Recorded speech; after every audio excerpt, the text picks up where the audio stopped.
You smell something, Rabbit? Fear.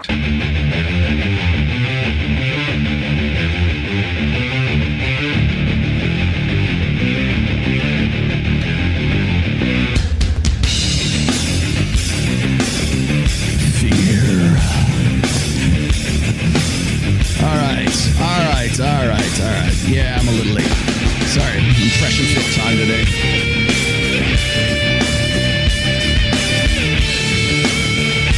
All right, we're gonna get into it. Yeah. Oh, hi, Margot. How you doing? Everybody at my house, who else is here? Yeah. Yeah, the beard is back. It's going to get you all. Actually, I thought this thumb was going to get me banned. Live from Reno, Nevada. Snowing in the high desert. This is the Rational Male. Here we go.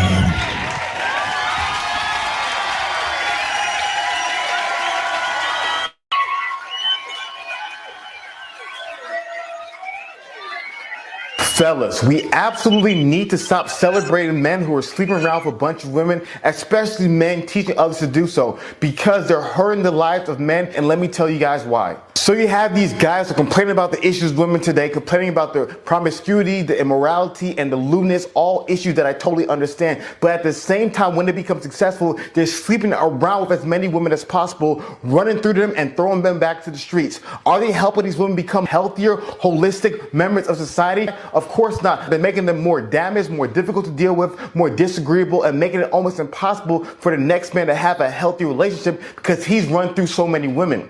Any man who said that he's helping men but contributing to the downfall of the morals in society is a liar and should not be supported. Try someone out before you live with them.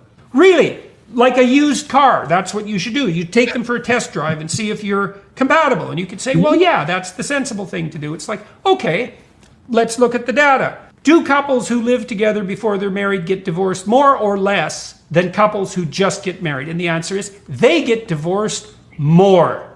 And so it doesn't work. Why? Well, let's delve into the philosophy of living together. It's like, okay, we've been going out for a while and we're not fighting too much and we kind of think we might be all right. Or maybe we think this, you're the bloody best I can do for now.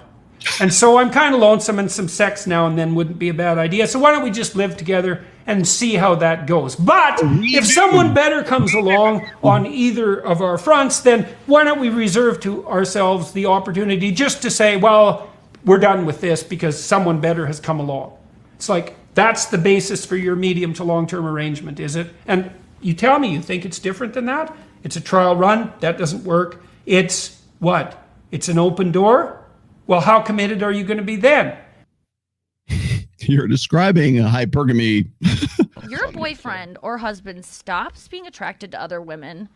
He's dying. Yeah. I don't get mad when my boyfriend, like, today he's on a radio show and I was listening to his show yesterday, but he was talking about that. You remember the World Cup, the Iranian, like that really hot girl? I remember? I think about it every day. Yeah. He mentioned something about her and I was like, they were just reading tweets that they liked, and it was some tweet about her, like we'll miss her, and I could tell that he was like turned on by her, and he didn't say it, but he was like I could just tell, like he sympathized with the tweet, and I was just like, and it made me like so jealous because she looks nothing like me, and I could tell that he like was definitely probably like zoomed in on a picture of her at one point, but man, it made me like so horny for him. I was just like, I miss you so much. I don't know. I like when I see him. But you've always kind of been like that, right? Yes. You. But it's like the threat. Like I'm gonna lose him to that, so I gotta like, oh yes. And it makes me. I always just get mad when women are like, he's attracted to women. I saw him looking at a girl. It's like if your boyfriend or husband stops being attracted to other women,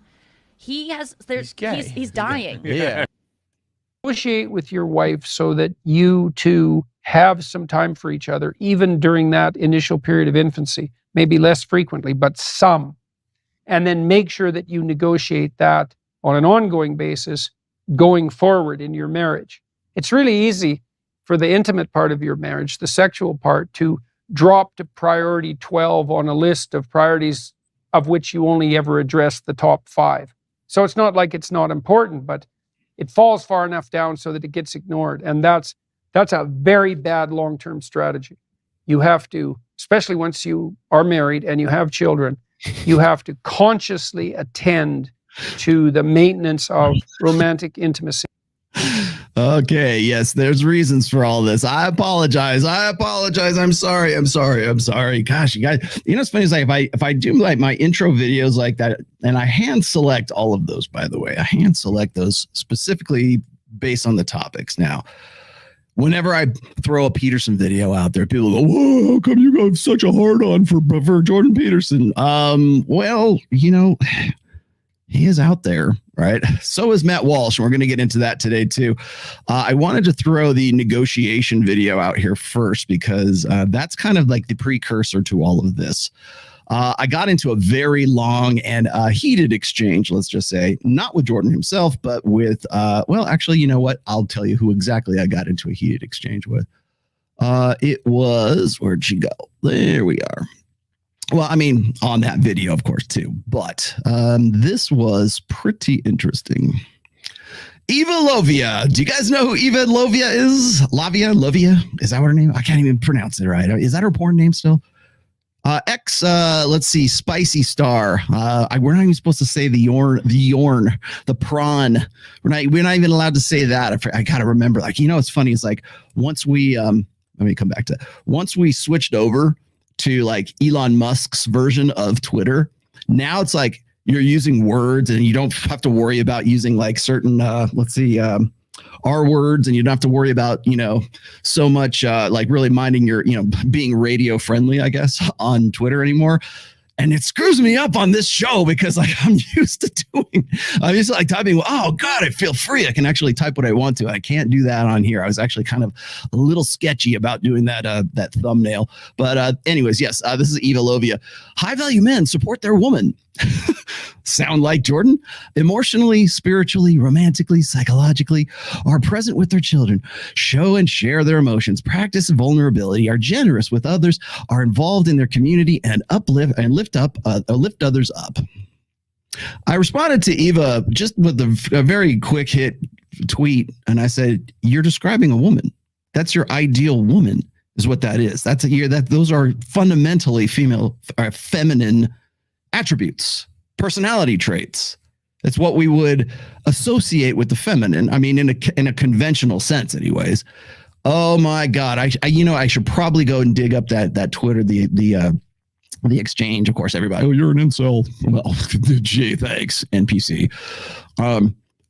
So this whole idea for today's show didn't actually start with Matt Walsh. And then, yes, we're going to get to Matt Walsh today, but it started out because of Eva Lovia and that exchange right there. And I was like, okay, is that where we're at right now? And then, of course, I watched Hafeez and Pearl once again, because everybody was doing reaction videos to that now older video. Yes, I'm aware of the exchange between, Ruslan and lead attorney. Yeah, I got that one too. We're going to get into the updates on Andrew Tate. We will get into that today, I promise you. I wanted to make sure that in fact, I think I'll keep it here just in case I need to come back to it. But we will get to to Jordan Peterson's Daily Wire thing on marriage, of course. Now, this is nothing new as far as that video is concerned. I will come back to, we'll refresh that here in just a moment. But the idea of negotiations being sort of the key to marriage success, I think, is the kiss of death in marriages. And it is a long-term prospect when it comes to negotiating genuine desire. And if you guys know anything about my books, if you actually read my friggin' books, then yes, you'll understand that you cannot negotiate genuine desire. That is, I'll tell you what's funny. You want me to give you a quick anecdote here. I get called out for a lot of things. I get called out for debates. I get called out for, hey, when are you going to go and talk to Alex from Playing with Fire? When are you going to go talk to Destiny? When is that going to happen? Blah, blah, blah. And of course, the first thing out of my mouth is like, well, let's talk about, what do you want to talk about? Like, give me what do you disagree? Where am I wrong? And it's never, where are you wrong? It's always, I want to tell him that he's a bad person, right? That's essentially what Ruslan wanted to do back in July. And there was never really any real debate topic that was brought up. Now, I'm going to talk about a little bit about debating here, but before I get into that, of course, the first thing anybody wants to do is the only thing that they are aware of is the 9 Iron Rules of Tomasi. Okay. One of the things that I have stressed over and over and over again since the very earliest days of me being on So Suave, as well as in my first book, which is coming up on a 10-year anniversary, thank you very much, is the desire dynamic. The very first chapters that are in the first book, why don't people have a problem with that? Why is it that it never comes up? It's always Iron Rule of Tomasi number 3, Iron Rule of Tomasi number 7, Iron Rule of Tomasi, because you can put those in lists. Okay, you want those to be lists because you think that that's like 12 rules for life, Jordan. I don't do lists, first of all. I don't do prescriptions. And we'll get into that a little bit later. But how come we don't have a disagreement about the desire dynamic? How come there's nobody saying, hey, I want to debate you on, let's see, imagination being the primary toolbox in your toolkit? That doesn't come up. We don't talk about that. We don't talk about identity crisis. That's one of why don't we debate about men trying to identify as women or identify with the feminine, or at least be sympathetic with the feminine? Why? How come that's not a topic of debate? Because you don't know. None of them do. Where is that ever going to come up? No one has a problem with that stuff. No one even knows about that stuff. Nobody wants to talk about, plate spinning. Dating non-exclusively. They want, plate spinning. They think it's like some cutesy word, right? Okay, what about dating non-exclusively? All of these guys who want to come at me for what's in my book, 9 out of 10 of them are in poly relationships, or they're in relationships where it's like, I got a main and I got a side chick, right? That's where they're at. So why is it that I don't hear anybody want to challenge me about alpha widows? Why is it that I don't have anybody who wants to challenge me about the war bride dynamic? Where is that? Nobody, everybody is long on rhetoric and very short on fucking specifics. So sorry, now I'd probably demonetize myself. Chad Harris, what's up, man? I feel that Rollo, I never wanted you guys to not have a topic for debate. It came more from someone needs to own destiny. Yes. See, thank you. Oh, you know what? Where is you? You get one of these. Thank you. I'm tired of him indoctrinating boys to the blue pill and leading them away from the red pill. I don't think he's actually doing that, but yeah, when I see Destiny on Fresh and Fit, I think it's drag queen story hours. What I think it is. It's that's what it appears to me. I'm like, what? They got a drag. Oh, it's Destiny. I did the same thing. What was it on? I think it was on Adam Sosnick's show too. I'm like, who's this girl with blonde? Oh, I thought it was drag queen story hour. I mean, I would not put it past him at this point. So, but anyways, yeah, you're correct. You're correct. In fact, let me go back to that. That's so good. Yeah, I feel like somebody needs to own destiny. That you're not alone. You're not alone. And I wanted to throw this out here right at the very beginning here because yes, I understand that. Yeah. I know. Here's your okay. Throw you a bone, MGTOW. Yes, you're right. Yep, you got it.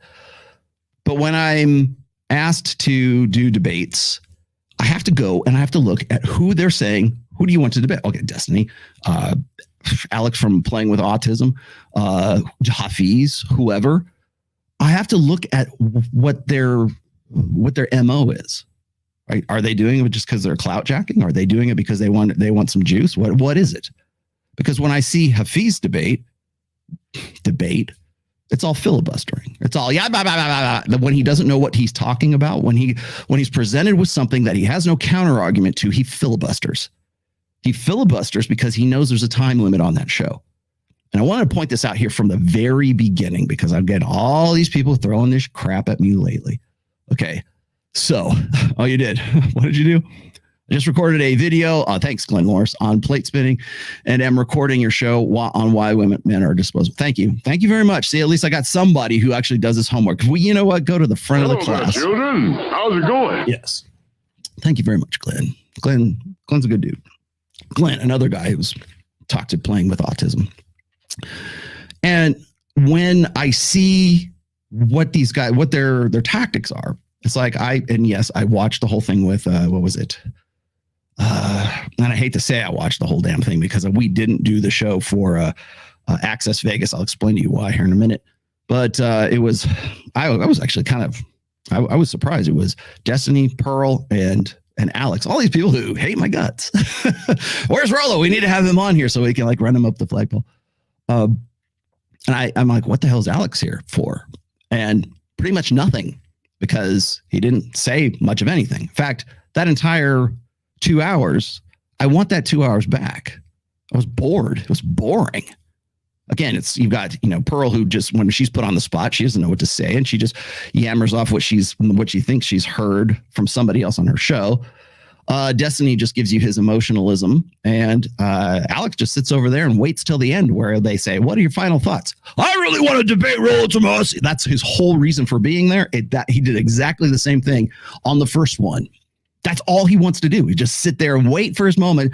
Okay, well, what's going on with you, Alex? Oh, still waiting on Rollo. That was the whole point. So all I can take away from that is, well, I'm living rent free in your head for almost 2 years now. So there you go.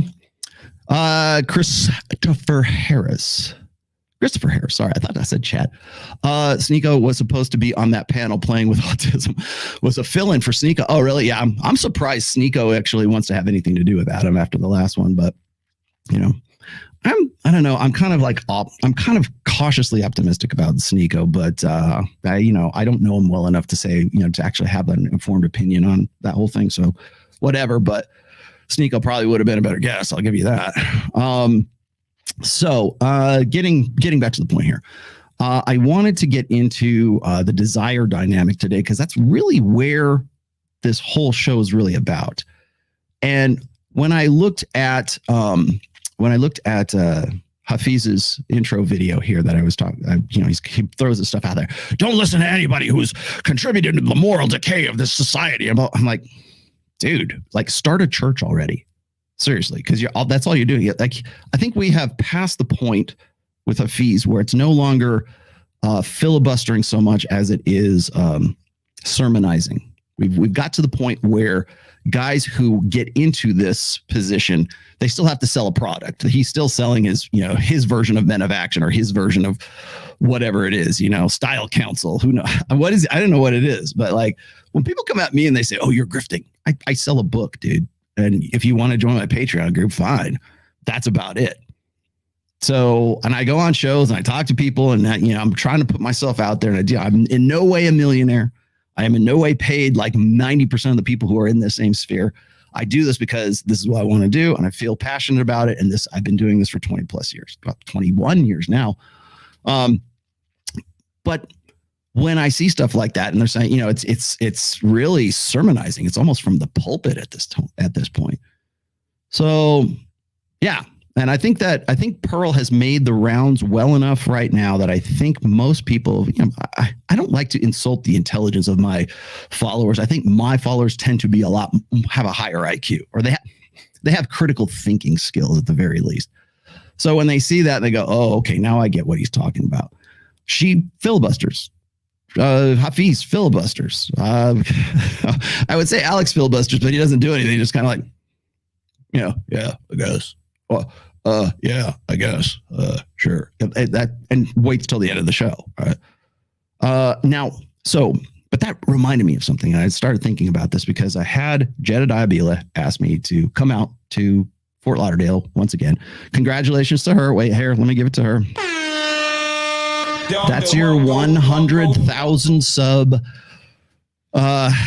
Congratulations, Jedediah. Bravo. Golf clap time.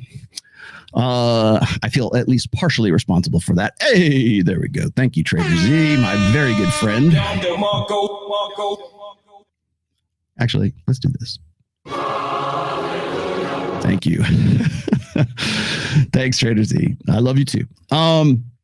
So she asked me if I would come out there for a panel show with myself, Justin Waller and Sterling Cooper, who, by the way, will be on with Mike Sartain this coming Wednesday in Las Vegas. I am debating on whether to go back down there. I might do it anyways because we kind of had to cancel the show on Friday, as you know. We were all worked up for this. We had a lot of, at one point, we had 6 girls from the AVN Awards that were tentatively confirmed. Now I realize tentatively confirmed to be on the show. And I really wanted to build this up, and I was really pushing it out there. I did some really spicy Instagram work. I did some good, I thought anyway, some pretty good thumbnails for it. And, well, porn girls tend to be flakes. So who knew? We went from about, 6 girls down to 1 girl in about the space of 30 minutes, 45 minutes, somewhere around there. And so I said, you know what, we're just going to have to push this to next week because we're never going to be able to tear these girls away from the AVN Awards. Now, what are the AVN Awards? They are the Adult Video News Network. I forget what the N stands for. It's in Las Vegas. It's the biggest, spicy movie convention, and not just that industry. It's not just the movies. And I did one interview with, I can't remember her name, Bridget something or other, on her podcast. I think it's called the Dirty Blonde podcast, spelled with the Y, by the way. And myself and Mike Sartain went on there. When that becomes available, I'll make sure that I put the link out there for you guys to check it out. But we were out there, and I'll tell you, it was an education. It was interesting to me to see how things are marketed. And then I got this shirt while I was out there. I thought it was kind of cool. I like the Side Chick guys. By the way, they're just a startup. They just were hard launching their company, and you can go, if that's your thing, go check it out. But the guys are in their early 20s, and I was like, wow, that's some hustle from Generation Z. I mean, maybe you're not, maybe you disagree with the methodology and what their business, but still you have guys who are actually going out there and getting into the hustle, especially now in the age of online cam girls. And we're going to talk about cam girls a little bit here today too, because of course that's been in the news for a while. But I wanted to express what my sort of overall estimate of the AVN Awards in Las Vegas was. I went twice. I went once. I went the first day. I went with Miguel from Dollar Cost Crypto. Shout out to Miguel. And then the next day I was out there, and I was with Mike. Actually, I went twice with Mike's because we went out in the day, and then we went back in the evening trying to rustle up all the girls to get them back to Sticky Paws. And you're not going to tear porn star girls whose business it is to thrive on attention away from a convention where there's hundreds and hundreds of people there. You're not going to get them to come to your show and be guests on your show. At least not during that convention. It might have been better if we had done it on Thursday or a Wednesday when everybody was already there. We could get some people there, but you certainly weren't going to do it on a Friday night. So that was lesson learned, mea culpa. That was our bad. But we will be, the show's still going. I mean, we're still going to do it probably Thursday next week anyways, hopefully with Sterling Cooper. I will also have John from Modern Life Dating will be coming out for Access Vegas. It will be February 4th. He's already made that announcement. So he'll be on the Access Vegas then. And so he's one of our interviews. Again, Sterling Cooper this Wednesday. I'm trying to think who else. Well, anyways, my takeaway, my take home lesson from the AVN was porn girls are flakes, but also that they I even hate to even say this, conventional or traditional video production is starting to become more antiquated, because I'm walking around the conference grounds and I'm seeing all these kiosks for probably some, I'm not going to mention them by name because I don't want to I already get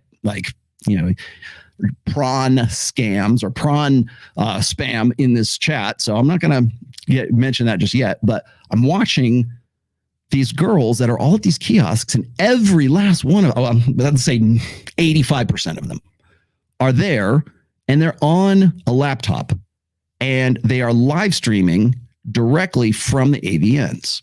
And these girls are probably anywhere between 18 and 24 years old. I don't think most of them were pretty young. Now there's, some of them are a little bit older than that, but mostly young girls. And they're there with a MacBook Air or whatever, and they've got a webcam. They got some of them had mics, whatever, however they were doing, maybe a lav mic. And they are streaming from the AVNs because that's a big deal for them. And that's how they were making money. Again, how are you going to tear a girl away from the AVNs to come to your podcast when she's like making money hand over fist at the AVNs right there in front of you? So what that says to me is that camgirling is a big business, especially in the ages of OnlyFans. Now, of course, we've got like in 2020, the number one career choice for women entering into like, even community college was like, how can I learn digital marketing so that I can be a better OnlyFans girl? How can I learn how to use this technology? How can I learn AI, by the way?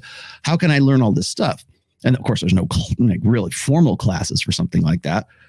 But OnlyFans was seen, probably still is seen as a career choice right now. And here it is in live real time, 24/7. And it's challenging, I think, the nature of that business right now, at least the old business model.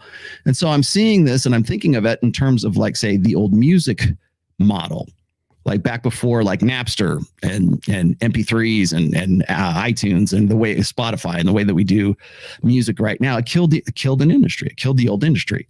And you've also heard me talk about how engagement media, what we're doing right now, is going to kill, or probably has already killed, but is slowly killing off the last of conventional 20th century media, which is like commercial television, where you can't engage with the actual show that's going on. And then, of course, you've got churn marketing and everything else that goes along with that. But here it is, another example of the technology and the format sort of being changed. And I was talking to some girls there who've never done a movie, but they've done OnlyFans, and they do things like engagement media in the porn industry. And so I'm learning like this, because this is like the business side of things, but it's also, why is this so popular? Why is there this engagement? Why is it that is more like, you can't tear them away from it? They don't want to even care they don't want to meet the schlubs that are walking around from booth to booth to booth. They're too busy making money at the actual convention. So again, it's changing the nature of yet another business. ML says, people like Pearl repeat what you have said in your last 4 podcasts. They never touch what is in your books. Of course they don't, because they're fast followers and they're facilitators. They're not innovators. None of these guys are innovators. In fact, all you're going to hear from, like, I'll tell you what's funny is in the first interview with, the first debate, such as it was with Hafeez and Pearl, he would go into a kernel panic whenever that's my new word for 2023, a kernel panic every time she brought up my name. In fact, he wouldn't even bring up my name. But apparently he's like gone to therapy, and now he will say my name at the on Adam Sosnick's show. Great. Say my name. Awesome. I feel like we've made some progress. So I had Adam Sosnick ask me if I wanted to do a live debate with Hafeez on the stage out there as well. And I was like, yeah, no problem. This is the year I choose violence. You go, you want to do a debate? I'm all about it. I need somebody to facilitate it, but there's going to be some rules to the actual debate here. First off, I need a topic, or multiple topics. It could be like 2 or 3 topics, I suppose. Something that I can actually prepare for. Let me know what we're talking about so that I can speak knowledgeably and educate at the same time that I'm debating it, right? That's formal debate. Now, as Christopher Harris was saying just a minute ago, I wanted to see you own Ruslan. I wanted to see you own Destiny. That's blood sport. I'll do that, but don't call it a debate. If you want to have me come out there and say, hey, we're gonna have a conversation between you and Destiny, whatever. Okay, no problem. But that's not a debate. And the reason why I'm bringing this up also is when you get into those situations where you have people who have opposing viewpoints, and it's not opposing viewpoints, it's opposing opinions, really is what it is. It's never about facts. It's never about, here are the facts, here's the numbers, here's the stats. This is what this is all about. It's never about that. It's never about it's never about show your work. It's always about, well, that's your opinion, and I guess we'll have to agree to disagree. No, my facts are these. What are your facts? My argument is, according to these facts, this is my hypothesis, right? Tell me that I'm wrong. Show me where I'm wrong in the equation, the math equation, where I talk about hypergamy, where I talk about war brides, where I talk about whatever the hell it is that you want. Show me where I'm wrong. But it never comes down to that. because they're uneducated. They're confidently ignorant. And it is glaringly evident whenever I see any of these characters start using my name, because there's nothing concrete. There's nothing substantive in all of that. So there has to be a topic. I know I keep harping on that. Everybody says, hey, when are you going to debate Alex? When are you going to debate Hafeez? When are you going to debate? It's funny. I have less people saying debate Hafeez because I feel like now, because I think they know what he's about. Facilitate. It would be unfair for me to bring these guys onto my show and then say, okay, well, I can just let's cut his mic, that would be unfair. If I go onto their show, well, then, they could do the same to me.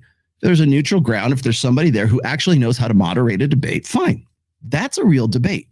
Most people have never gone to like college debate or logic classes or anything like that.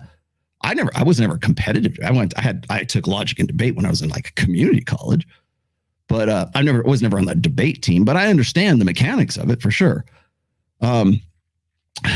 So there has to be a topic or several topics, however you want to work it, because that's usually how it works. So what happens? So here's my example. What happens when you look at debates, formal debates on the Senate floor in the United States? I don't know how they do it in Great Britain. Maybe it's in the House of Commons or House of Lords. But here in the U.S., we have the Congress and we have the Senate. When there are debate topics about should we do this, should we do that, should we make this a law, should we not make this a law, whatever, we allot a certain amount of time for the senator or the House Congress critter to make their case. And then there's a rebuttal to that. And okay, so-and-so, you have 3 minutes, go. Bam. Okay, here's what I'm talking about. Blah, blah, blah, blah, blah. Okay. Okay, senator from Tennessee, you have 2 minutes to respond. Blah, blah, blah, blah, blah, blah. They even do this in the presidential debates. And so there's a timer. And of course, what happens is like, if you're Donald Trump, you go over and over and over it. But there's a time limit where it's like, ding, that's it. Okay, you have that amount of time to make your case. There is a reason why they do that. So they don't end up with Hafeez filibustering for 2 hours and running out the clock and saying, okay, hey, I win, bye, see you later. Now I got my 30-second buzz clips. No, there needs to be somebody to moderate, and there needs to be somebody who says, okay, you have X amount of time to make a point. We need a chess timer is what we need, okay, make my move kind of thing. That's what I really think needs to happen. If you want a formal debate, that's a debate to me. If you want me to go there and, you should own Destiny. Okay, I'll do that too. But don't call it a debate. That's just it. So when people say debate this, debate that, okay, well, what's the topic? And who's going to moderate? Where's it going to be at? There could be several topics, as I said, and what are the time limits and everything else? You want to do a debate? That's how we do debate. Speaking of tradcons, I have this prediction that Steven Crowder's wife will most likely end up cheating on him. Really? I'm unaware of that. Worst case scenario, divorcing him too. Steven Crowder. Steve has got, I don't know, he kind of got Low Limit censored recently. I think he lost it was with the Blaze. He's no longer with the Blaze. I didn't even know he was with the Blaze. He's no longer with the Blaze. I think he's like flying solo, or he's probably looking for like, hey, Patrick Bet-David, go pick up Steven Crowder. You really want to get a headliner? Go get him. Does pre-selection as a status metric register in women's hypergamous filter?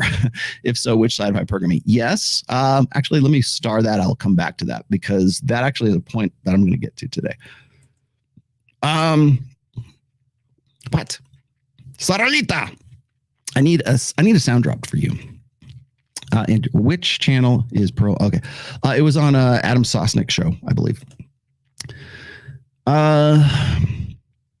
Abdurrahman. Oh, and by the way, one more constructive criticism. Adam Sosnick and Natalia, who, by the way, Natalia is on her gay. You know what? Here, this is for Natalia.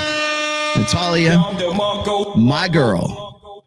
Natalia is more red pill and understands this stuff. Has clearly done her homework, because whenever she chimes in, I'm like, she's the only one who knows anything here.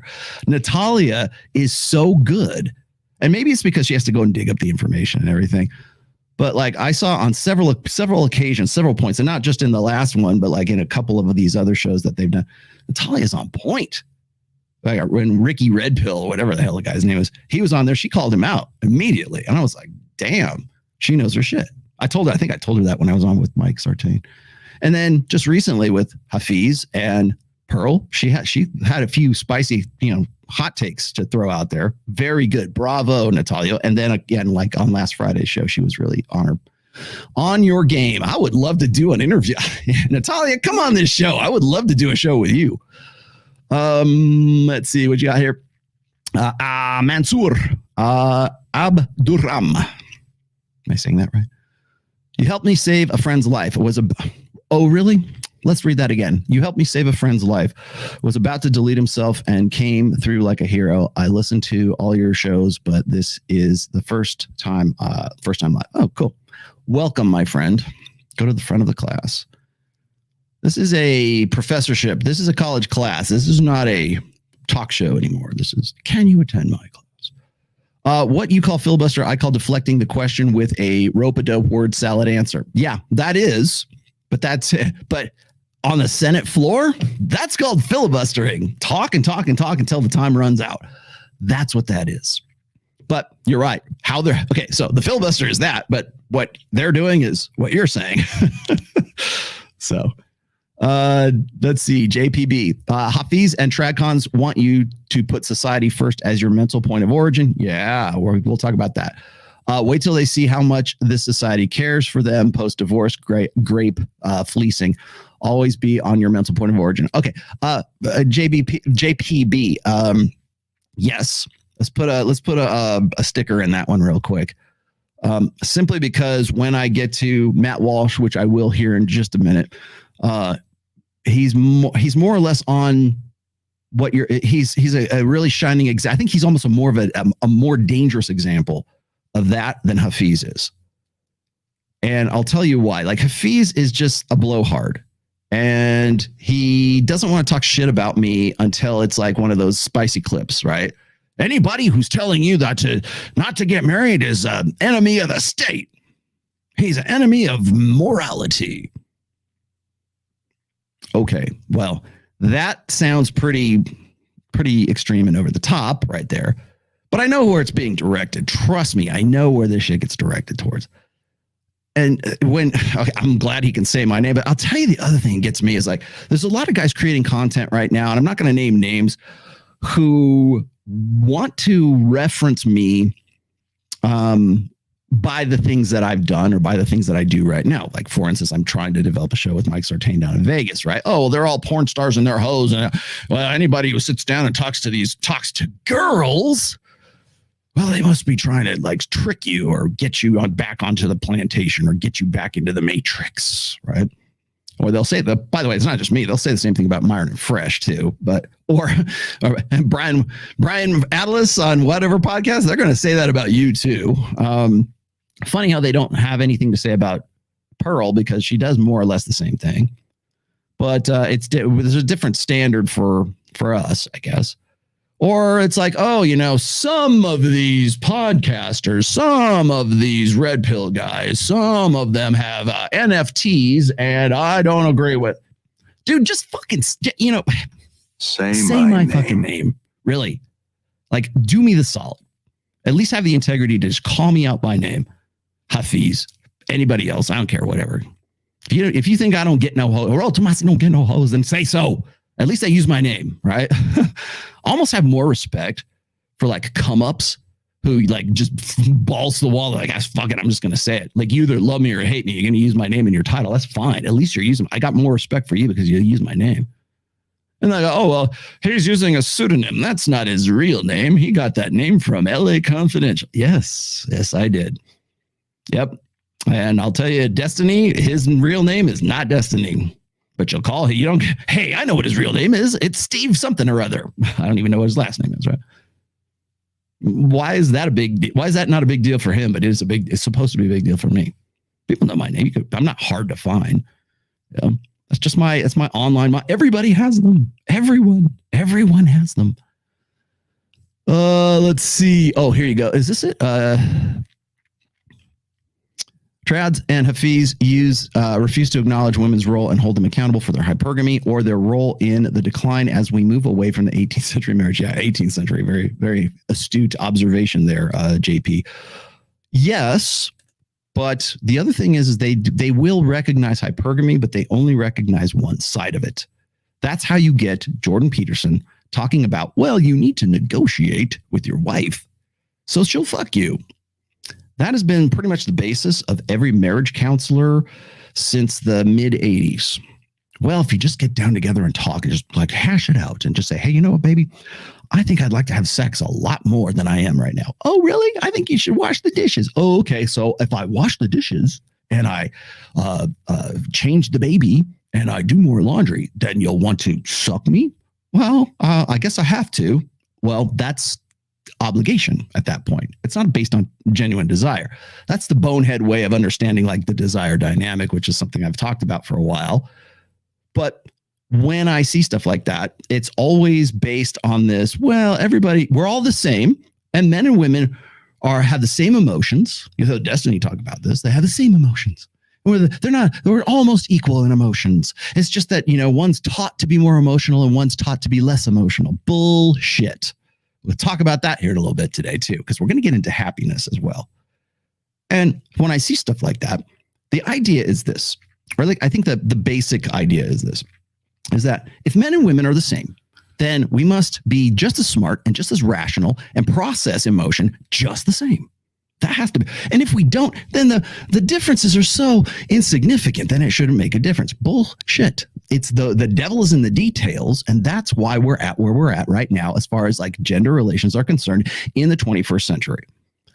That would be my case. Here's a topic for debate. There's your topic for debate right there. Okay. In the 21st century, we know that men and women do not process emotions the same. It's a mechanical thing. It's not a learned thing. This is how your brain architecture works. You have a female brain and you have a male brain. And those differences are more significant than we've ever, and we know this now more than ever before, are more significant than they are. We're more different than we are alike as far as those fundamental differences are concerned. Okay. So when I trot this stuff out, people want, oh, where's your sources? And I can give them to you, but that's kind of dry stuff. That's reading material. That's like, okay, where's he getting this from? Where's he talking about this? It's not sexy. Statistics, peer-reviewed research studies and stuff like that. That's not sexy. That doesn't fit into a 2-hour debate, right? But when I talk about desire, and I've said, you'll hear me say this, and one of my catchphrases, I guess, is you cannot negotiate genuine desire. And if you've read my first book, it is in I think it's like the second or third chapter, even like this, the desire dynamic. Desire goes well beyond just intersexual relations. It can get biblical. Literally, it can get biblical, right? It's the difference between organically desiring something, wanting to do something, and being obligated to do something. And that's really where I think like the guys thinking that they can resolve a problem, especially when it's something where as fundamental as sex and frequency of sex and intensity of sex too, quality and intensity of sex, is something that you could sit down at the table and it's like a hostage negotiation. Like you could just say, okay, well, honey, I need to get 10 hours I get 10 times this month. Okay, when can we do that? Let's put it on the calendar.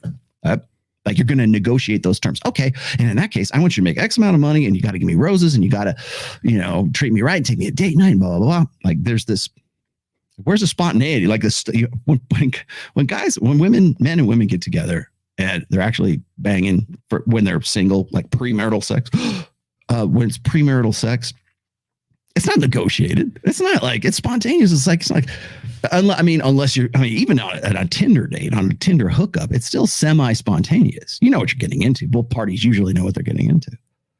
But when it comes to the familiarity and the rapport and the comfort of a long-term relationship, the only solution that most therapists, most clinical psychologists have, or they fall back on, is, well, you're a rational person. Women, being the same as men, should be able to rationalize and realize and use reason and are intelligent enough to go, you know what?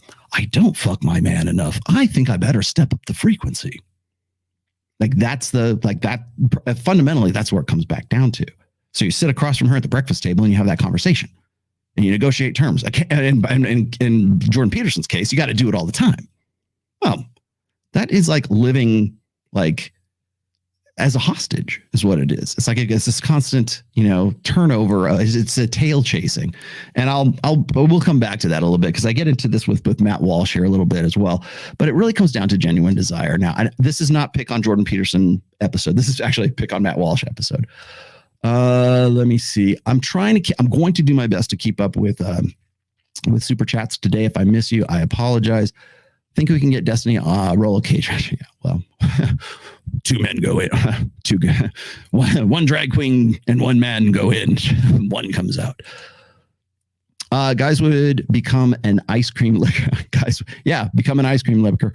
Listen to Matt Walsh pod, and he used shaming language. Of course he does. But okay, let me continue. Rollo, why would you take Walsh and JP seriously when trad men chose debauchery,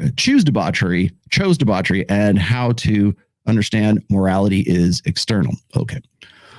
Well, Dark Knight, I'm going to answer that question when I get to Matt Walsh's video here, because I'm going to sort of riff on it. And it's a shorter video, I promise. It is my goal not to do 5 hours today, but what time is it now? 46 minutes in, you'll probably re-scroll and come back to that and go, he's bullshit this time.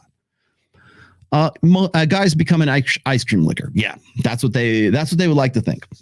And honestly, I think that it is completely overblown, that whole idea, because a very small fraction of the male population can effectively be ice cream lickers. And even if they could, how many of that really 4.5% of guys would actually say, they're fiendish enough and dark triad enough to go, yeah, I'm going to lick me some ice cream. I don't care.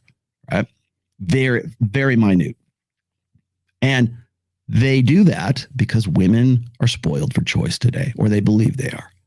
And that's the difference between the 20th century sexual marketplace and the 21st century sexual marketplace. So when you got old school guys who are still living in these old order worlds, like their ideals are informed by old order information, trying to solve new order 21st century problems in the sexual marketplace, they sound like dinosaurs, or they sound like what sounds like something your uncle or your dad or your grandfather would say. And when they express their lack of any kind of real solution, in other words, solution's always just man up. It's just another version of man up, but that solution is based on old order ideals. Like if we just could live up to old order ideals, then everything would be fine. No, we don't live back there anymore. We live out here. In fact, we're going further and further into the wide blue yonder. Put me in the game, coach. Defeated. Yes. But thank you, by the way, Glenn, for that clip. I thought that was pretty good. All right, my scope for 2023, and when it comes to Destiny, well, I don't beat up on girls. How about Drag Queen Story Hour? Do I have to say this again? Like, why is Destiny like in any way a legitimate like player in any of this?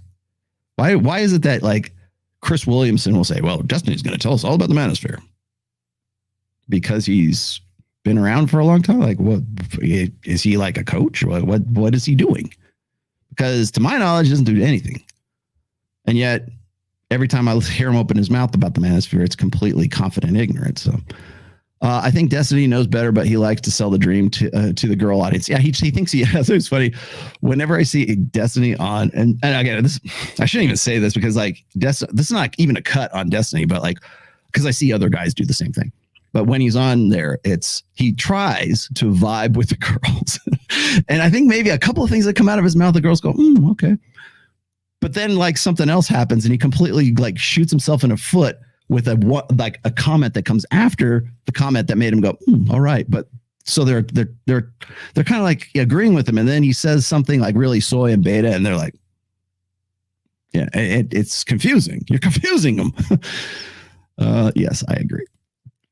And the reason why I am trying to maintain my super chats here today is because I don't want to make the fundamental error that Adam Sosnick and pretty much everybody now on value. And I see, by the way, it's not just Adam. It is also Jedediah. I don't know the other shows, but I do know those two shows. I feel at least somewhat personally responsible for helping them out and helping them get to where they're at today. So if my opinion and my take and my critical analysis mean anything to you, don't read super chats at the end of the fucking show. That insults I would not insult you by like waiting till the last 5 minutes to rifle through 30 super chats. Hey, we got to them.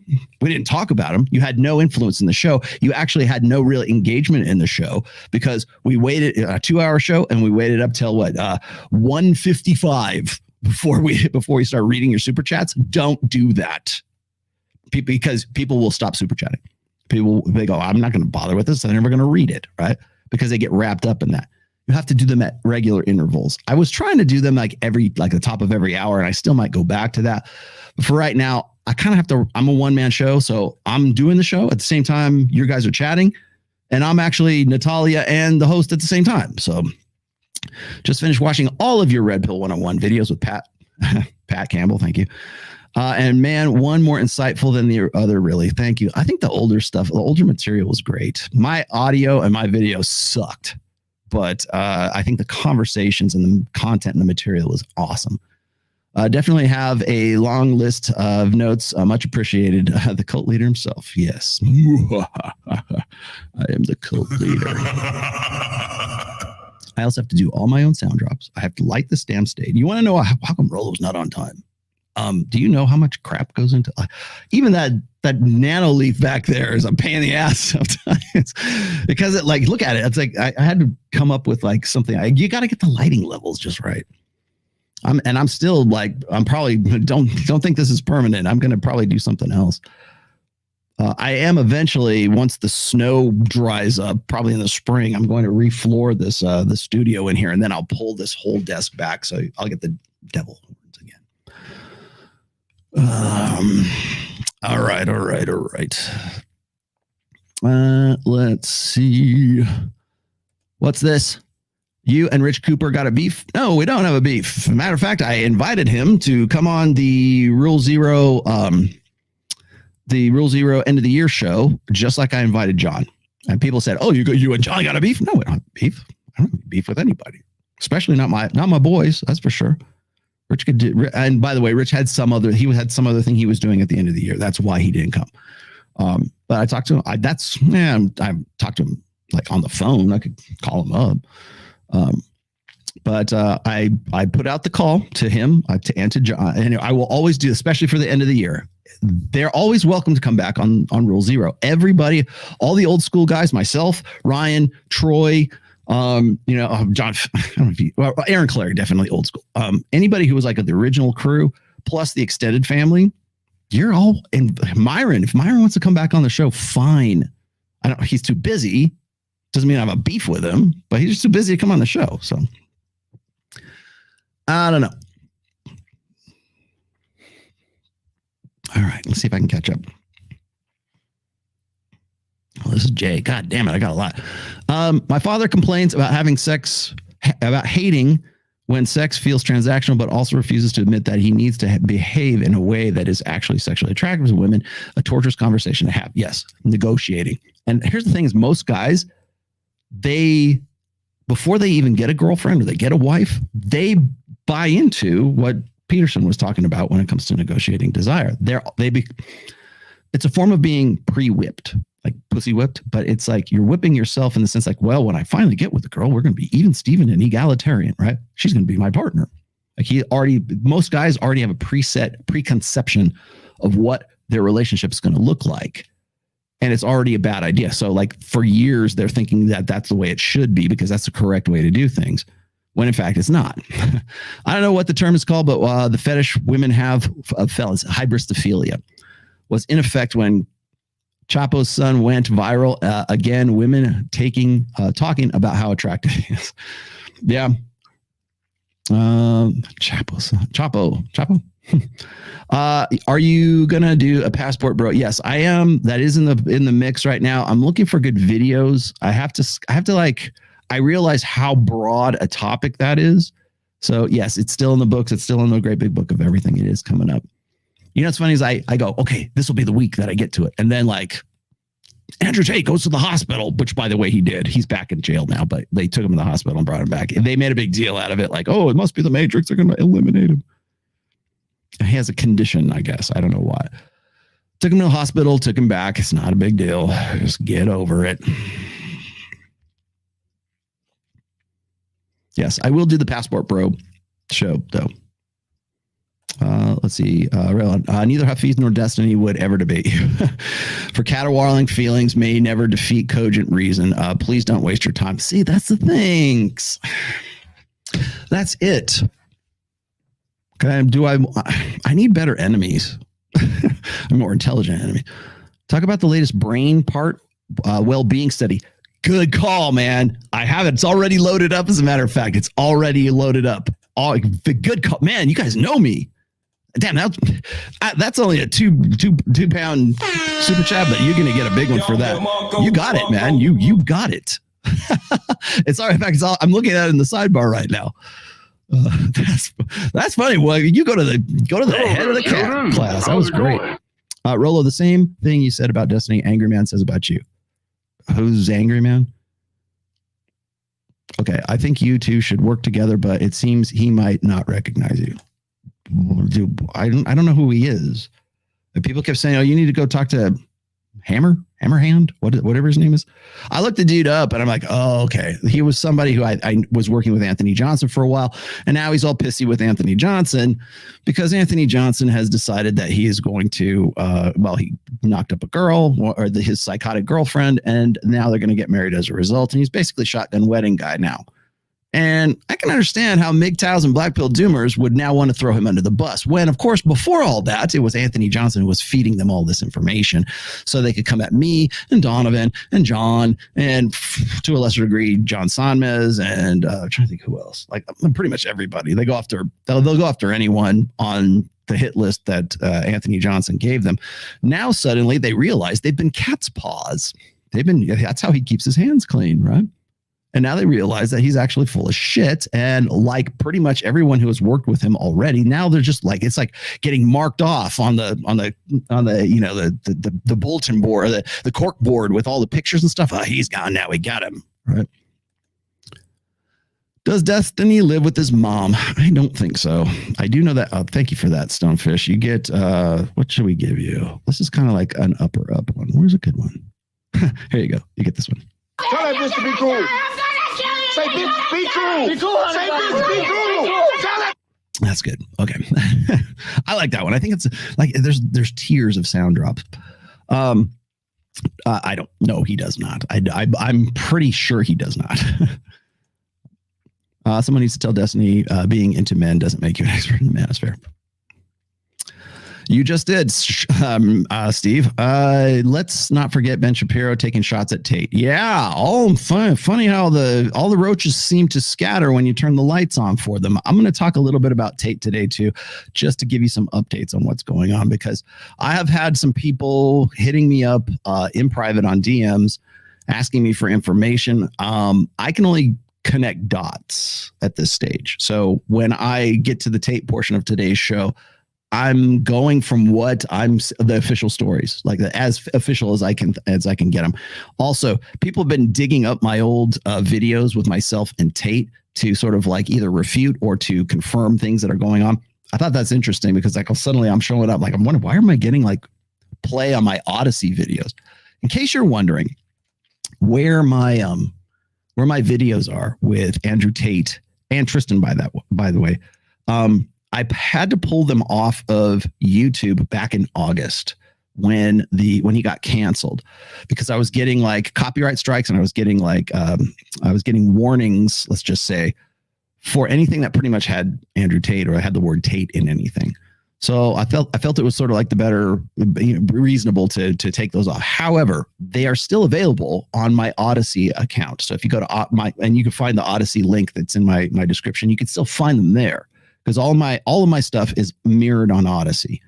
So if you want to go, in fact, that's where everybody was digging him up. So I can't find those. He must be dissociating from Tate. No, I did that back in August. but they're still available on Odyssey. So if you want to go look at them on Odyssey, that's where they are. Thomas Vandenberg. I'm the only one who is sick and tired of men need to step up. Yeah. And you know, it's funny. This very disingenuous to all men who've maxed money, muscles, and game, but still don't get chosen since they aren't the top 5. Yeah. Okay. Here's the thing is when you hear man up, there's lots of different versions of that. There's the feminist version of it. Man up for feminists is stop being a toxically masculine guy. Get in touch with your feelings. A real man is vulnerable. A real man doesn't care if the girl that he's with is a single mommy. Like that's the man up. If you were a real man, you wouldn't care. If you would be, it's the what is it? It's the line where it's like you're insecure in your I'm secure in my masculinity, because people say that's shaming language. It is, but it's also the man up narrative. Now, on the opposite side, on the conservative side, let's just say, man up is responsibility, duty. God told you to do this, and it's like, you know, loyalty, blah, blah, all of these very kind of esoteric kind of terms. And I'm not saying they don't exist. I'm just saying that the man up side, it's the same narrative. It's just coming from the different ideological, philosophical belief on that side, right? But you still have to say, what's the end goal? Why are you asking me to man up? Why is what you are telling me is to be more of a man? Why would that mean I'm a man, first of all? And then like define masculinity, let's just say. And then what's the end? Like, where would I get after that? Where would I go from there? And that's going to be like the fundamental premise, I think, for Matt Walsh here. Let me keep going. I'm going to rifle through these really quickly, and then I'm going to get to Matt. What about Carl? Carl from Black Label Logic? Is that who you're talking about? I don't know. Carl can always come back too. Carl's actually on. Carl is on Ryan Stone's show occasionally. What's the most plates you've seen a guy spin at once? I don't want to rat him out, but I think 7. Personally, 7 that I know at one time. And that's not Mike Sartain. Let's see. Jedediah agrees with Red Pill to escape the Matrix agenda. Yeah, we're going to talk about the narrative of the Matrix agenda here in a little while. What off topic? What amp do you use for TOA? I have my live, because I have my live rig, and I have when I'm recording, I use my I just go straight with my Helix. My Line 6 Helix is my workhorse for my effects. My live sound always goes through a Randall.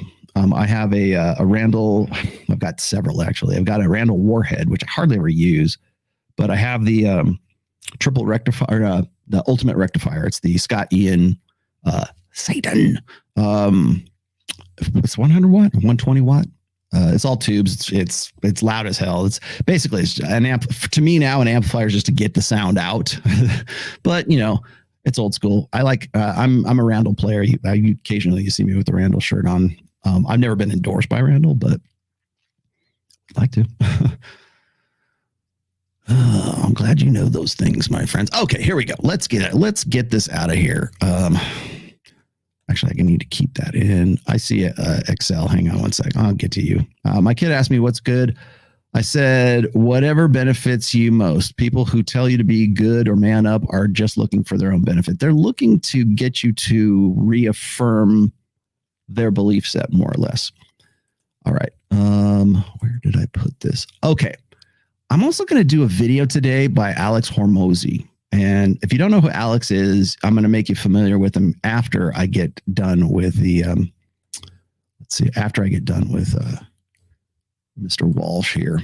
Okay, so this is the buildup. So I want to get to the buildup here first before we get to the actual one.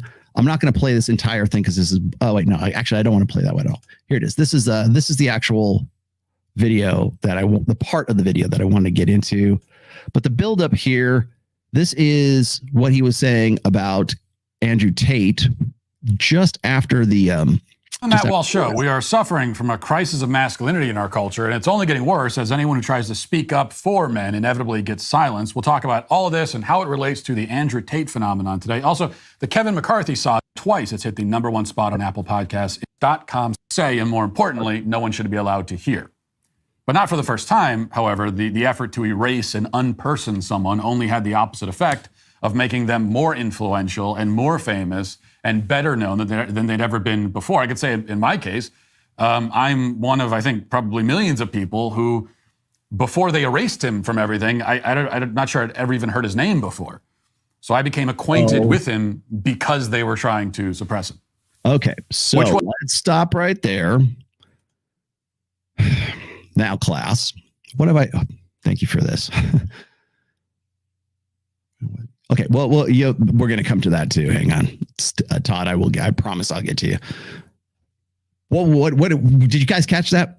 What do I tell you whenever somebody sort of prefaces everything, or they give you the disclaimer before the actual money shot, right? I don't know much about Myron and Fresh, but let me tell you for the next 45 minutes, everything you need to know about them.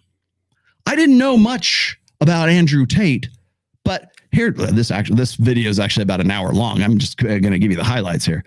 But for the next hour, I'm going to tell you everything you ever needed to know about Andrew Tate and why he's important. That whenever you hear that, whenever it's like, for instance, you'll never hear me preface my videos like, I don't know much about this guy, but let me speak authoritatively about this topic for the next 45 minutes. I know Andrew. I've known Andrew and Tristan since 2015, 2016. I know what I'm talking about. I know them personally. I have his number. In fact, I'm a little scared now. I have his number in my contacts. I texted him on Christmas Day, for fuck's sake. Okay. I know what I'm talking about.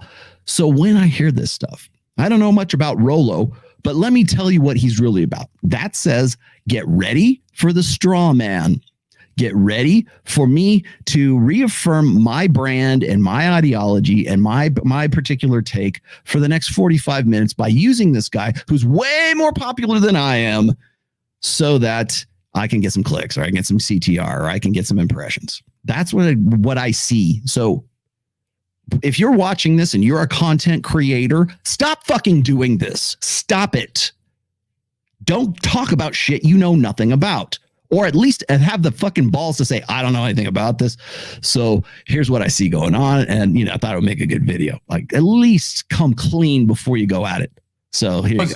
A positive result, in my view. If for no other reason than the fact that the censors and deplatformers deserve to have their efforts backfire in such spectacular fashion. So anytime they try to cancel someone and that person becomes more famous, I'm happy. Because they deserve, the cancelers and you're happy, so because it means you got some red meat to throw that guy's name in the title and then go with it.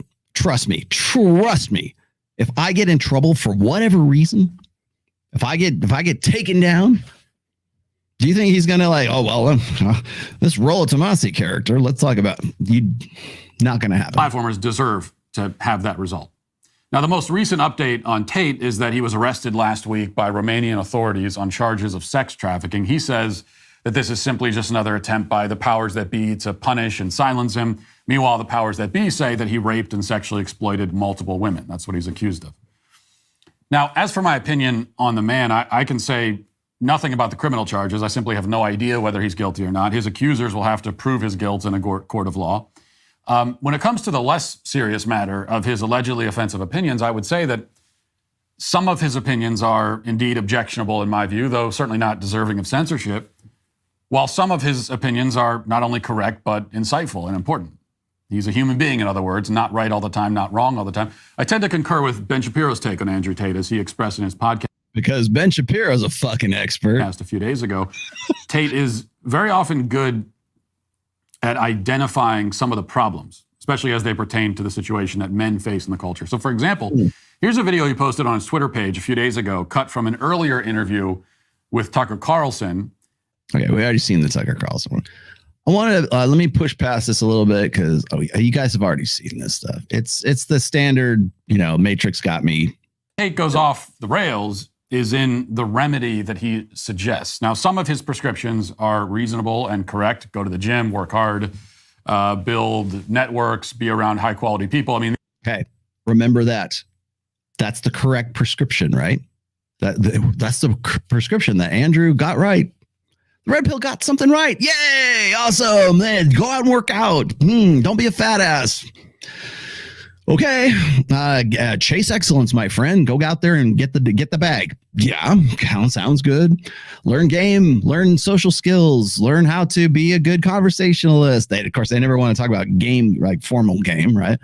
But it's good. Yeah. Hey, get out of the house. Go touch grass. Yeah. Oh, we're on board with that. But these are all, I don't disagree on any of those counts. Yet he also brags about sleeping with many different women. He promotes a kind of ostentatious materialism, saying that the best way to be a manly man is to make a lot of money and buy fancy cars and show off. I thought making a lot of money and getting the bag was good, though. What? Off your wealth. He says things like this tweet a couple of weeks ago. He tweeted this. Genghis Khan had endless women and 200 children as reward for conquest. I am the most searched man on the planet. I have conquered Earth. I am the highest status male on the planet. Females do not expect loyalty from me. They only expect that of lesser men. Okay. So the Genghis Khan thing, the Chinese emperors in the Forbidden City, where did that come from? It's okay. I'm not gonna say it's derivative. Let's just say of stuff that I've written about in the past. Got it. I know where it's coming from. But if he doesn't, that's fine. I don't care. But the premise, of course, is that, and you've heard me talk about this as well, is that throughout history, what has defined high value, powerful men has been three things: resources, territory, and exclusive access to virginic, beautiful women, lots of them, to better send your DNA into perpetuity, just like Father Abraham, just like the dynastic emperors of China and they've got the Forbidden City, and it's guarded by eunuchs, guarded by men with their dicks cut off. So they know that only the emperor is going to be impregnating those girls, right? And again, society after society. Now, where did I pull that from? I can't even claim that. I'm not even going to claim ownership of that particular idea or that concept anyways. It's pretty common. There's a lot of different researchers who've talked about this, but I pulled that. Here it is. I pulled that from Dr. Hector Garcia's book, Alpha God. Go read that book. It's I would put that in the top 5 of the books that I would have on my reading list. Maybe it'll be number 5, but Alpha God, go read that. Fantastic book. That's where I got that from. That's where I pulled that from, because it's exactly what primates do as well. That's what defines an alpha primate. He's got territory. He's got access to a harem of of female apes, and he's got resources, which of course in this case is food for them, right? But that was the similarities that Dr. Hector Garcia was making with the most powerful men throughout history. And then how does that sort of relate to our religion? That's why it's called Alpha God. So, because in that book, he pretty much puts forth the case that the reason why we believe in like sort of a patriarchal God. And by the way, he kind of leans back towards the cuttlefish, like male feminist stuff, but he's spot on with his data and his research. His stats are great. But it's like, do better. It's kind of like, that's why I was kind of disappointed with Dr. Hector Garcia for the same reason I was kind of disappointed with guys like Dr. Jeffrey Miller, who is brilliant, by the way. I just think, again, has all the data. How he interprets the data, some ways I disagree with. So same thing going on here with Dr. Hector Garcia. That's where that came from. Now, I tell you what's funny. So here's the interesting part of all of this. I've been doing this so long that I know where the sources are. I know, like, it's like that movie Inception, right? You get to the bottom. I know where the bottom layer of the Inception is. And in most of this, I'm not even the bottom layer. So people go, oh, like Hafeez will say, oh, how come you just go to the source? Go and read Dr. David Buss. That's where all this stuff comes from back in Why Women Have Sex, or what was the other one? Not Sex at Dawn. That was another dude. Why Women Have Sex is one of them. And then the other one is, The Evolution of Desire. Okay. Go read the source. Okay. Well, you can read the source. I'll tell you what's funny is it's Hafeez. I've heard him say this before. Hafeez has said, don't bother with Rollos' book because it's like Dr. Seuss and this is a real textbook or something like that. Okay, fine. You know what? You want to give me shit? Fine. Go read Dr. David Buss. Please do. And pick out the parts where I pretty much am spot on with what he said in there. Because it's not good or it's not bad.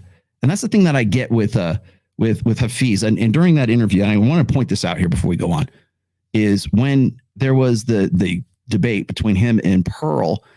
At one point, Hafeez said, like, hey, let's pretend that there's an alien, and the alien is doing is trying to understand human nature. Congratulations, Hafeez. You've just pretty much nailed the premise of a book called The Ape That Understood the Universe by Dr. Steve Stewart Williams, which is another one I've referred. I think Mike Sartain's reading it right now, or has read it. I'm not sure. Brilliant book. And that's actually the premise of the book. That's why it's so entertaining, because you read it from the perspective of, you know nothing about human nature, and tries to like sort of eliminate your like preconceptions about all this because you're an alien and you're looking at human nature, right?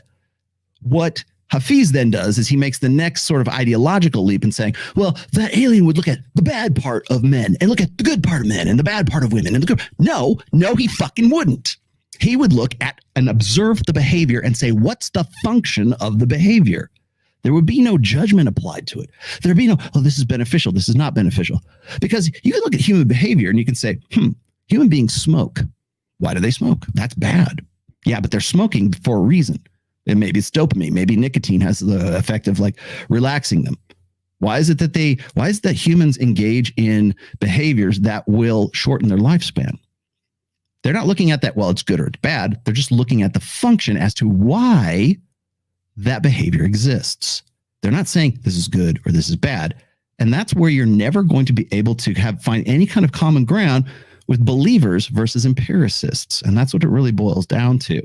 So I want to point that out, because when I get to the next one here, you're going to see why that's important. So what you got here? Blackest Panther. No TradCon has ever been able to logically justify why a man that worked to become great, surpassing most men, should limit his genetic legacy to one bloodline. Good point. Why should an above average man settle for average outcomes? Yeah. And in fact, that's in the Bible. That's in his Bible. That's in the Old Testament. It's in the Old Testament. But you would not have the tribes of Judah were it not for a patriarch who did exactly that, who had lots of children and they go off into perpetuity. That's why we call it Abrahamic religions, right? Judaism, Christianity, and Islam. That's why it's very, very male specific. We call God he. We refer to him as him. Go look at Eastern religions. There's no him. I mean, unless you're talking about Krishna, but even then, right? I mean, you're still like that. It's a personification, but the personification in Abrahamic religions is always the man at the top. It's the alpha male, the alpha God. And that's what I think is we're going to come when we get to the marriage part of all this, you'll understand what I'm talking about. But yeah, good observation, Blackest Panther. You go to the front of the class. Can you attend my class? How do you interpret Draupadi story worship from ancient India? How long do we have for your €5 question? I actually talked about it wasn't that. I talked about Krishnaism. I got a little bit into Hinduism in my fourth book, Religion. I'm going to save that. Hang on. In fact, Sam, mark this one for me, please. Come back to that later. All right, let's keep going. Now, this is not masculinity, an over-the-top, blustering kind of ego, declaring yourself to be the highest status man on the planet. This is a sign of insecurity, not... Okay, that right there is straight out of the Feminist Handbook. So, I'm glad we started on this one here. That's not masculinity. It's not puffing up your chest. It's not this bravado. It's not having Lamborghinis. It's not having the attention of women who want to fuck you on demand. That's not masculinity. That's not being a real man. What is being a real man? Strength. I mean, anytime you feel the need to announce to the public, especially on social media, how great you are, every single time you are doing that because you are insecure. No secure person ever feels the need to do that. No man. comfortable with his status feels the need to brag about his status. No. Actually, that's very much masculine. Matter of fact, that's a form of intrasexual combat is what that is, Matt. And I'm sure you're unfamiliar with that. But it's broadcasting. It's advertising.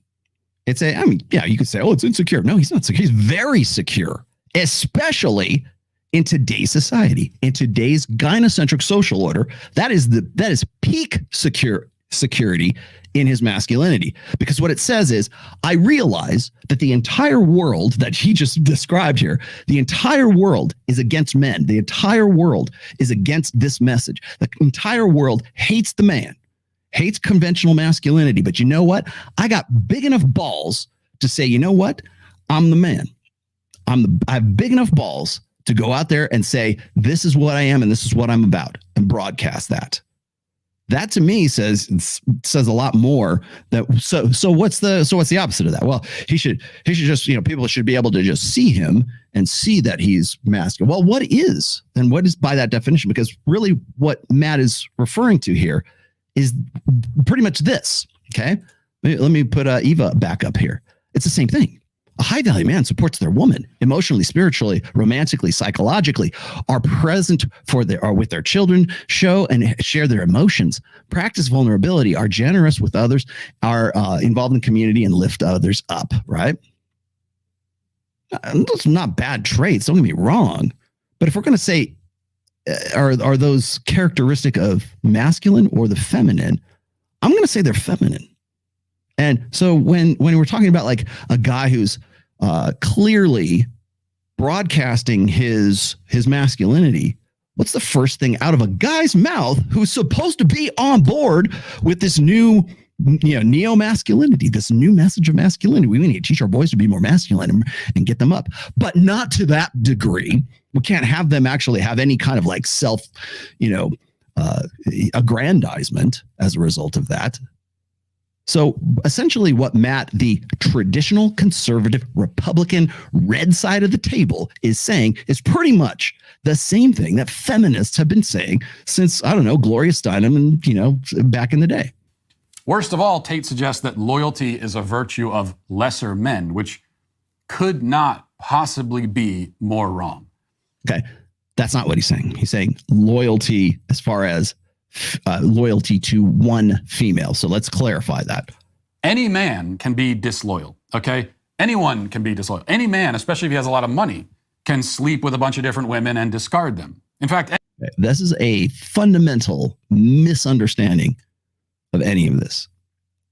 And the reason why is because this is the kind of guy that needs to negotiate. Everything I stopped it here on purpose, and I'm going to get to the next video here in just a second. But the reason I stop it here is because his understanding of what should be good masculinity is always tempered by a gynocentric correctness. Whatever is good for women is the correct way to think of masculinity.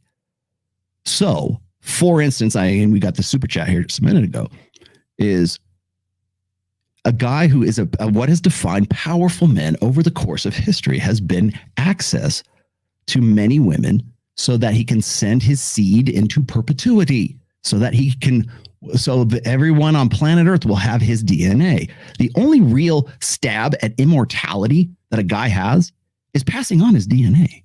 The only thing that's going to last, once you're dead, the only thing part of you that lasts is going to be the genetic code that's passed into your children.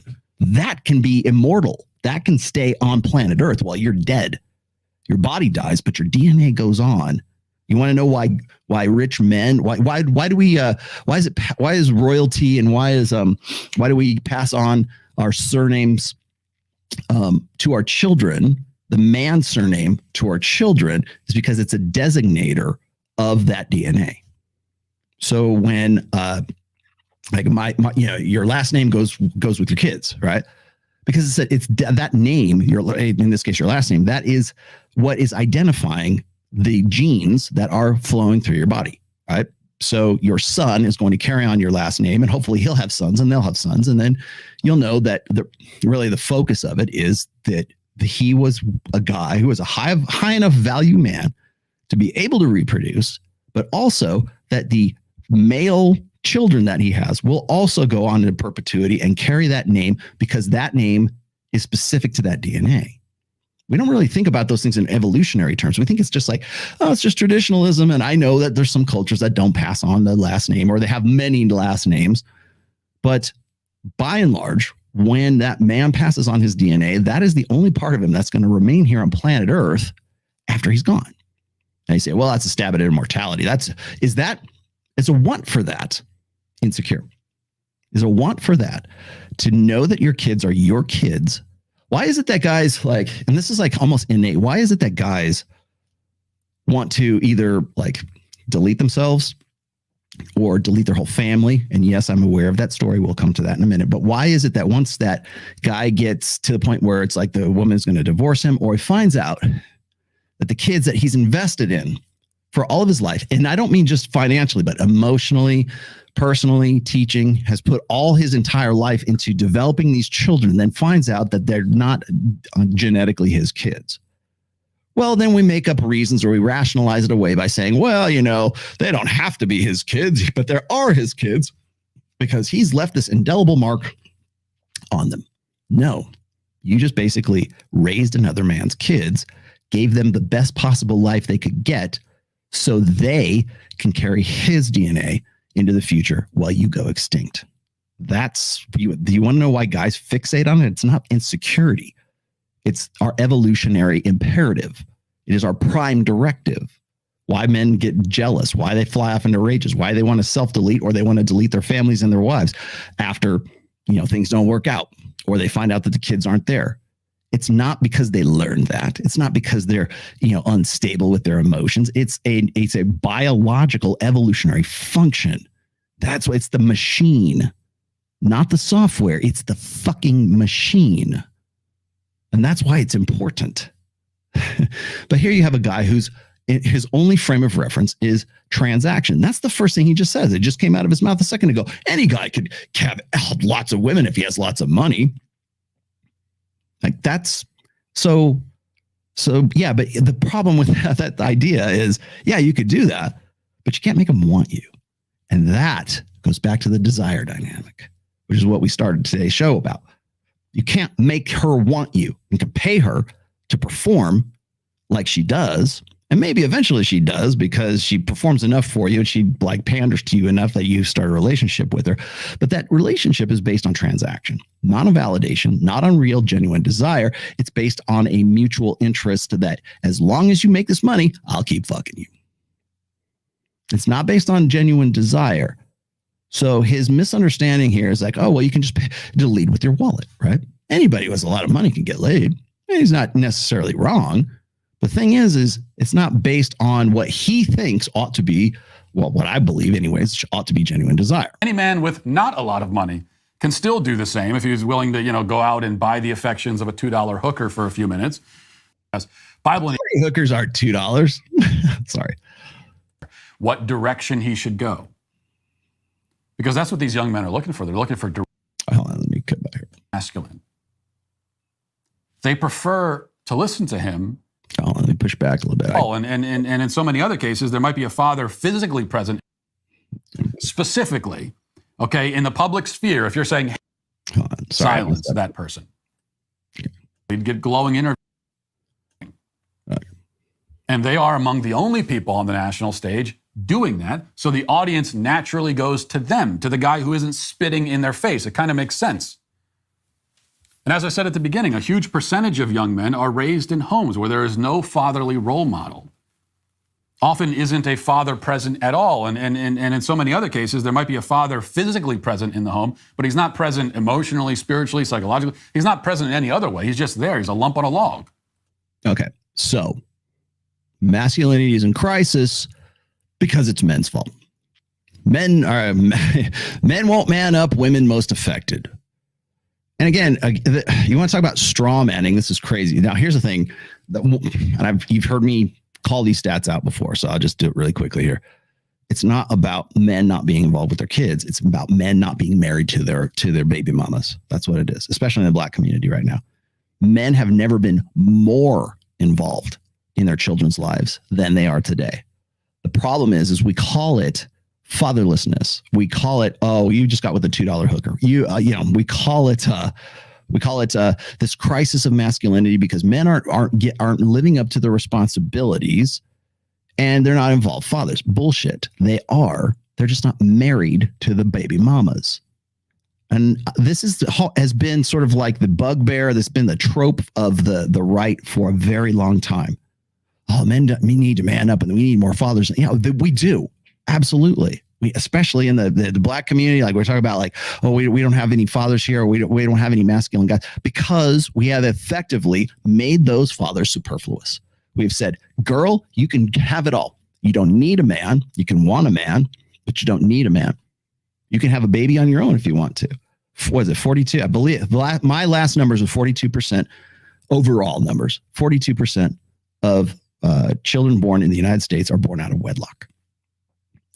I want you guys to hold on to that stat really quick, because when I'm talking about, and I'm going to do this probably, maybe I'll do it in the midweek show, but when I talk about marriage, when I talk about divorce, people say, it's really not as bad as all that. Okay, 42% of women are having kids out of wedlock. How does that square with the divorce rate? How does that square with the marriage rate? How does that square with the way that we're dealing with each other on an intersexual scope? You can't just point at one data point. You have to look at all of them in tandem, or in combination anyways. So where do we go with something like that? Right? We say, okay, well, men aren't involved, or we need more men in families because that would save the West. Or the bedrock, you've heard me even say this, the bedrock or the foundation, the keystone to Western society has been a monogamous family unit, however we define that. But it's been a man, a woman, and then their children and a golden retriever in the front yard. I'm not saying nuclear family, 1950s, leave it to Beaver. I'm just saying that is sort of like, the monogamy, socially enforced monogamy. I think I even said that too when I was on with Ruslan back in July. I said, yeah. Socially, I say marriage. That marriage didn't come out of my mouth. I said monogamy, socially enforced monogamy. So when we look at fatherlessness, and we never say single motherlessness, when we look at that, we look at it in terms of, oh, there must be uninvolved fathers because they're not married to the baby mamas. While simultaneously, we shit all over guys. He was just saying they spit in their face, right? So yeah, when a guy like Andrew Tate comes around, yeah, he's the purple cow in this herd of, brown cows. Yeah, of course he's going to stand out. I said pretty much the same thing. I think I mentioned this when I was on with the Savo brothers, and you probably heard me talk about this. Probably a Masculine Geek. If you guys watch me, a Masculine Geek. If you want to be a millionaire today, here's my millionaire advice. Millionaire Minute with Rollo Tomasi. You want to be a millionaire today? Start writing characters like Captain Kirk. Start writing characters like Han Solo. Start writing tough guy characters who don't give two shits about the woke narrative. Start writing characters. For the next big thing, right? Who are unapologetically, you could call them, misogynist, whatever they are, unapologetically, conventionally masculine. Write those characters. You know why? Because nobody knows what they are. I swear to God, man. I watched, what was it? Let me pull him out real quick. I was watching, what was the name of it? Oh, there's this new series on Netflix, and it was called Treason. And I wanted to watch it because it had Charlie Cox in it. And Charlie Cox was the actor that played Daredevil in the Netflix Daredevil series, which I thought was fantastic.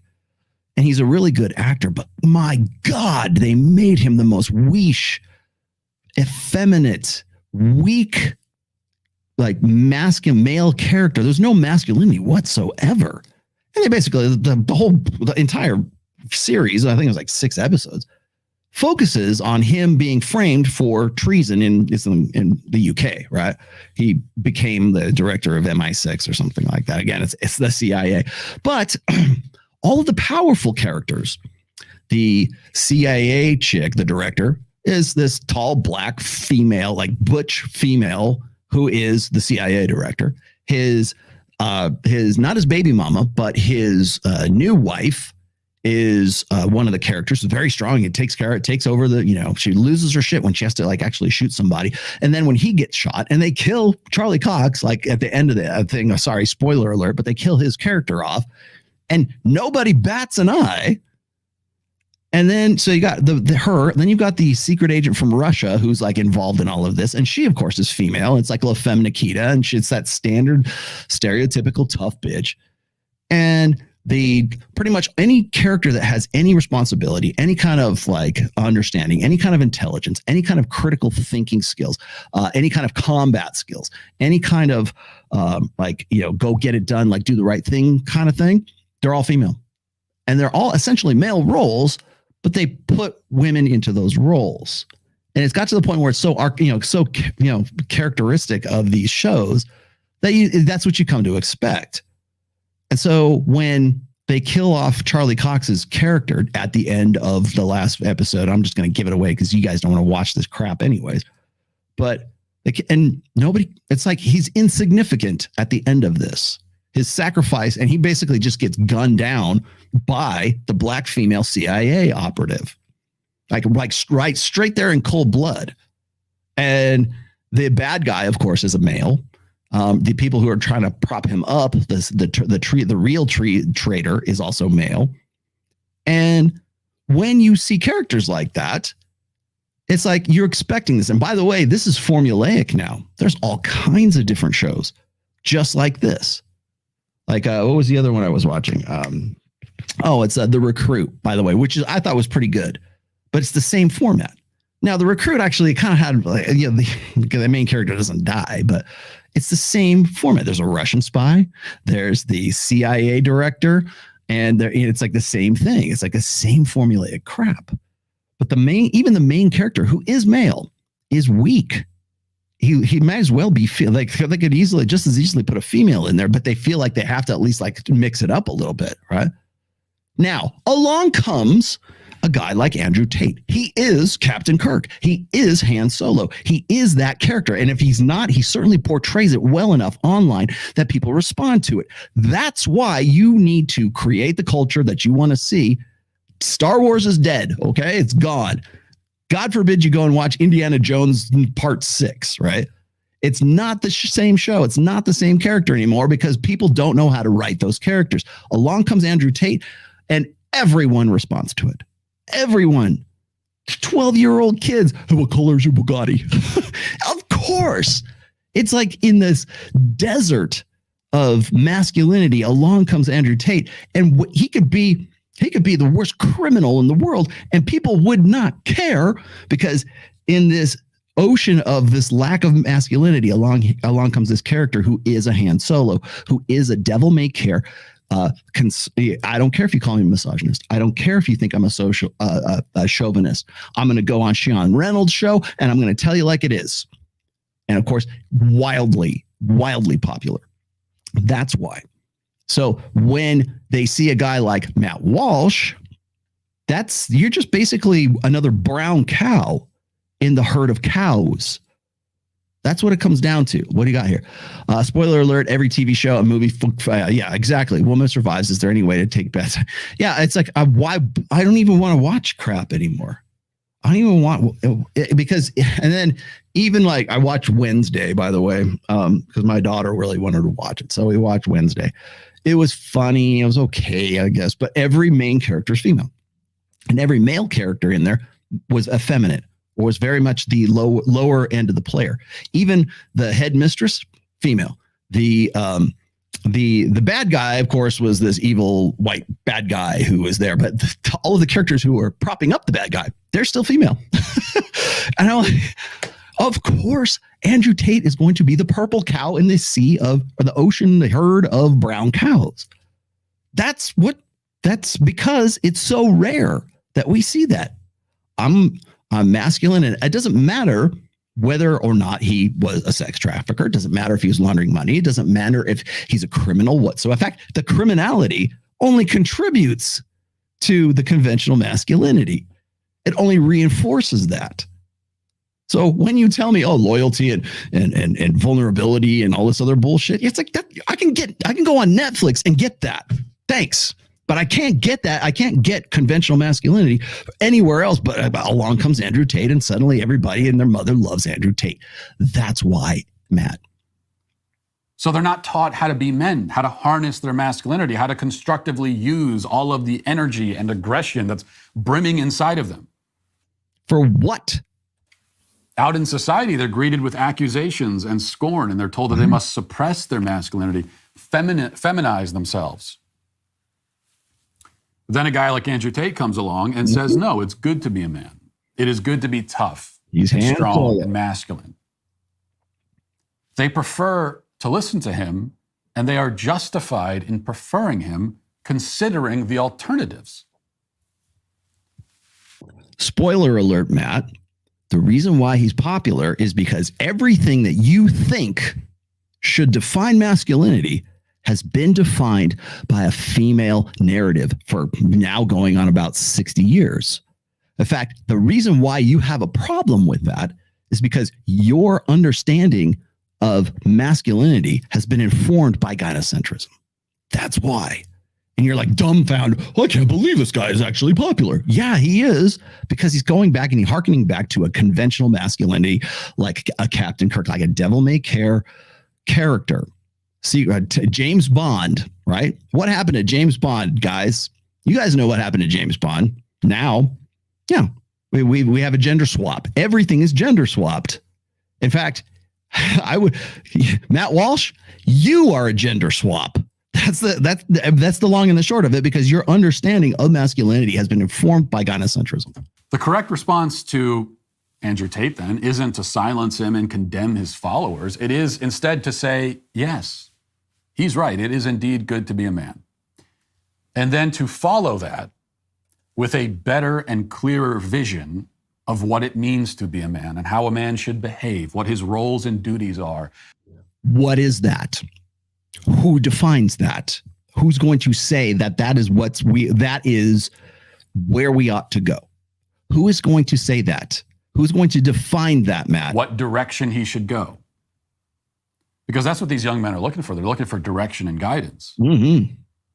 If you don't have that to offer, then just step to the side. They're much better off listening to Andrew Tate than to someone who believes that the best version of a man is a woman. Mm-hmm. Well, we should be. Oh, the best version of a man is a woman. Where do we see that? Right here? Perhaps, I wonder if Matt would agree with this. A high-value man supports their woman emotionally, spiritually, he already said spiritually, romantically, and psychologically. They are present with their children, show and share their emotions, practice vulnerability, are generous with others, are involved in their community, and lift others up. Would he agree with that? Because if he would, then why is the polar opposite of that, or not the polar opposite, but why is a guy who is as offensive as Andrew so hard to grasp why he's popular? Why is that? Oh, well, it's dark triad and guy, women love him because he's dark triad. Well, he's good, he's built, whatever. He's outspoken. He does this shit. It appears to me that kind of masculinity is what people really want, as opposed to whatever version of what feminized version or definition that you're about to tell us here. Telling young men what I will and do teach my sons is that a man has a noble calling to protect and to provide. He is uniquely equipped to fulfill this role and was made by God for that purpose. He is a protector. He is a provider. That's what okay. Those are the two of the three of the triumvirate of the beta buck side of hypergamy. Again, I'm not going to shit on that because I do think that he's correct in that, but he doesn't understand the alpha fucks side of hypergamy. He doesn't understand why Tate is sexy. He doesn't understand why guys who are dark triad, he doesn't understand hybristophilia for sure.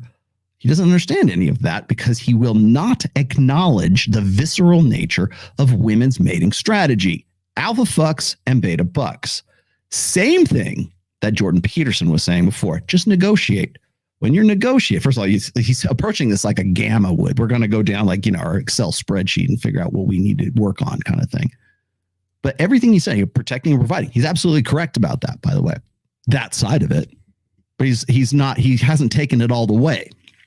You've heard me talk about the big head babies, the big head babies theory of human evolution. Would you like me to get into that? I'll get into that here in a minute. But men have an innate protector instinct. In fact, I just read an article where they did brain studies showing that when men are in sort of instinctual situations, that they will default to altruism. They will default, and that altruism extends even to women that they do not know. They will take a bullet for a woman in an active shooting situation when they don't even know who that woman is, because there's something in our evolutionary firmware that says sperm is cheap and eggs are expensive. And we are motivated in that moment to go and do something about it. You know what happened? Here's the thing. That's an innate part of male. The protector instinct is an innate part of masculinity. And it's something that's unique to human males, right? But the thing is it, like anything else that is innate, it can be trained out. So like, for instance, like martial arts, right? People tend to be more like conflict averse, right? We don't want to get into violent situations, especially in situations we don't feel confident enough to win. Fight or flight. Fight or flight usually ends up in flight. But that's one explanation. The other one is like, learning to drive and like turning into a skid as opposed to like turning with the skid, going against your instincts, because doing so will save your life rather than going with your instincts, which will kill you. So yes, you can train out your evolutionary firmware. It's not always a good thing, but sometimes it is. It just depends on, but again, it takes rationality and reason to train that out. But you can still do that. And you want to know why, we have young boys wanting to be girls, because it's training out that natural innate instincts. So yes, in a way you're right, but it's not complete. Oh, a real man is just about beta bucks. A man is supposed to be. That is what every man is supposed to be, every single one. And why is Tate more popular than you? Any man who is not that, who is not doing that, will fall into despair because he is. I don't think, and I don't know a lot. Most, well, maybe Andrew and Tristan are in despair now. I don't think they're. Even in jail, I kind of doubt they're in despair right now. But it better be. They better be, because if they don't, then he ain't living the best life he could be living, right? Useless. And the worst thing that a man can be or feel is useless. True. Nearly every man who has committed suicide, and the suicide rate among young men is increasing. No, actually, it's 3.5 to 5 times the rate of women, and usually precipitated by divorce or a loss of a job. And nearly all of them, it's in part because that's how they felt about themselves. Useless. There's no point to their life. Nothing for them to do. No. 9 times out, I'm going to go out on a limb here too, because I have had personal experience in this situation with at least 2 people that I know, and you know who I'm talking about, who have committed self-deletion. Okay? When men delete themselves, it is not because they're in the pit of despair. Well, I mean, they are, but it's not so much an emotional decision as it is a pragmatic decision. And I will die on that hill. Oh, they're depressed and they want to know. They don't see any way to rebuild themselves. They don't see any way to come back from that deficit they get. If you've read Zeroed Out, you know what I'm talking about. You will find this, by the way, at the end of the player's handbook too, is being zeroed out. In fact, I tried to end that book with a little bit more encouragement. And as weird as it sounds, that chapter seems like it's really kind of like bad, but it's not. It's zeroing out is really good. And then there's right after that, there's the chapter that is the real you. Okay. And those are meant to sort of like lift you up at the end of that book, so you're not thinking that everything is gloom and doom. Okay. However, when men self-delete, they are more successful than women. Women actually attempt self-deletion more than men do. But yet men complete the task 3.5 to 5 times more often than women do. Because when women attempt it, it's usually an attention plea. It's a cry for help. It's like, oh, somebody talk to me, right? Men, and nobody cares. No one cares. It's not about mental health. It's not about talking to your bros. It's simple pragmatism is what it ends up being. And yeah, should you go talk to your friend? I'm not saying you shouldn't. I'm not saying you don't seek help. I'm just saying that when guys make that decision, it's usually a pragmatic one. I've put all of my, I think I come back to the case of Thomas Ball. If you don't know who Thomas Ball is, I wrote about him in my second book. And there's a chapter in there, and it's called The Second Set of Rules. And the reason Thomas Ball was famous, the reason he came to my attention is because he self-immolated, essentially set himself on fire, like that Tibetan monk in that famous picture. It's like Rage Against the Machine, right? He did the same thing on the stairs of some courthouse, and I can't remember where it was. I think it was Virginia. Ended up deleting himself and immolating himself in the most dramatic way possible, and left a manifesto talking about the old set of rules and the new set of rules that people were playing by, and came to the conclusion that the only logical thing he could do is to delete himself, but go out in such a spectacular style that he can make a case so people will actually listen to him. Now he's gone. I think that's stupid, and I don't think anybody should do so. But I understand the reasoning for why he did what he did. When men get depressed, when men get despondent, when men get nihilistic, it's because they maxed out the wrong stats. They have built their character up and they go, oh, fuck, I thought we were playing this game, but now we're playing this game? I'm screwed. I made my character wrong. I'm not a tank, right? I'm not a spellcaster or whatever it is. But, they think in those terms, right? I didn't max out the things that would have actually made me more successful, and now I'm screwed. Or they'll get to a point where they have done everything that Matt talks about, get married, have the kids, do all this, and still get raked over the coals in a divorce because they don't understand the fundamental nature of women. They get to that point, and guess what happens? Yes, you know where I'm going to go with this, that story. We get to the point where'd it go? Is it the AP news story? Where did I put this? Jesus Christ, I hate it when I have to do it. Accept all cookies. Hold on, let me see if I can reset this again. Here we go. Okay. 8 found fatally shot in Utah home, including 5 children. Okay, you guys asked for it. I'm going to give it to you. Let me close these stupid ads and get these off of here. Yes, I like guitars. You're going to see it in just one moment. All right, where do we put that? So here we get to the self-deletion portion of today's show. Let me share the screen. And here we go. I just work here. Just saying, right out the gate. Can I do this? Let's do this. Much better. Here we go. 8 found fatally shot in Utah home, including 5 children, unfortunately. Okay, let's continue. Salt Lake City, 8 family members, 5 of them children were found dead from gunshot wounds in a southern Utah home Wednesday, according to authorities who did not provide more details for potential motives of the killings. The victims were found when the police did a welfare check at the residence, according to the statement by city officials in Enoch, of course it's Enoch, in Salt Lake City, a small town, about 8,000 people, small town, located 245 miles south of Salt Lake City. Police said they did not detect any threat to the public. Enoch City Council or City Manager Rob Dotson said that the community was sent reeling by the news that 8 bodies and the deceased, all members of one family, were known in the southern Utah town. Many of us have served with them in church, in the community, and gone to school with these individuals. Dotson said in a video, sent a video Wednesday night. This community at this time is hurting. They've lost feeling. They're feeling pain, lots of questions, yada, yada. Now, we won't know the mindsets and thoughts of the individuals who experienced this tragedy, but we can all pray for their families. Okay. Dotson choking up. Yeah, I can understand why. Welfare checks were based on the police, 5 children, blah, blah, blah. Okay, here we go. Is there any more? Anyways. Reason for this is the guy who was the gunman, the father, was about to get divorced. That was the catalyst for that. And all too common.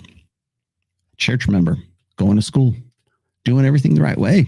Matt did everything the right way. Apparently, I've read other stories. I'm sorry, I should have probably got not that AP or the Reuters, but got divorced or was going through divorce at that time. And I know this personally because unfortunately, a family member did the same thing. Okay, not killing him, just himself. But anyways, you guys know what I'm talking about. So when I see stuff like this, and I say, let me tell you what masculine is about. Do this. Get on board. Get back on the fucking plantation. Do what we should do. All these things that God and country and everybody else is telling you to do, and you'll live a better life. You'll be happy. You'll be content if you do this, because otherwise you'll end up in despair. That guy right there was certainly in the fucking pit of despair with 5 kids with his wife in a little town in Utah, Enoch, Utah. Okay, where do we go from there? He's playing by those rules. That's the old set of rules. You would think, hey, well, how come he's not? Because the guy's got zeroed out basically. Now we could keep going with that. I don't know if he got cuckolded. I'm not really sure. I don't know that for sure. However, I do know he's going through divorce.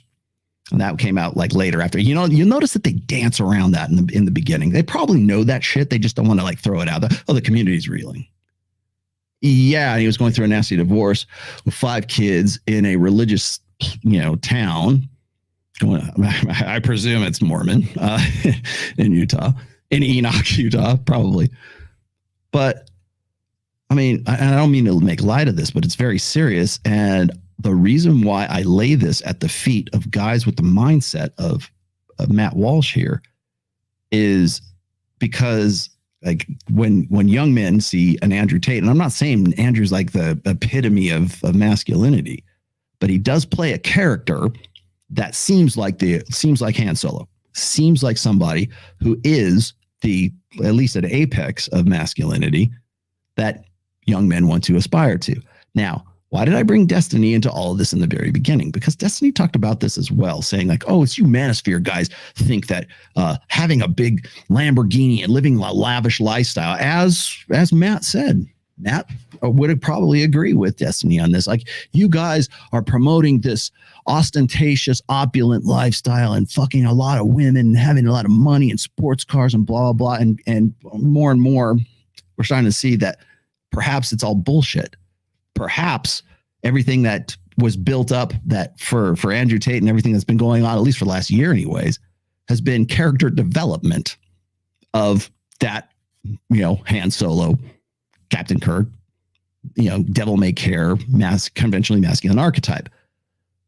And that's going to be really damaging, I think, going forward. I think more damage will be done to the manosphere. More damage will be done to me, to the red pill, to even asking the right questions, confronting someone like Matt Walsh. More of that will be like, they'll be able to say, oh, here's my ace card, Andrew Tate. Here's my ace card. It used to be Elliot Rodger. Alec Manazian, here's my ace, right? Now that ace is probably going to be Andrew Tate. And even if he beats the rap, it's still going to be a card. You believed all this. He's not really a masculine guy, but what about the guy in Utah? What about the guy who, and he's just one of many, right? What about the guy who, gets zeroed out, loses his job and offs himself that not even heard about?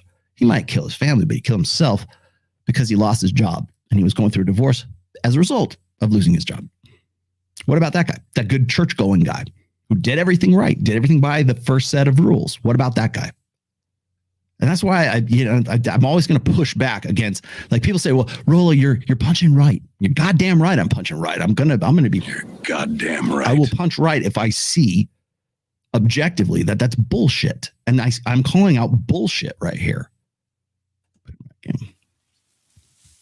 So this is what a man is made to be. And most men are meant to find the ultimate fulfillment and expression of that role of protector and provider in the family as father and husband. Not all men, though. Some men are called to serve in another way. Fucking a lot of bitches. But all are called to serve. All are meant to live their lives in service to something greater than themselves. Sacrifice defines the male condition. What's the ultimate sacrifice, right? Come on, let's get to the Christianity part of it. Well, we'll get to that. In fact, if we don't get to that, you can go read about it in my 4th book because I cover it there. To be a man is to sacrifice, at least in the old set of rules is to sacrifice. Unless you're a guy who says, you know what, fuck that, I'm not going to sacrifice jack shit. I'm my mental point of origin. And when I benefit, that's when anyone around me benefits as well. So let's keep going. No man is meant to live aimlessly, wandering from place to place, motivated merely by the drive to satisfy his desires from one moment to the next. No man can find fulfillment in that life, but that is the life many are condemned to because they've never been shown another way. What way? What else is there? Show me the way, Matt. Because the cultural powers that be have decided that we're not allowed to show them another way. Who are the Our culture tells men that they're not called to do anything in particular. Who is they? I want to know who they are. Who's they, Matt? Their sex should have no bearing on what they do or how they interact with the world. And we call this freedom. But it's the sort of freedom you give to a man in the desert by taking away his compass and his map. They're already there. You take that all away and you say, yeah, see, you're free now to wander and go nowhere and die. That's not freedom, that's despair, which are two things that are very often conflated these days. Is it any mystery that these wandering men would so eagerly follow the first guy who comes along and seems to know where he's going? Yeah, because you guys never give them a clear path. Because they would rather be like Tate than be like you. They would rather, and even the closest approximation of that seems like a better idea. They're looking for them. It might be, they're looking for purpose. Yeah, they are. He's going to switch over to meaning here in just a minute. But yeah, of course, because we've been so bereft. There's your vocabulary word. So bereft of conventional masculinity for so long from the first set of books that the second set of books we go, you know what? Nobody's playing by these rules, man. That's why. That's why Tate is popular and you are not. If his map isn't as reliable as he thinks or claims, well, it's better than no map at all. Because if you're completely lost, you might as well follow whoever claims to know the way. Even if he takes you in circles, you won't be any worse off. But why does he seem attractive? What is he saying that because if the guy was just blathering nonsense, if he was just some homeless guy on the street talking to himself, people aren't going to go follow that. But they will go and look for a teacher. There's sheep in search of a shepherd. And no one's giving them any shepherdhood, right? They're not even giving them the right facts. Even Tate, to an extent, is not giving out all. I mean, he's not as detailed as he probably should be. He's not educating. He's promoting. He's advertising. But that advertisement is the character of Han Solo, that character of Captain Kirk. And that is water and that's manna from fucking heaven in the desert of femininity, of gynocentrism. And at least you'll have some company for a while. We cannot push away all of the people who are trying to guide these young men only to replace their voices with silence. Okay. Who? Because that is simply abandonment. Good idea. And we have abandoned young men for far too long. Yes, I agree. Now let's get to our headlines. And cancel. All right, so that's the first section. That's your preamble to this next part right here.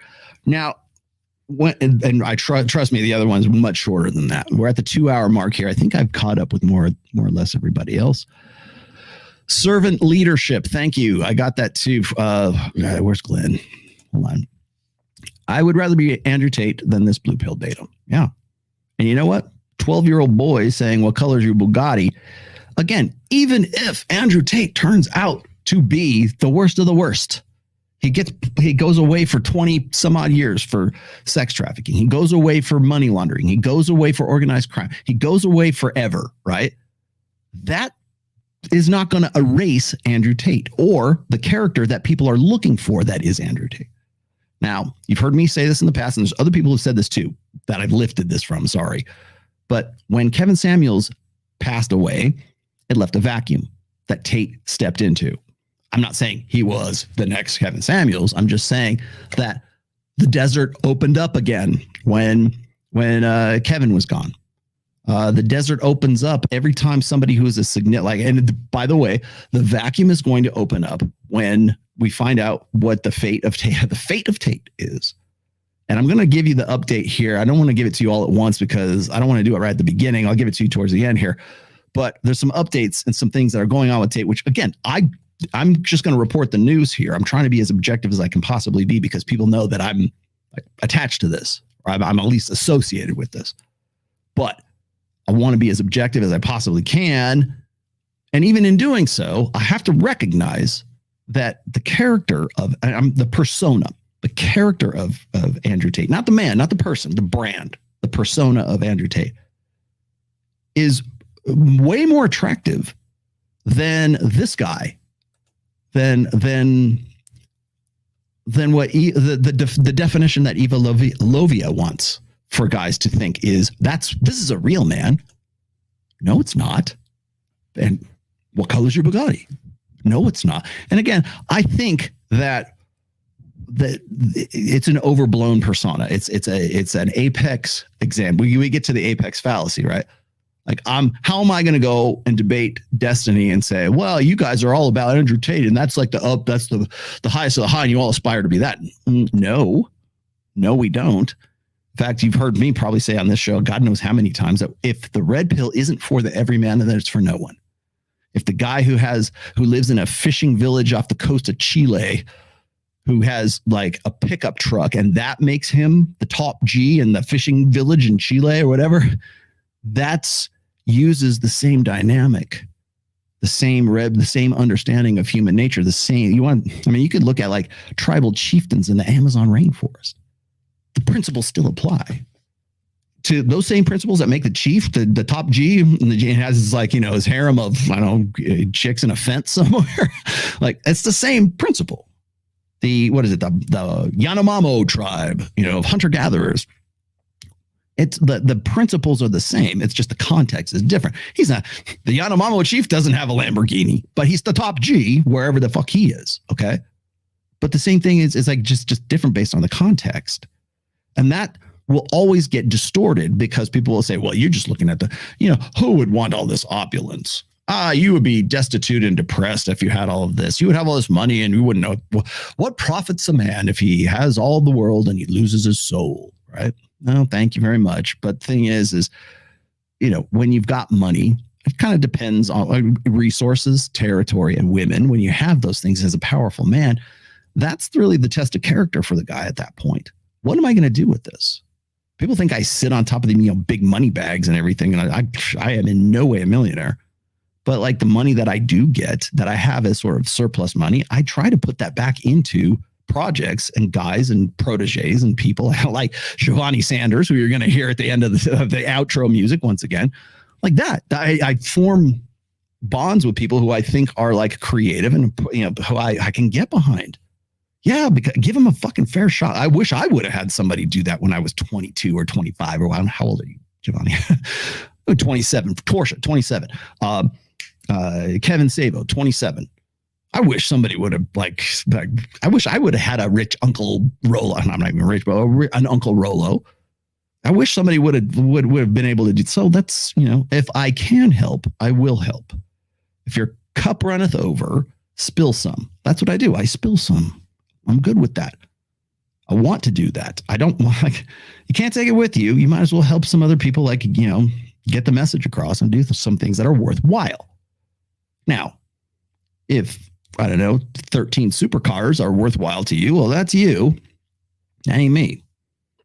But I think that if the guy in Tulsa, Oklahoma, sitting on a tractor can't read the Rational Male and improve his life the same contextually as the guy in South Africa, as the guy in Kenya, as the guy in Nairobi, as the guy in Turkey, in Istanbul, as the guy in Japan, wherever. If it's not for everybody, that's for nobody.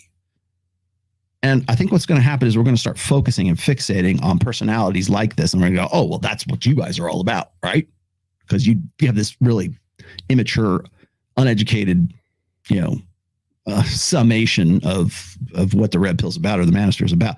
Unfortunately, that's going to, by the way, if you're a content creator and if you're in this, or you're like even if a fan of mine, you're going to be dealing with this. Everything, all the fallout, you're going to be dealing with it. And as I said before, I think this year is going to be the year where we kind of turn down the volume on the manosphere. What else? Let me catch up here. I know I had a couple there.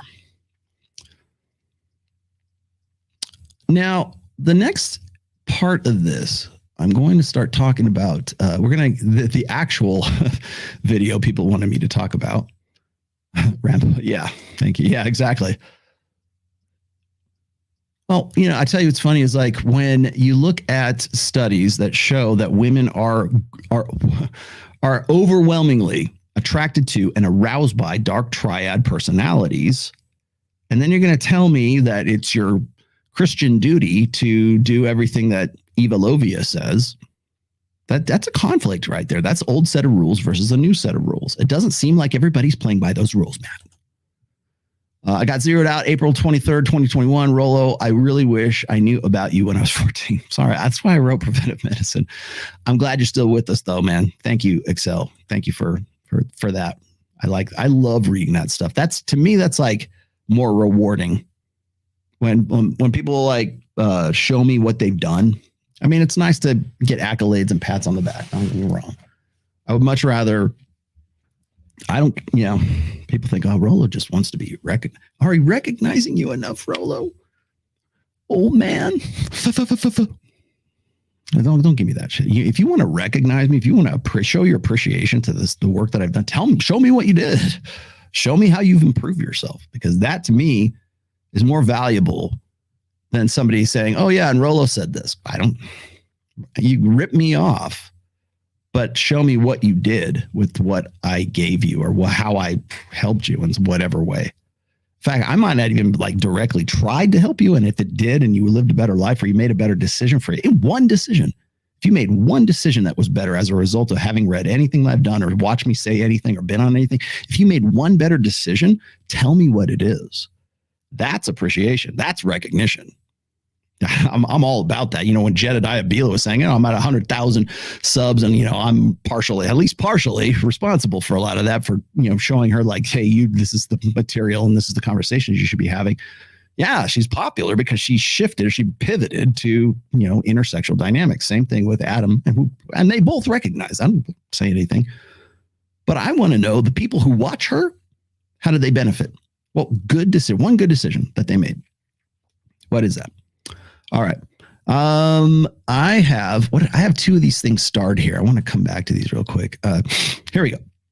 Does pre-selection as a status metric register in women's hypergamous filter? If so, which side of hypergamy? Okay, that's the beta bucks side of hypergamy. I think I just kind of covered that here. It's okay. So what are those things? And I realized, Rollo just talks about hypergamy. He overestimates it. Blah, blah, blah. Okay. No, I explain it to you. And so when you're talking about those aspects, when we talk about protection, provisioning, and parental investment, those are straight out of the third book, Positive Masculinity. That's where I introduced that concept, by the way, is the beta bucks is defined by protection, provisioning, and parental investment. In fact, I don't have the book up here. It's downstairs. I could show you the chapter where I put that out there. And I don't care if you think David Buss came up with it first. Okay, fine. But it's in that book. It's in my book. It's in his book. Who cares? Okay. Same thing apply. What's funny is like nobody gives me shit for instinct, emotion, and reason. Nobody gives me shit for this, right? How come nobody wants to call me out on the triune mind theory? Lizard brain, mammal brain, human brain, instinct, emotion, and reason. Hey, Rollo picked that up from triune mind. Because nobody knows. Nobody cares, right? How come you guys don't give me grief about that? Or like the four laws of behavioral genetics. How come I don't get any grief for like calling these out all the time? I'll tell you what's funny is like I actually tried. I'm stupid. Okay. I make mistakes. One of the mistakes that I made was actually trying to explain the 4 laws of behavioral genetics on the Dr. Phil show. I should not have gone there because that is just a lecture that they did not want to have. That was not fun. That was not that. Hey, let's move on to another topic. Here's why you're wrong. And by the way, so I should also cover that too. If you're wondering where that show is going to be, like that was, by the way, I shot Dr. Phil the second week of, was it this November 7th or November 10th? Somewhere in there, around the second week of November. We are now, what day is today? January 8th. The likelihood of that show going live is probably next to nothing right now. I will be surprised if it goes live. I'll be very surprised if I get the call and they say, hey, Rollo, we're going to broadcast it on Wednesday, right? I'll be very surprised because of everything that's happened with Andrew Tate up to this point, because now everything we talked about in that show is very dated. And I'm hoping that I'm going to say, hey, we scrubbed the whole thing, because then I can talk about it. I can actually do a full on video about it, because then there's no show to talk about. So I'm off the hook with the NDA. But like, I honestly don't think they will. It will be, if they did, they're very stupid, because it will be a very bad look for the producers of that show. Let's see. What did you say? Most Tate fans with half intelligence knows he's doing a character at times. Yes, that's the character. That's Captain Kirk. He did exactly what I said. You'll be a millionaire. Literally, here's your character. I'm giving you this information. And I'm not even a success guru. Yes. They enjoy watching. Yes, they do. And then on top of that, I'll tell you, what's funny is, love him or hate him, just spell his name right. Because the people who love on him, they love the character. The people who hate him, hate Andrew Tate, and are like, we're trying to run him up. Hassan and Ethan Klein, whoever if you're a Tate hater, you're hating the character. And if you're a Tate supporter, you're a supporter of the character. Just keep that in mind. Uncle Rollo and his book saved my life after zeroing out with a borderline woman. I simped for her. Never again. Early into my see. This is recognition. Thank you. Okay, you know what? You can have one of those. I know it's only $5. Billy Huang. The analysis that you provided during the show in 2021 led me to find a great coach, MLD, who provides prescriptions that work for me. I'll always be grateful for the both of you. Thank you. I'm going to have John on Access Vegas, February 4th. February 4th. So with that said, let's bring up video number 2 today. And again, I promise you this will be a little bit shorter, but this was actually what I wanted to get into. And of course, here's the Huckleberry video right here. Yesterday with a discussion about the crisis of masculinity and the rise of Andrew Tate. And to very briefly summarize the key points made in that conversation, boys are growing up in a culture that is openly hostile to masculinity, and many are forced to navigate the minefield without the benefits of strong male role models to show them the path. And okay, this is funny because the reason why, so this is like about a 15-minute video. I'll scrub through it. I won't go through the whole thing, but the reason why he's doing this is because he had such it wasn't me, I promise you. I had nothing to do with this, but he had such a violent reaction, right? Maybe enthusiastic reaction to the video I just showed you, that he had to do the Make Good video, which is this video here. This crisis is self-perpetuating. It grows exponentially because the young men with absentee fathers eventually become absentee fathers themselves, repeating the cycle indefinitely unto infinity. And into this field of confusion and man-hatred steps guys like Andrew Tate and others, quickly earning an enormous following of young men who understandably flock to somebody who has a message that... Others. Who? Who else? Who else can you name, Matt? And others. No, you're just being diplomatic. I get it. Okay. Embraces masculinity rather than treating it like a disease. Andrew Tate, very often good at identifying the problems in our culture as they pertain to the situation that men face, and deserves credit for speaking up in defense of masculinity rather than denigrating it and calling for its eradication, essentially. But in my view... So he's to be praised because he identifies this stuff, and he's not there's a lot of people that do exactly the same thing. The reason why Andrew should be praised, or is being praised, is because he's the character, he's the hero that everybody has been looking for. Dewey misses the mark when it comes to the remedy. He seems to basically understand the disease, but he doesn't have the right prescription for it, or at least the full prescription. Do you think that maybe Matt's been listening to my stuff? Because I've used those words almost verbatim. Whenever people ask me about the black pill, whenever they ask me about MGTOW, hell, when they ask me about like the more sort of like, Save the West branch of TradCons, I will say the red pill isn't about belief. It isn't about ideology. It isn't a philosophy. It is a praxeology. For lack of a better term, it is a praxeology. It is a loose science. We're still learning. It is written in pencil, yada, yada, yada. When I talk about MGTOW, when I talked about, and God knows ad infinitum about the black pill, they get the prescription, or they get the description. They get the symptom, or they understand the disease. They get that right. The analysis, the diagnosis. They get the diagnosis right. The prescription is what I have a problem with. Here's best practices. Here's what we ought to do.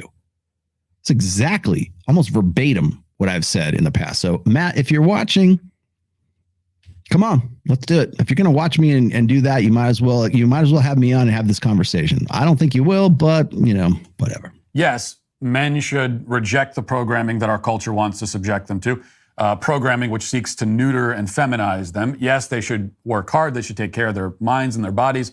Yes, they should strive for success, including financial success. But a life of hedonism and materialism and luxurious wealth, remaining unmarried while sleeping with dozens of different women and so on, is not the ideal to strive towards. Rather, what men are called to. And why?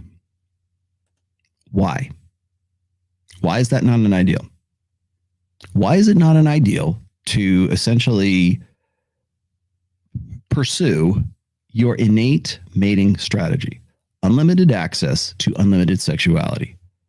That is, hypergamy is women's innate mating strategy. Get with alpha fucks, beta bucks, best quality. Get with the guy who is the best representative, or the best candidate, let's just say, for alpha fucks and beta bucks. The guy who is supremely hot, HAWT, like that guy, and is the perfect balance between cad and dad. You want to know why Tate's like lover boy method, like he could talk about this lover boy method, which, by the way, I got some choice words for you about that. Why was that effective for Andrew Tate?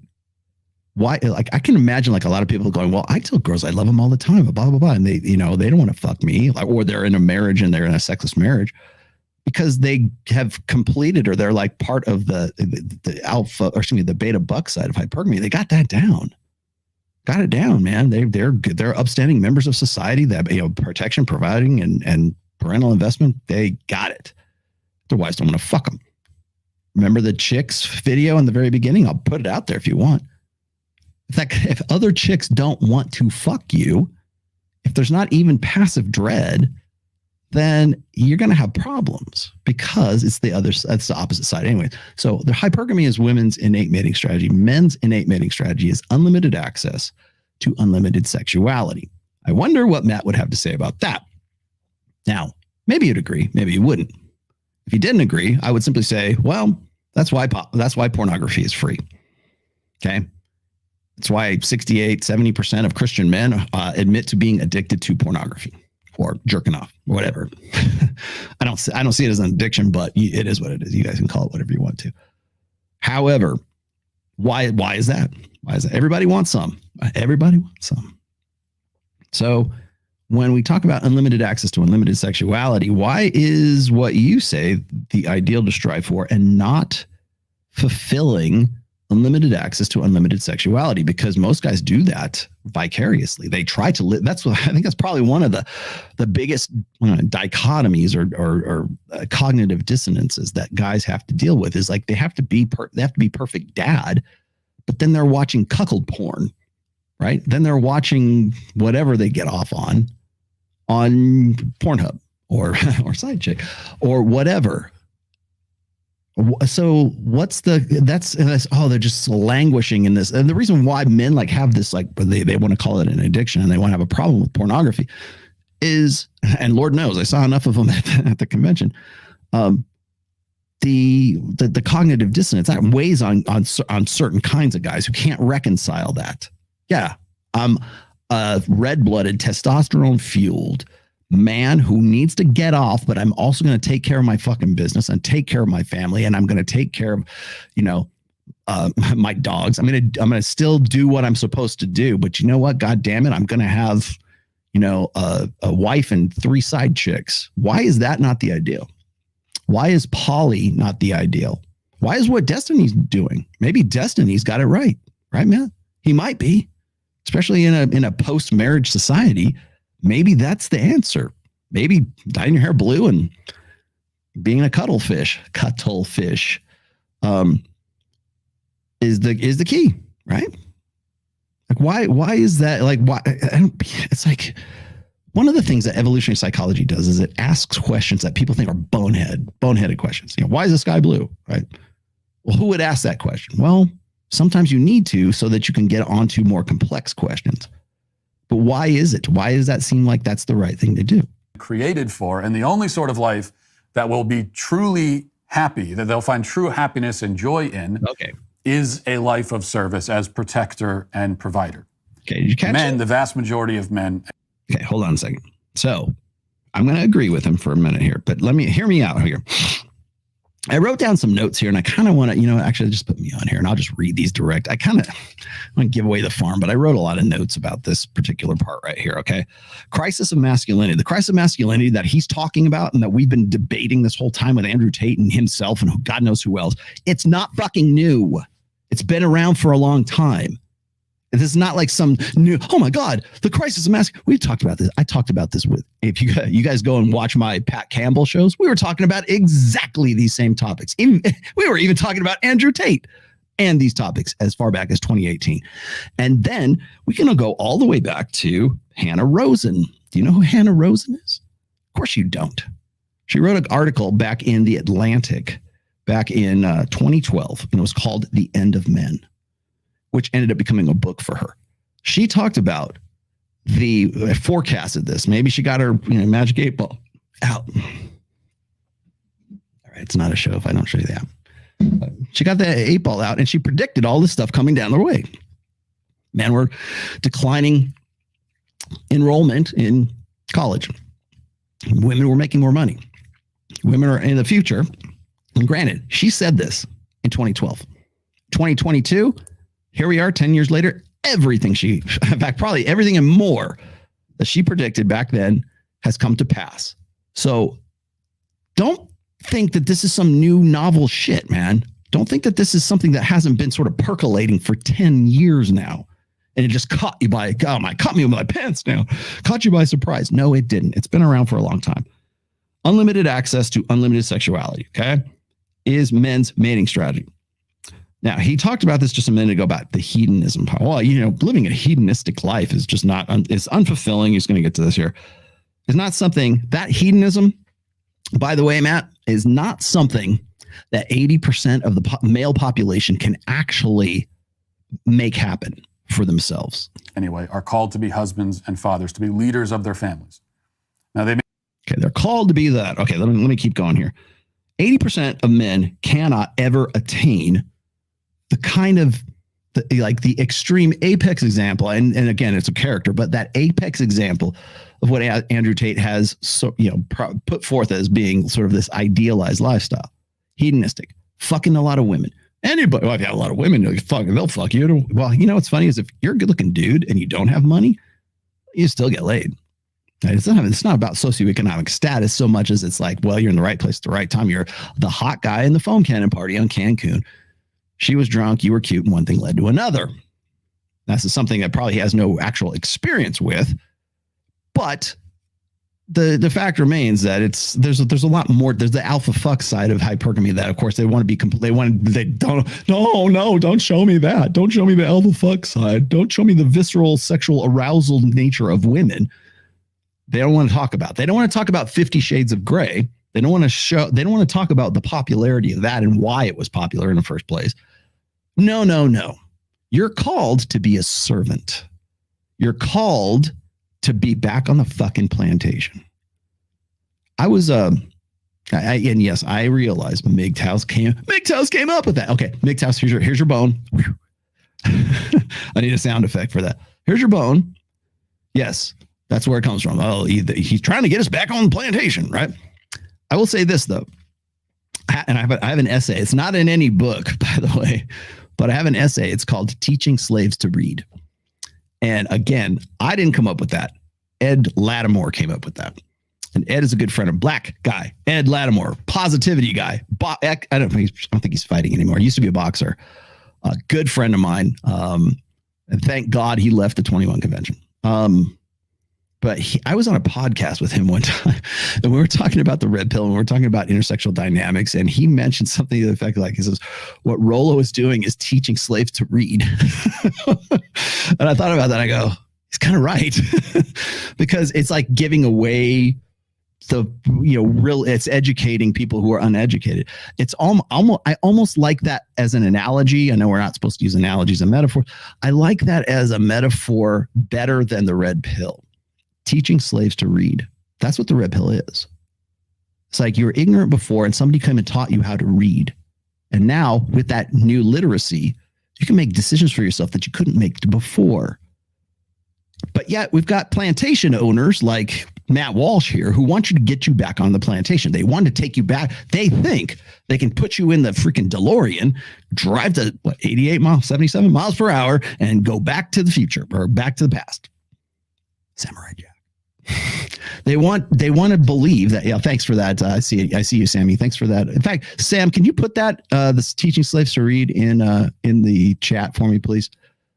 He just pulled up the link for me. Thank you for that. But yeah, I almost feel like that is merch. I almost think that is a better analogy than the red pill. Teaching slaves to read. That's what the red pill really is. It's teaching people who are uneducated how to have literacy and to use that reading skill so they can make better decisions for themselves. Got it?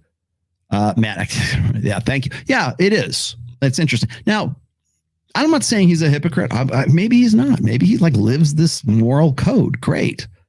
But he still doesn't know how to read, or he doesn't want you to learn how to read. Andrew Tate taught people how to read. Rollos teaches slaves to read. There's other people too.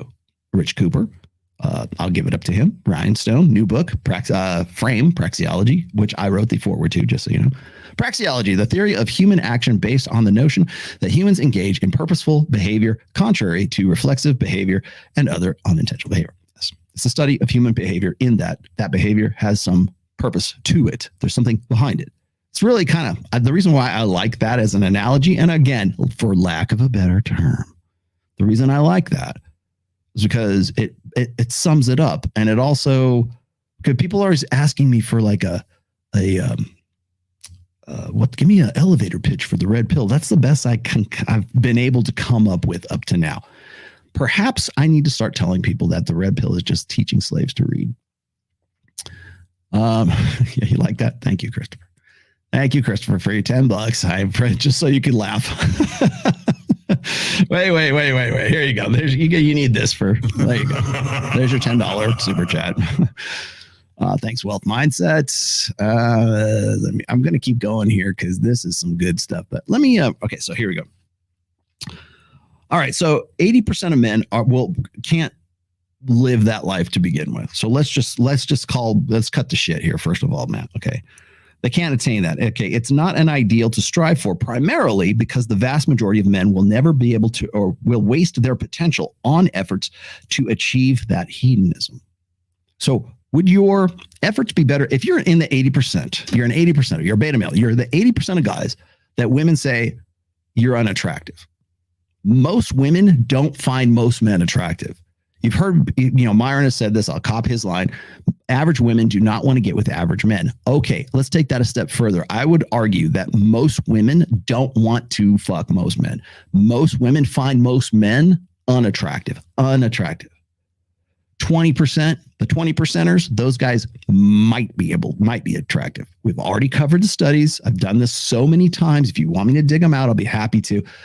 80-20 rule is really about the 80% of men who aren't getting it and the 20% of men who might get it and the 4.5% of men that are attractive enough that they can pull this shit off.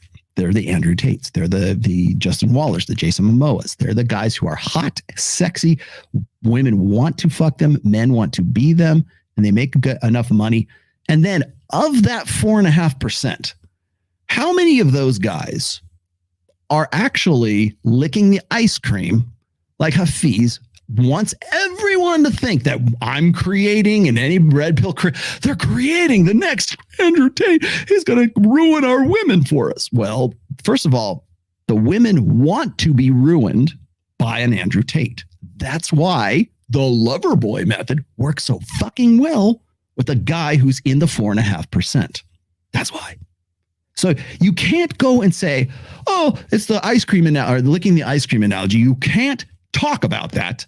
You always people say, we got to talk about both sides. Okay, here we go. I'm on the fence about that. But if you want to talk about both sides and you want to talk about guys who are licking the ice cream, first of all, they are a fraction of that 4.5% that women will actually reach out to and want to get with. Okay, so they're attractive enough to pull off dark triad manipulative behavior with those women. Of that percent, 1%. Yeah, probably 1%, maybe, that have that I don't know, evil genius intelligence. Because most guys, like, I will tell you this right now, I personally know Justin Waller, good looking dude. I would put him in that 4.5%. I know the girl. I've seen the girls who come on to him. They give him their number in the freaking restaurants. Okay, I was there when it happened. I saw it happen live in real time. But Justin's not like some fiendish Svengali manipulative ice cream licker. I mean, he enjoys the love and the affections and the intimacy and sex of many women, but he's not forcing them. He's not coercing them. They approach him. They open him. So when you talk about ice cream lickers, Hafeez, you are not telling the whole truth unless you say that the ice cream themselves pop open the cap and go, lick me. That's what the fucking ice cream is right there. You can't tell the whole fucking story truthfully without analyzing why the fucking ice cream is there in the first place. So don't give me this horse shit about, oh, these evil guys, they're going to ruin these women. The women wanted to be ruined. They actively went and sought the guy out to go and have it, to be in the ice cream store in the first place and to have the lid off and ready to be licked as soon as the guy comes in the ice cream liquor. So don't give me this horse shit about like, oh, you're creating these guys. No, I'm not. Most guys can't fucking do that. In fact, if I can reach out to the 80%ers, and I hope you are an 80%er, and I can get you just barely from the 80 into the 20, that's a freaking raging success for me. That's why I keep saying appreciation to me. If you want to show appreciation, tell me what you've done with all this stuff. Because usually when people tell me that, it's thank you for saving my life. It's not, hey, I'm licking ice cream now, Rollo. Fuck you. No one tells me that. And no one tells any of these other guys that either. Oh, I turned it. You know what? I was in the 80%, but because I read The Rational Male, now I'm running a cam girl ring. Now I got a Lamborghini. Now I'm licking the ice cream. Now I finally got access to the ice cream store because Rollo told me how to get there. Nobody fucking is doing that. So stop fucking misrepresenting the manosphere. Stop misrepresenting Red Pill. Stop misrepresenting me, who you won't even say my fucking name. Say my name first, and then you can misrepresent me. Nobody's doing that. Absolutely no one is doing that. And furthermore, we don't advertise. We don't go out there and say, hey, guys, come on in here. We don't have radio advertisements. We don't have commercials. Well, I don't have any billboards anymore. We don't have we don't advertise. Men seek this out. Even Matt Walsh said that, they're in this desert of masculinity. So they're sheep in search of a shepherd. They're looking for this answer. We're not like fiendishly going, hey, incels, come on in here. I don't think I have ever turned an incel into some ultra player. I have taken guys who didn't have social skills. Hell, not even me. I'm not even going to take credit. Like a guy like John from Modern Life Dating, Ryan, Troy Francis. Definitely, if you want to get into the Men of Action thing, as Mike Sartain, the guys who are in those communities, they're living better lives incrementally than what they were before they came onto this. No one is saying you're going to be an ice cream licker by being in my Patreon group. No, you know what I'm talking about. Nobody's saying that. But when you see examples like this, when you see Matt Walsh talking about this, even just the questions are so offensive or so catalyst. They're the catalyst for actually making him think about things he doesn't want to think about and confront. And especially the fact that women actually play a role in all of this. Women's nature actually plays a role in this. That's when guys get really upset and they go, oh man, maybe the rule set that I was playing by isn't actually the rule set that everyone else is playing by right now. Most guys can't do this. They can't become the window lickers. They can't be, maybe they can. They can't be the ice cream lickers. Okay. Yes, exactly. Most men never experience genuine desire, just like Matt. Because how do I know that? Because everything that comes out of a guy like his, and like I could pick on him, but everything that comes out of Matt's mouth lets me, shows me, broadcasts, telegraphs to me that his only understanding of intersexual dynamics of male and female nature is based on a fucking transaction. What can I provide for her? How can I? It's all based on the beta bucks. And by the way, so does Jordan Peterson. It's all there is. Hypergamy is only exists in one side, the beta buck side. How can I be of service, milady? That's what it is. They never experience genuine desire. They never get pulled. They never play a gig in Hollywood and then get pulled into the bathroom and have sex in the bathroom. Not saying I know somebody who's done that before, but Rollo, now thank you. How dare you? You really want that one? Oh, geez. Okay, here you go. How dare you? There's Greta. I need my Greta soundboard actually going for this one. All right, so that's that. I'm going to read some more here. So most men will never attain that. It is not an ideal to strive for, primarily because the vast majority of men will waste their potential and on efforts to achieve that hedonism in the first place. That's the real worry here. That's why he thinks the Western society is going to go to hell in a handbasket, because they're trying to chase after something that will never happen for them. And in a sense, he's kind of right. But if they can improve their situation intersexually, even if, hey, I'm a 5 and I can get a 6 now, that's an improvement. But that's what scares you. Then, of course, that says, oh, well, you're not playing by the rules now that I played by. So therefore, you're a very bad man, Rollo. It's not it's not a mutual imperative. Mutual imperative. What is that? Excuse me. It's not a moral imperative. It's not a moral imperative. It is simple pragmatism. Okay. So Matt Walsh, the reason for men to improve isn't to get to hedonism. It is to live a life of service. But service to whom? May be called to lead in other ways too, but first they must care for their families. Okay. Service to whom? Service to a female imperative. First, they can lead. Yeah, that's okay. But they've got to be, good fathers and families. Okay, good. I understood. Nothing. Who's going to disagree with this? No one. The problem is that everything that he's talking about right now is based on a feminine, correct way of thinking. If there's any saving our civilization at this point, now it's civilization, which I think there is. But if there is, this is how it will be done. And this is who will do it. It's not going to be saved by influencers who are sitting in front of cameras, whether the guy in front of the camera is Andrew Tate or me or anyone else. It'll be saved through the formation and preservation of strong, intact, loving, and well-led families. Okay, so let's keep going there. So service to whom, first of all, men are called to a life of service. I'm not saying they're not. I would say men need to find purpose, whatever that purpose happens to be. But then, of course, he wants to bring it into leadership. And I'm going to talk about leadership here in just a second, too. So true happiness, which is what he was just saying a moment ago. And whenever I hear happiness, I have to kind of parallel that with contentment. And you know what I'm going to say about being content is a life as a protector and a provider. Okay. Essentially being the best beta bucks guy you can be. Okay. This position relies on two falsehoods. Okay. The first one is this: happiness is a sustainable goal state. Happiness is a destination. Once you do these things, you will be happy. If you live this life, if you do what I tell you, if you follow this program, if you follow this pathway, you will be happy.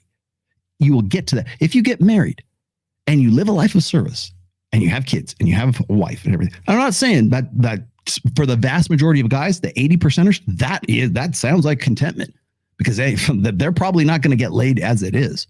Most men throughout history did not get laid.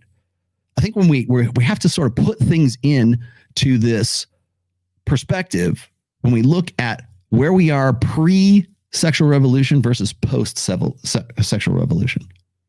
If you go and you look at the amount of partners, sexual partners, the average guy had, much less the average girl had, prior to 1965 and the advent of hormonal birth control. Now, maybe up to that point, you could make an argument, but certainly prior to that, 1, 2, maybe, the average guy was not fucking 4 chicks.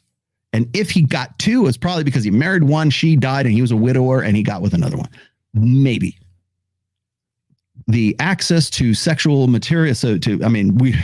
I've made the case that like all art is really kind of repurposed for pornography in some way, shape, or form. But the average guy who's working a farm somewhere, or the average guy in medieval Europe, wherever, even Renaissance Europe, Baroque Europe, wherever, turn of the century, is not fucking a lot of hoes. He's not out there, Royal Tomasi don't get no. He's not, maybe 1, if that. The vast majority of men throughout history did not reproduce. Simple as that. We have the genetic archives of that. We have the proof that is the case. As far back as, I quote this all the time, people are going to give me shit for it, but as far back as 8,000 years ago, 1 man for every 17 women reproduced. We know this because we now can plot the human genome.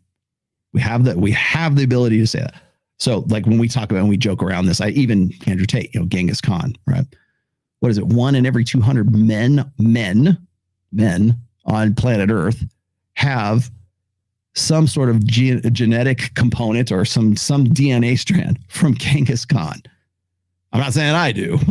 I'm very Nordic. Maybe I'm probably off that list. But 1 in every 200 men in planet Earth has some genetic component from Genghis Khan. He was very prolific. I'm sure it's not because women just loved him. But that being said, he reproduced while others did not. That has been a biological evolutionary fact for a very long time. But yet we want to pretend in a post-sexual revolution society in Western culture that we can get back to something like that, that we should date in a different way. We should get married in a different way. Like if we just whatever, we could save society that way. It's not going to change the machine. It's not going to change the fundamental nature of human beings, unless we're going to go and get into genetic manipulation and say, okay, we're going to create a new uber race of people who don't want to get laid or whatever. I wanted to throw that out. Since this crossed my mind real quick, here's a quick aside here is if, for example, like say you listen to James Cameron, he was recently saying something about like how testosterone is like a poison and I finally got it out of my veins or something, which is nonsense. Testosterone is something that has actually benefited Western society, all societies really since the dawn of mankind. But what if we could genetically engineer a future generation of men who had very, very little testosterone? Because ideologically speaking, we think, okay, well, testosterone is a poison and there's so many guys who are toxically masculine right now. And it seems to me that testosterone is the chemical that is making the throw social conditioning right out the window, right? Testosterone is the physical chemical that is like prompting these guys to be violent and to be rapists and to do these horrible, horrible things. If we could just engineer the next generation of men to have no testosterone, well, very low, we got to have a little, right? Just enough testosterone to keep you alive. Figure out what keeps you alive and then bump it by 10%, right? What if we could do something like that? Would that be a good thing or a bad thing? Should we do best practices? Should we do something like that? Because those are the ideological discussions anyways that are going on right now. I'm not saying technically, I don't know. I'm not a geneticist, so I can't say it. I watch Gattaca, so maybe that's a possibility. I know that we can have designer babies with like blue eyes or brown eyes or green eyes, whatever. I know we can do stuff like that. I know we've already done designer babies in China. Go watch. This is a great. What is it? It's a documentary. It's called Unnatural Selection. I think it might still be on Netflix, but it was really good. It was like sort of got me like thinking about stuff I wasn't accustomed to thinking about. But you could technically say, well, we don't want any more Down syndrome kids anymore, so we're going to eliminate that gene, and poof, no, we don't have to worry about Down syndrome anymore. What if we could say, ladies, you can be a mother at 50, even into menopause, because now we can genetically manipulate things so that you can do that. Should we do that? If homosexuality is a genetic thing and not a behavioral thing, which I think it is, if it's not, should we then strive to have a more perfected heterosexual generation by removing that gene out of the gene pool so that we have nothing but heterosexual human beings hereafter? Is that morally or is that ethically something that we ought to do? A lot of people would say yes. What if we can remove that?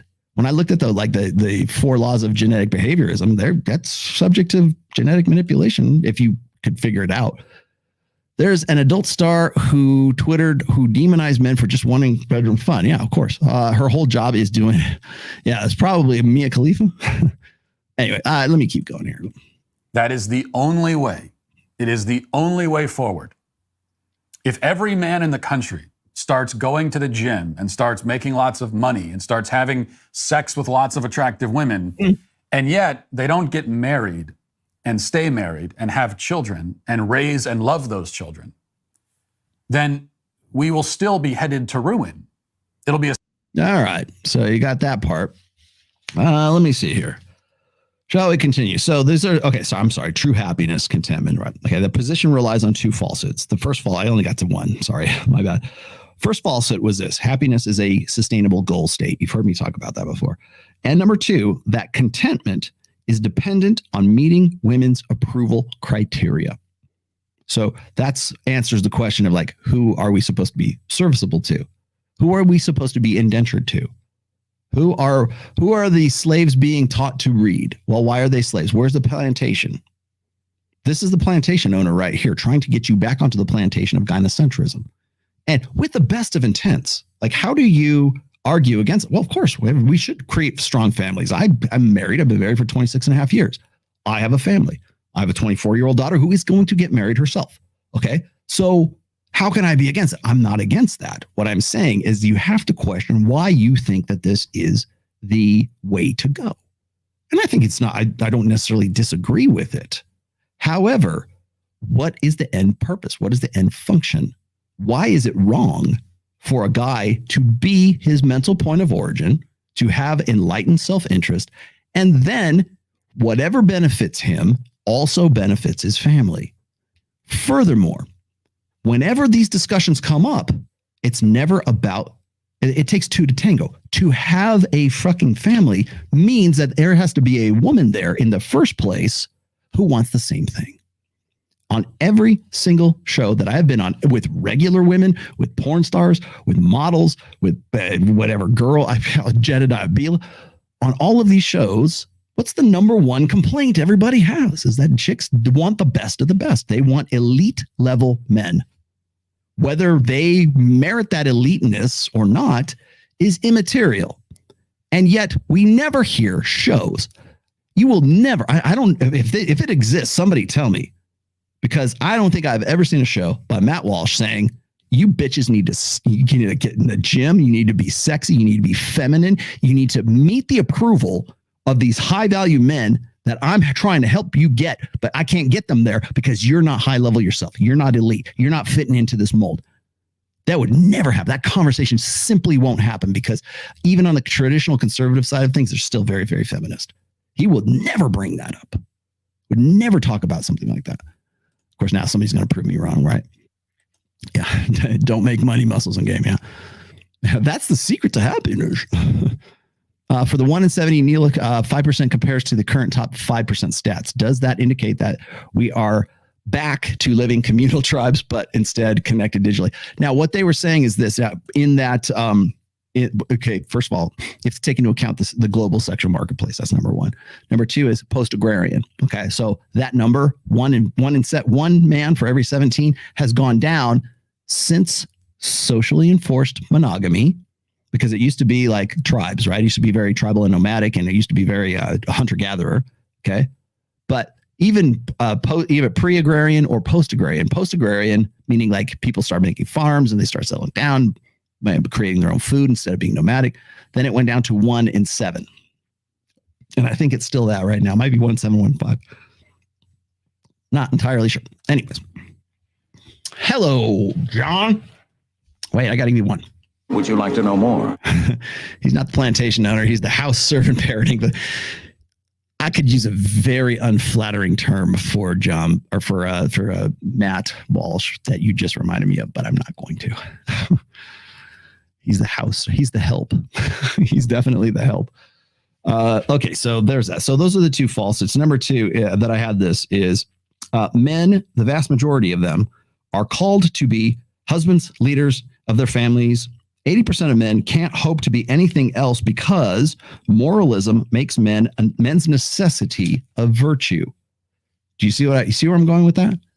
So if you can't be an Andrew Tate, if you're in the 80%, what else? The best practice, the best way to think is to think in the old set of rules. Yeah, most guys are not going to be Andrew. I am not going to be Andrew Tate. He's not going to be. You're probably not going to be either. I hope you live a nice long life and have a happy house ninja. I hope you have a good, long, happy life. And I think, again, this gets back to like, if the red pill isn't for the guy who's driving a tractor in Tulsa, Oklahoma, as well as the guy who's on a yacht party in the Biscayne Bay, then who's it for? I think it's for everyone.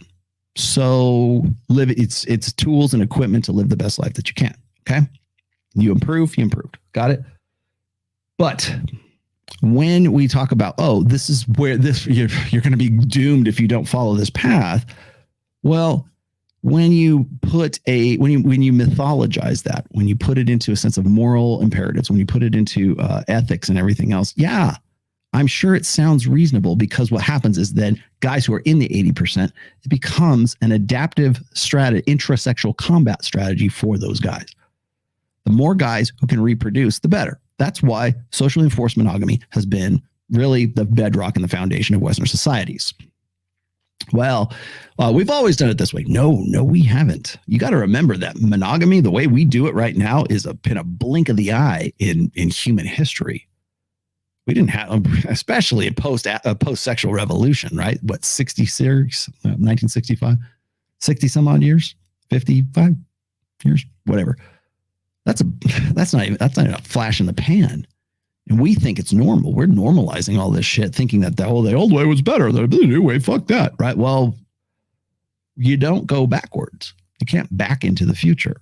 So, and I'm not saying like you give up all hope or whatever. I'm just saying that, and I'm not even saying that he's necessarily wrong. I'm saying that from his perspective, 80% of men have to make their necessity a virtue. They can't do what Tate says, so they have to believe that this is the right way to do it. Slightly different kind of ruin, but ruin all the same. Those men themselves will ultimately find the happiness that they are able to derive in that lifestyle. They'll find that it's shallow and it's fleeting, and in the end, they'll die alone, loved by Okay, there's the myth of the lonely old man right there. no one, loving no one, remembered by no one, leaving no legacy behind. Okay, I want to stop you right there. If Andrew, God forbid, Andrew Tate dies tomorrow, do you think that he will be unremembered? Do you think that his legacy will die and he will die alone in some Romanian prison cell? Do you think that that's going to be the situation? Okay, and even if that happened, like whatever the circumstances of him dying, I'm not saying he's dead, whatever. If that were the case, do you think his legacy would live on? Because I sure the fuck do. People are going to remember this for a while. And if they don't, they can always go back into Google and see who the fuck this guy was. I hope I'm leaving a good legacy too. Now, I happen to have chosen a different life path. Okay. But I'm not so full of myself and so egotistical to think that I'm going to like live for my legacy and memory is going to live forever. I hope so. I hope people will read my books a long time from now. I hope that's the case. But I'm going to quote Lemmy Kilmister here. All men are equal when their memory fades. And what Matt Walsh, again, in his gynocentric, feminized way of thinking, all he is doing here is committing the sin of the myth of the lonely old man. You want to be like, that's the goal. The goal is to be well remembered. The goal is to have all your family around you when you finally go and be with Jesus. You finally go off to glory. You enter Valhalla, whatever you believe. But you're there and you're surrounded by family and friends and everything. And I will tell you this right now. My mother died with no family there. My father too, but my mother died in December 3rd, 2020 because of this fucking COVID shit. I got the call and that was it. And I did not shed a tear at that moment. My wife was like, what's wrong? Like, she was like, I was pissed. I was raging pissed. She died alone. No friends, no nothing. That was it. Right? Trust me, man, I will never forgive and never forget. An undying hatred for the powers that be because of that. I spent the last 8 months of my mom's life talking to her from behind a screen, a window screen. What about her legacy, right? So it's bullshit when you're talking about like this idealized, in the end. Well, what the fuck is the end? What's the goal at the end, right? Is it happy? Oh, you're going to die happy, right? Is that hey, you did all this stuff. Do you remember the end of Saving Private Ryan? I did an essay once, and I'm sure Sam will dig it up here. I did an essay once, and it was called, I think it was Love Story is what it was. It was the title of it. I put it in I think I might have put it in the Preventive Medicine. But in Love Story, I made a comparison. And the comparison was between two movies. The first one was Titanic, the end of Titanic, and the end of Saving Private Ryan. Both of which were like 1 year apart, by the way. One was 96 and one was 97 or 97, 98. I can't remember. Anyways, at the end of Titanic, let's just look at that. Okay, you've got Rose, who's almost, 100 years old, has this gorgeous, wonderful life. She's like riding English horses and flying like Amelia Earhart and lives this great, like outrageously cool life, right? Not with Jack, who is down at the bottom of the freaking ocean, with some guy who took a chance and wanted to do everything that Matt's saying. This is the right way to live. Be a good provider. Take Rose and as a teenager or whatever, take her and then turn her into, give her a life where she can be Amelia Earhart and she can ride horses and she has children and she as well provided for, because we see this panning shot of all of her photos and the life that she lived. And then at the end of the movie, she has the heart of the sea or whatever the diamond was, right, at the end, and she lets it slip into the ocean and it goes down. That's her soul, right, going down in the ocean as she passes away at 100 years old or whatever. And it goes down to Titanic, and she's finally reunited with the alpha who widowed her when she was like 17. How old was she? I don't know, when she was a teenager. Not the guy who provided all that shit, not the guy who made the life possible for her. Jack, freezing to death. It was kind of ludicrous at the bottom of the fucking ocean. The alpha was it 5 minutes of alpha trumps 5 years of beta. That's that. Okay, so that's the end. That was the ending of Titanic. Now, when we go and we look at the ending of Saving Private Ryan, you have Private Ryan there, and he was a young man in the movie, and at the end he's an old man, not unlike Rose. Okay. And he is at the gravesite of Sergeant Miller, who was played by Tom Hanks. Fantastic movie. Okay. What does he say? He's there and he's like in tears. I think he was in tears. He was in tears just saying, have I earned this? Have I done well? Because at the end, as Sergeant Miller was dying from gunshot wounds, and the whole movie basically the purpose was to save Private Ryan, like to go, because they didn't want him, like all of his brothers have been killed and they wanted to save him, right? That was the point. That was a purpose. And what did he say before on his dying breaths? Earn this. That's what was said to Private Ryan by Sergeant Miller. And that was what the premise of the ending of the movie was about. Earn this. And he's there at the gravesite of Sergeant Miller out in, I don't know where, Arlington. And he's there and he's probably on Memorial Day and he's grieving over, the fact that there's so many people who died to save his ass so he could live a life. So he could have all of this. So he was there surrounded by his wife and his kids, his grandkids, obviously. And he's agonizing over this. Have I earned this? And asks his wife, am I a good man? And of course, his wife's like, oh, yeah, of course you are. What are you talking about? Like, she has no idea what he's talking about. That's the difference when it comes to like how men's concept of love versus women's concept of love. Okay. So, and I have talked about this a lot. I'll do, and if you really want me to do another episode, I will. But that's the difference. If you look at the ending of Titanic versus the ending of Saving Private Ryan. Now, people have brought up the ending of Titanic all the time because that's all they want to focus on. But you kind of miss the boat if you don't look at the end of Saving Private Ryan. Because at the end of that, it's about the burden of performance. You have to earn this. You have to do this. Duty, service, right?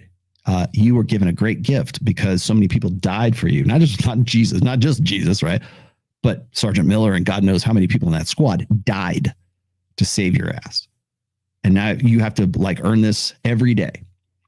And it's duty and it's a debt he can never repay. And at the end of his life, he's agonizing over Sergeant Miller's grave. Did I earn this? He even says this to his wife. Tell me I'm a good man. Tell me I lived a good life. Yeah, of course you lived a good life. Whereas Rose, there's never any question about that. Clearly, she's lived a good life. It's all in pictures right there in front of you. And you know what? Now let's go let the heart of the sea go down to the bottom of the ocean where Jack is dancing in the ballroom in a frosty, frozen undersea grave. That's the difference. And that, by the way, is the comparison, I should say the contrast between old order thinking and new order thinking. The new order says this is women's concept of love, and this is a good life. The man has to earn it. The woman, she has it, and she's like, "Oh, thanks for all of this, but my heart, my soul, that's in this diamond here, there it goes down to the bottom of the ocean." Anyways, okay, I love this. Andrew Tate is a Shaheed, martyr for the cause. Okay, he will not be forgotten. Who will be forgotten? Jack at the bottom of the ocean? Or let's see, who will not be forgotten? Maybe clearly Sergeant Miller's not been forgotten. But look at the appreciation. Look at the difference in context between the ending of those two movies. You'll never watch those movies in the same way again. Remember I told you how the red pill lens kind of ruins things for it? That ruined it for me. I find Tate recently to be a hypocrite. Yeah. But we're not talking about Tate, the real man who's the hypocrite. We are talking about Tate, the character. After he supposedly converted to Islam, when he was invited to a Muslim podcast, he was telling how he found God in Islam, but in the West, in podcasts, he promoted a top G alpha lifestyle. Oh, it gets better than that. I can show you a video where Andrew Tate was saying, if I'm in Europe, then and it serves me to be sort of a Catholic, or I think it was Catholic, Orthodox Christian Catholic, then I'll be that. And if I'm in Dubai and it serves me to be Islamic, to be Muslim, then I'll do that. Basically said that. There's lots of, I can think of 2 videos where he said that. And this was prior to the conversion, like long before prior to the conversion. The problem I think that Tate and Tristan and the rest of these guys are going to have to really confront is you want to talk about like digital footprints? They're going to have to face that digital footprint because there's a lot. It is, Captain Miller. I'm sorry. I thought it was Sergeant Miller. My bad. That shows you what I know, right? I haven't watched the movie in a while. Now I got to go watch it again. Yeah, you're right. It's Captain Miller, played by Tom Hanks. Tom Hanks plays a good military guy. I don't like him, love him or hate him, whatever. Like I saw Greyhound, the movie Greyhound, when he was a captain of that. Who was a captain in that? What was that? The piracy movie too. I can't remember which one.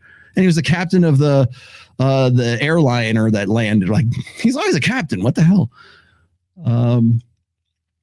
Almost 2,000 watching, but only 1,000 likes. Get the like sub. Here you go. Would you like to know more? Yes. Oh, wait. Wait, what time is it? Oh, we're at the top of the hour. We are. So you get one of those. That's the top of the hour sound. Actually, that's for Masculine Geek. Jack didn't die. He's been spotted dating 25-year-olds. Yeah. Remember we talked about, I've just been saying this. There's the character and there's the man. So, but that's an interesting contrast, actually, because if you look at Leonardo DiCaprio, he plays a pretty good like Jack, but he's also off screen. He's probably an Andrew Tate, right? The feminized and neutered and effeminate man that our left-wing culture seeks to create, and then this other sort of man, both unmarried, both childless, will look very similar in the end. Well, Andrew Tate has a child. I think that's been established already, courtesy of Adam Sosnick and Sneeko. And we also know that, and this is no secret, Tristan has a child as well. Okay, we know that that's already there. So let's just let's throw that out there into the ether right now. This is not a big secret. Okay, so that you get that off your plate right now, Matt, because you simply are you don't know. However, the idea of dying alone and not unappreciated, again, Saving Private Ryan versus Rose from Titanic. Oh, this is the right way to do things. Why? Why is that the right way to do things? Most guys are not going to live that life, even when they are married. What about the guy who shot his kids up because he was going through a divorce? What about that guy?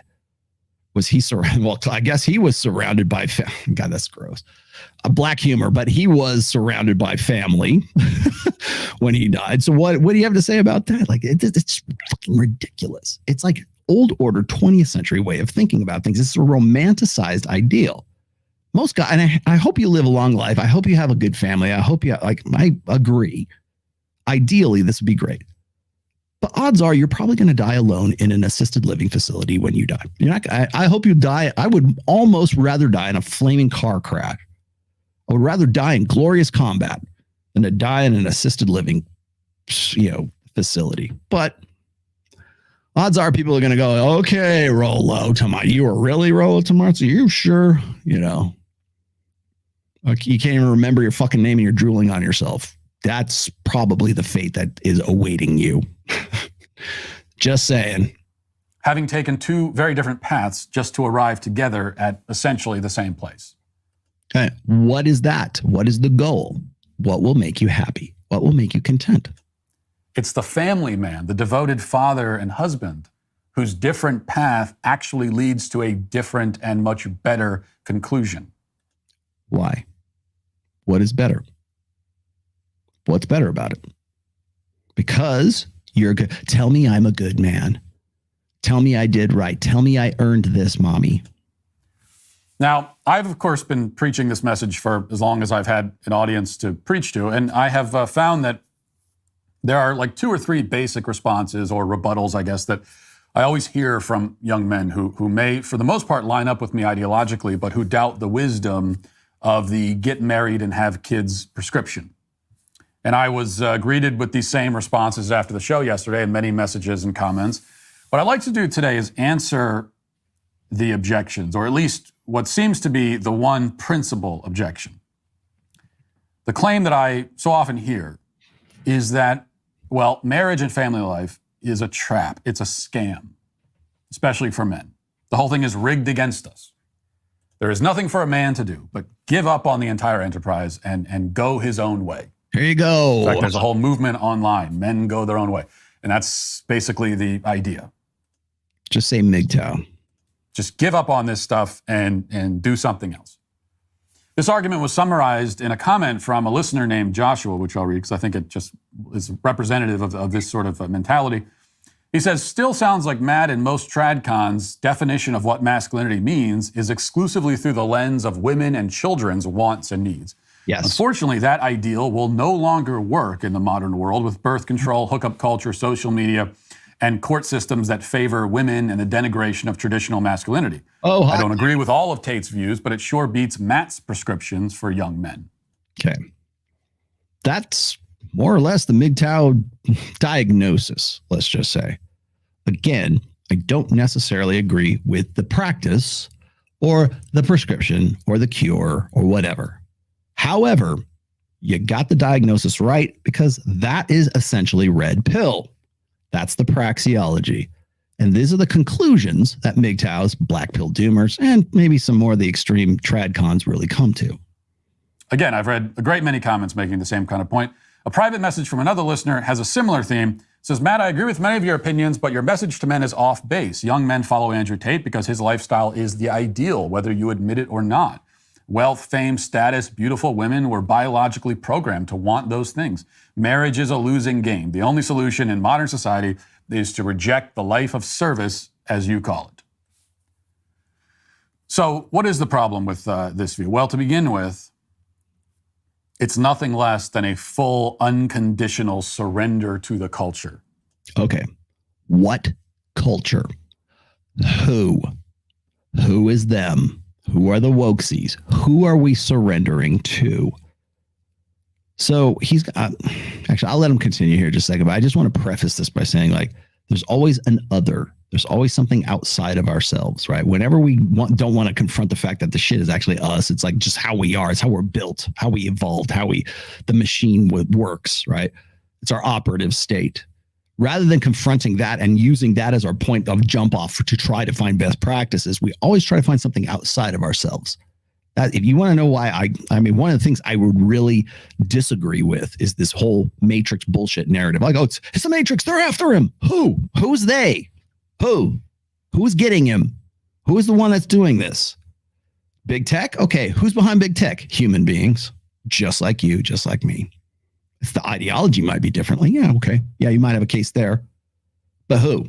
Who is doing this? It's always them. They got him. They got him. Oh, Tate said that they would get him. Who? It's true that the culture has increasingly made it difficult for both men and women to form and maintain strong... The culture. Remember when I always tell you, like, whenever you listen to like feminists and they say, society tells us that, the way they were, was it the chick who was on the show with Pearl on the feminist show, on the Vice, feminist debate? Society says that women who look like you should be beautiful. Okay, it's all social constructionism. Here we have the opposite side. Culture says this. That's social constructionism is what that is. Intact, lasting families. And that's because the elites who run our society don't want you to live that kind of life. Who are they, and why don't they want you to live that kind of life? That's a better question than, is Andrew Tate right or is he wrong? That's a better question. Why aren't you doing fucking shows about that? Why is there not? If that's the case, instead of making it this nebulous, ambiguous culture or elites or this, okay, A, why would they want to destroy the family? And B, who the fuck are they? Why are you not commenting on that? Because they are us. They are everybody. That's human fucking nature. And that would force you to acknowledge the fact that we know more about it now than we ever have in the past, and that your old order understanding of human nature is conflicting with all of this, all of the information and all of the data that MGTOWs have just provided to you. No, I don't want to hear it. I don't want to hear it. Right? Okay, who are they? They prefer that you focus on your individual wants. Who? On fulfilling your own needs and satisfying your own desires. That seems kind of counterproductive if they want to destroy the society. If everybody's their own maverick thing, that seems pretty counterproductive. You would think they would want you to all share their ideology, be on team they, instead of being these radical, everybody's this radical independent, person thinking about their own wants and needs. How does that gel? That's what they prefer for you. That's the life they want for you. A self-focused life is precisely the sort of life they wish for you. Okay. Bullshit. 100% provable bullshit. We train our boys to be defective girls. We raise them to be defective girls. We teach them not to be independent. We teach them not to have mental point of origin. In fact, we have to crush that out of boys. We teach them not to have any concept of like enlightened self-interest, right? Think of yourself before you think of others, or I shouldn't say that. I can't help others until I can help myself. Enlightened self-interest. I can't help others as well as when I help myself first.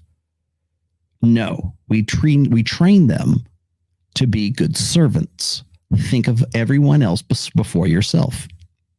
Think of what will your mom say? What will your dad say? What will your girlfriend say? What will your future wife say? What will your wife say? Think of them, put them as the first thought that enters into your head. That training begins at 5 years old. We don't teach them. We don't teach them to be selfish pricks. We teach men in particular to do what's best for others, to do the right thing. I'm gonna quote Rich Cooper. We train our girls to do what's best for them. We train our boys to do what's right for other people, to do the right thing, and for women, do the right thing for you. That's been pretty much the clarion call of feminism and really a gynocentric social order ever since the sexual revolution. So where is all this bullshit coming about them teaching you to do this? Bullshit. It's been actually the exact opposite for going on 4 generations right now. It's easier to manipulate. Less of a threat to their agenda. But they're not. Not really a threat at all. I mean, if you're just out there focused on yourself, being a consumer, buying lots of things for yourself, consuming things for yourself, and all the... Very few people do that, first off. Okay, number one. And number two is when they say, I've heard this argument before, I'm sure I've got it from Ruslan, I've got it from Hafeez, probably would get it from him as well, is like, you'll live a better life if you're married. You'll make more money if you're married. Yeah, because you have to. Turd-flinging Monkey's been talking about this for forever. Oh yeah, you're going to be better off if you're married. You'll be happier. You'll be more content. Once you get married, things will be great. You're going to live longer, be healthier. You'll, the happiness thing is bullshit, by the way. You're happy for that, statistically speaking, from what I've read, is the happiness might increase. However, we're qualifying happiness. And then after 2 years, it kind of goes back to whatever baseline that person happened to be at. Back to normal. That's how it works. And then, of course, what happens is if you get divorced, odds are for men, you are 5 to 8 times more likely to off yourself as a result of that divorce, as we've already read about. So that's a risk, right? That's a downside risk for guys as it is. Let's just put that, call a spade here. But the idea is this: he's still kind of locked into this old order ideal while trying to make a case that hasn't existed for a long time. Like, oh, well, you're trying to live for yourself. I mean, I understand the Christianese that goes along with that. You should live for something better, live for something more, right? You were meant to live for something more, right? Okay. I mean, you want to make God that something more? Great. I'm all about it, right? But the thing is, you still have to be a leader. You still have to. He'll say this: you got to lead in your home. You can't. You can't lead in your home if you are a servant. Are you a servant or are you a leader? Homes need to be led. Good, strong marriages begin with, family and a guy who knows his duty and everything else. But he's a servant. Is he a servant or is he a leader? What's best, to be a leader or be a servant? Because they don't exist in the same fucking guy. Servant leadership, right?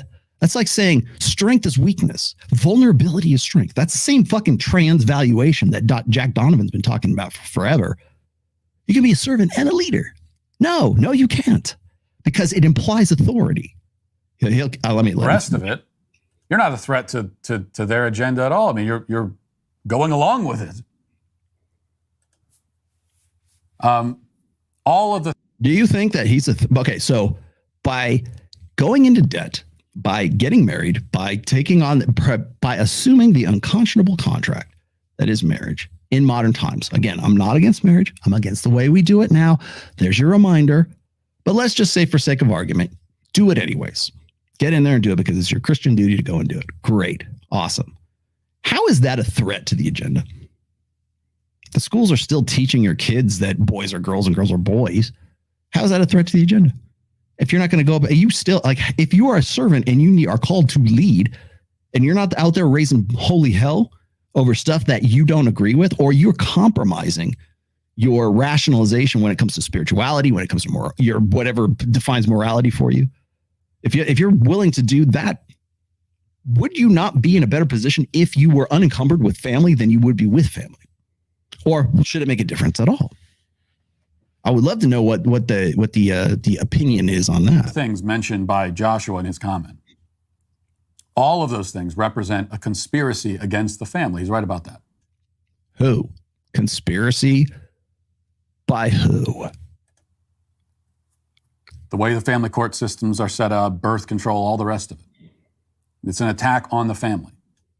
By who? Who's attacking them? So what is the answer? To give up?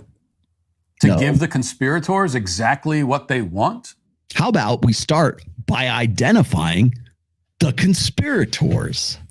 How about we say, who's the they, rather than perpetuating this bullshit? Because as long as there's a they, then everybody has to follow along with what you're doing. As long as there's a they. It's always, see, that's the thing is, I wrote this down in my notes here. I think I probably would just do a blog post about this.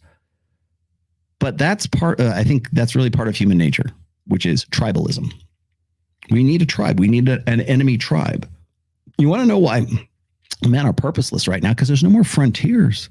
There's nothing left to explore. So we create frontiers. We make World of Warcraft. We make virtual experiences. We make escapes, which are much better lives to live than our real lives. Because, like I said, 98% of us will never be an Andrew Tate, okay? Or the character that we think is Andrew Tate. 98% of us will not be that. Fuck it, I'm giving up.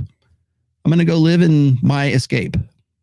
All right, but why is that? Well, first of all, who's creating the escape for you? And then second of all, why is that a better option than what your shitty real life is all about? How about we start there, Matt? How about we start with the fact that it's not just the guys who are turning away from marriage. It's also women who are turning away from marriage too. At least, in their prime fertility years for sure. But it's also not just the MGTOW guys. The guy, he simply doesn't have an answer for this, really. He has no solution for this. People criticize me for not having a solution. He really has no solution to this. The solution is just get back on the plantation. Trust the process, right? That's the solution for him. To reward them for their efforts by turning your back on the very thing they've been assaulting for decades? They. Who's they? The family is the fortress that they have been attacking. They. And you can defend it with your life, or you can wave the white flag. To who? But if you choose to surrender, then at least be honest about what you're doing. Surrender to who? Be honest. This is not a rejection of the left's agenda, of the cultural elite's agenda. You are the left, the cultural elite. Who are they? Why would they want? Do you think that, let me ask you this. Do you think that the woke agenda, people who subscribe to that, the leftists, the elites, whatever, do you think that they are inhuman? Do you think that they don't want a family too? Do you think that they don't have families? Do you think that they don't have children? Do you think that they don't want a family unit, that there's not some sort of evolutionary firmware that predisposes them not only to promiscuity, but also to monogamy, to invest in their kids, because that's what's pretty much been embedded in our human machine for, 200,000 years. Do you think that they don't want that? Why would they be attacking and destroying that, right? We're all just going to live this random chaotic thing, like lifestyle, right? We're all going to waltz around AVN in high heels and drag guys around on leashes, right? It's all, the world will turn into Burning Man. Even the people at Burning Man, they still pretend like they've got family. Hell, even homosexual couples still ape the traditional dominant and submissive roles. There's a masculine, there's a butch, and there's a dom, right? There's a butch and there's a femme. There's a top and there's a bottom. They still go for those roles, even when the rare homosexuals that do get into monogamous relationships, they still ape the roles. So do you think that they don't have some sort of evolutionary firmware that predisposes them to that? So who are they? You are submitting to it. It is a submission. To who? To what? It's certainly not the strong or masculine response to run away and abandon your post. There it is. There's a shame. To stop fighting because the fight is too difficult. I mean, that approach is many things, but it certainly isn't manly. Okay, so this is you're a pussy for not sacking up and reaffirming the way he thinks, the way that his 20th century way of thinking. And where do you go instead? I mean, what is the next move? Mm-hmm. To give up on the family is to give up on human civilization, seeing as how there cannot be a human civilization without the family. So what's plan B after you've given up on civilization? What's next? Burning Man. You're also giving up on yourself, on your own legacy, your own bloodline. You are descended from a long line of men stretching back thousands of years who formed families and raised children, often under circumstances far more dire than what we face. Then one would think that the marriage rate, if that were just common logic, that would be through the fucking roof. That in spite of them, that would seem like the best way to do things. But yet we have the lowest marriage rate on planet Earth. Or in recorded history, at least in the United States. Actually, it's low in Europe too. 5.1 per 1,000. One would think that the logic would be like, well, that seems like a better way to do things. And a lot of people do get married. And by the way, the divorce rate rolls around anywhere between 40 and 50%, depending on who we're talking about, demographics, worldwide versus countrywide, by the way. I saw that one got trotted out recently. The divorce rate's really not that high. Well, how are we measuring it? What's the demographics? What's the cohort? What's the nation? Here we go again. So what's again, I'll kick him out of here real quick. Pull him up. What'd you say here, Glenn? I got one more thing to get to. I will be remiss if I do not get to Alex Hormozy today. They speak about servant leaders as if a guy, you don't have to, dude, you don't, caps lock hustler. You don't have to do caps locks. I'll read your quote. Okay, we got to read it. Okay, caps lock, right? They speak about servant leadership as if a guy is a good servant leader, and then the woman loses her ability to make her own decision. What is your major malfunction, numbnuts? If you're gonna give it to me in caps, I'm gonna read it like that. There you go. Yeah, who are they? Who are we talking about? Are we talking about like demons? Oh, they're demons. Ask Sneeko who they are. There you go. Ask Sneeko who they are. Who are they? Elves. Who are they? Whenever we have to confront, okay, caps lock hustler, here we go. Read Genesis 3:16, Walsh. Your will desire to control her husband, but he will rule. Thank you very much. Can I be in charge for once? You got to read it like the sergeant from Full Metal Jacket. I forget the guy's name. There you go. They spake. Keep going. Give me the caps. Caps lock hustler. I love it. Are they the Jedi? Are you a wizard? Yes, in fact, I am. Yeah, exactly. All right. Thank you very much, Matt Walsh, for your contributions. Now, one of the things that Matt talks about in this, and I think this is, now we're going to get down to like, okay, there's your red meat. Thank you. I hope you are full now. One of the main, I think, failings in all of this is the concept of happiness. What's going to make you happy? You'll be happier if you're married. You'll be happy. And what do women say when they get divorced? I was unhappy. I didn't find happiness. I love it when I see these. Feed me, Rollo. Was that from The Little Shop of Horrors? Feed me. There you go. What is he saying? Of course he is. Hey, man, maybe great minds think alike. I don't know. I don't know Hammerhand. I know of him, but I think I mean, the enemy of my enemy is my friend, right? And I know now he's kind of like realizing that he got played by Anthony Johnson. I think a lot of people are actually finally, it's like, hear me now, believe me later. You heard me back in 2019 and now you fucking believe me in 2023. Thank you. Thank you very much. Can I be in charge for once? Rollo, monogamy is not even natural for us. I disagree.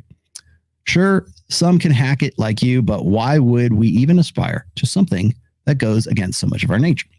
Okay. Why is it that certain guys are more cut out for monogamy? Why is it that women who are promiscuous, why is it that Mia Khalifa, for example, why is it Mia Khalifa makes a living off of fucking guys on camera, right? Riley Reid. I'm learning all these names, by the way. Thank you, AVN, for teaching me these names. Why is it that Lana Rhoades, right? Riley Reid just had a kid, 29, right on schedule. Why is that? Sarah, okay.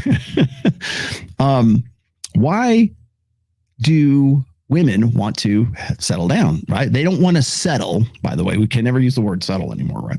Why do they want to settle down at 29, 30, 31 years old?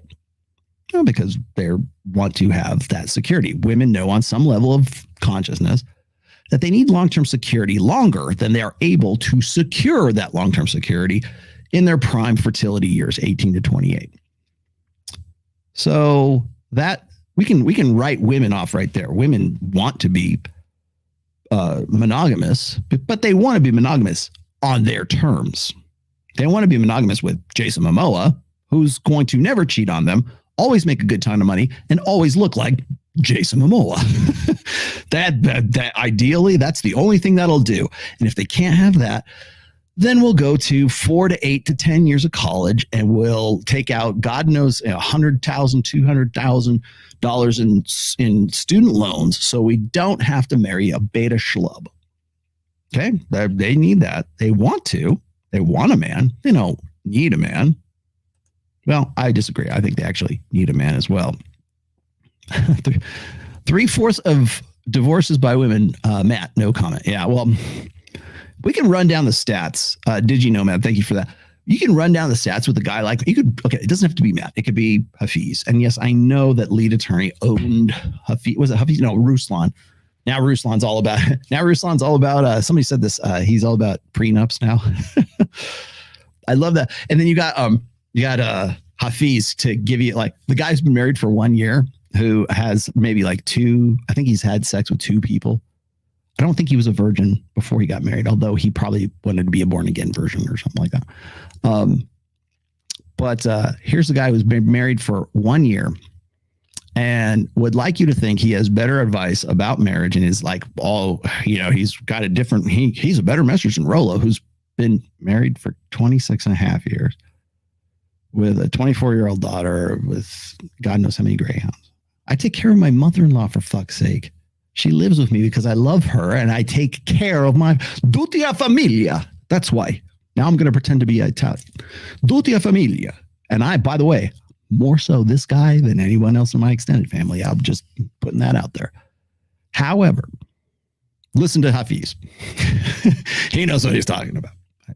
I'm the bad guy because I'm telling guys not to go get married. No, I'm just saying, be careful. Watch out. Here's some stats you need to work. But like, again, 3/4 of divorce, like 75%, actually some like 70 to 80%, depending on whose numbers you use, are initiated by women. And the guys who initiate it, there's some extenuating circumstances because it has to be really bad before they'll file for divorce. Why is that, Matt? Why do you think that is? Is it them? Is it them? It must be them. Elves. Who is it? 3/4 of divorces. Yeah, okay, I guess I would round it to that. I'm surprised you haven't talked about Japan and the grass-eating men. You mean the herbs? I haven't heard herbs in a while. Herbivorous men? No, they're actually called hikikomori. Thank you, John from Modern Life Dating, to give me a Japanese word I can use on my show. Japan did not even have large-scale feminism. No, they had a massive war that killed off any guy with amount of testosterone and were replaced by herbivorous, more docile men. The samurai are gone. Theoretically. I'm sure there's some buff guys. So I'm sure somebody's going to show me some like bodybuilder. Hey, what about this guy? He's a champion bodybuilder in Japan. Okay. But yeah, yes, I'm aware of the herbivorous, the hikikomori, the shut-ins. That's the, you know, it's funny. It's like people could always talk about incels. We were dealing with incels for a long time. We just didn't call me an incel. It wasn't like some stupid, you know, insult that you could throw at people. Okay, so I wanted to talk about contentment and happiness. Now, this is where things get a little dicey. As I was saying before, you can throw out all kinds of stats that you want at a guy like Hafeez or Matt Walsh or Ruslan for that matter. I can throw out all kinds of stats and it's like, never tell me the odds. You know, and they turn it a hand solo. Like, I'm gonna make this work. And hopefully I beat the odds so far. But I'm not going to sit here and say, oh, no worries. I'm never going to get divorced. Like, I know guys who are older than me who are going through divorce right now, right? Robert Kiyosaki, good friend of mine. What's his wife say? I don't need you anymore. Could there be a time when my wife says, Rollo, I don't need you anymore? Absolutely. I'm not going to say that. That's not a possibility. If I become some drunk, fat guy, you know, I lose my shit. You know what? She had every right to leave me if that's the case, right? Again, burden of performance. I accept being Private Ryan. I accept that. And I'm going to excel in that. But I'm not going to teach you guys, and I'm not going to pretend that the very act of getting married is going to save you from that. That's the difference. Oh, you should do it anyways. Despite the odds, you're going to beat the odds. Well, I hope you do. Because I would love for every guy on planet Earth to have what I have. That's one of the people hit me up all the time. Rollo, how do I get what you got? How do I have a 26.5-year marriage? And you know why I don't tell them anything is because I know what works for me. I don't know what will work for you. I can point you in the right direction. I can give you some equipment. I can give you some tools. I can show you some stats. I can say, I can help you make an educated, informed decision. Whether that's yes or that's no is really up to the individual. The problem that guys like Matt and Hafeez and Ruslan and probably Destiny fill in although he's not a Tracon, fill in the blank. The very fact that I'm asking these questions, the very fact that I'm presenting data makes it seem like I am lacking morals. Like I don't have any morals and I don't. How can you be married and not promote marriage? Because the way that we do it now. I also think, by the way, I'm gonna bake your noodle right now, okay? I agree with Destiny when it comes to education. I think he's 100% correct. Absolutely. He and I would be like perfectly aligned on his, up to a point, but like perfectly aligned on the education thing. I have said this before and I'll say it right now. Here's a red pill guy, Destiny. This is for you, telling you that education is its own reward. And I do not believe that there's anything such as a useless degree. What? What is he talking about? I think that the principle and the concept of education is valuable. I think that people, human beings, should be able to speak knowledgeably on a great many things. The reason I have this show, the reason I was able to write my books, because I had that very liberal education. I didn't major in English. Sorry, not sorry. I know a little. I have a bachelor in behavioral psychology and a BA in psychology and a BFA in fine arts. Fine arts? Yes, I'm an artist actually. On top of all of this, you guys, can you tell? Why are Rollo's thumbnails so good? Oh, no reason. No, I have a talent and I use that talent. I educated myself about art so I could be a better artist having this natural talent. You can do it. You can do it too. It's not about the degree. It's about the person and what they do with that. Oh, well, it's a useless degree to have a gender studies degree. Okay. But would it be a useless degree if you turned into this rabid feminist and you used it to like make $1 million empire like Gloria Steinem or what's the other chick's name? I can't remember her name now. You become the next Gloria Steinem because you took that class and you had this driving you're wrong as fuck, right? But you have this driving ability, and you have this you're just driven because in your ignorance you're still going forward, and you have this degree in gender studies, and you make $10 million as a result of that. Is that a useless degree, or is it only useless because you don't agree with what that raging feminist has to say? There's no such thing as a useless degree. There are useless people, and there are people who don't do anything with the degrees that they have. What they say, like 8 or 9 out of 10 people don't use their degree in their work unless it's like a STEM field or something like that. And even then, those jobs are pretty, competitive, right? So my understanding is this, and I think this aligns with what Destiny was saying, was that I think education is its own reward. I can remember taking classes. I took a class, by the way, on Chinese social structure or history, right? It was about China from the dynastic times. That's why I said dynastic. I happen to have seen the Forbidden City in a textbook once. So I know that. I know a little bit about dinosaurs too. I took a prehistoric, monster or animals course at one point. It was an elective. I thought it was great. That would maybe help me with my art. So I know a little bit about dinosaurs as a result of that too. Have I ever used that to make money? No. Unless you want to see me draw a dinosaur, I'll draw a T-Rex for you. Pretty good. But I'm not going to make any money off of that. But I know it. I'm glad I know. So if it comes up at a cocktail party, I might be able to say, yeah, I know what a velociraptor is. And not because I watched Jurassic Park. I know what a Deinonychus is. I know what a Pachysaurus. I know the difference between an Ankylosaurus and a Triceratops. But, how useful is that outside of Jeopardy? I don't know. But I took a lot of courses that fed into a lot of the stuff that I talk about today, or that I know about today. You want to talk about art history? I will fucking kill you on art history. You want to talk about, I worked for Van Gogh Vodkas at one point. Yeah, I'm glad I took those art history classes. Fucking A, man. I am very glad. I wrote my senior thesis on Paul Gauguin, actually, for back in the day. It was a while ago. Don't ask me questions now, please. They're attacking your faith and morals. Thank you very much. Can I be in charge for once? Check out the latest video from Filipina P. Filipina P. Where's PP? I haven't seen PP yet. It has a series of jump cuts of you. It does.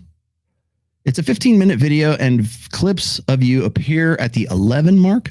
Great red meat topic for future streams. Let me tell you something, Tyler. Thank you for that, Tyler. I will go look that up. Oh, what did you give me? There you go. Sure, you can have one of those.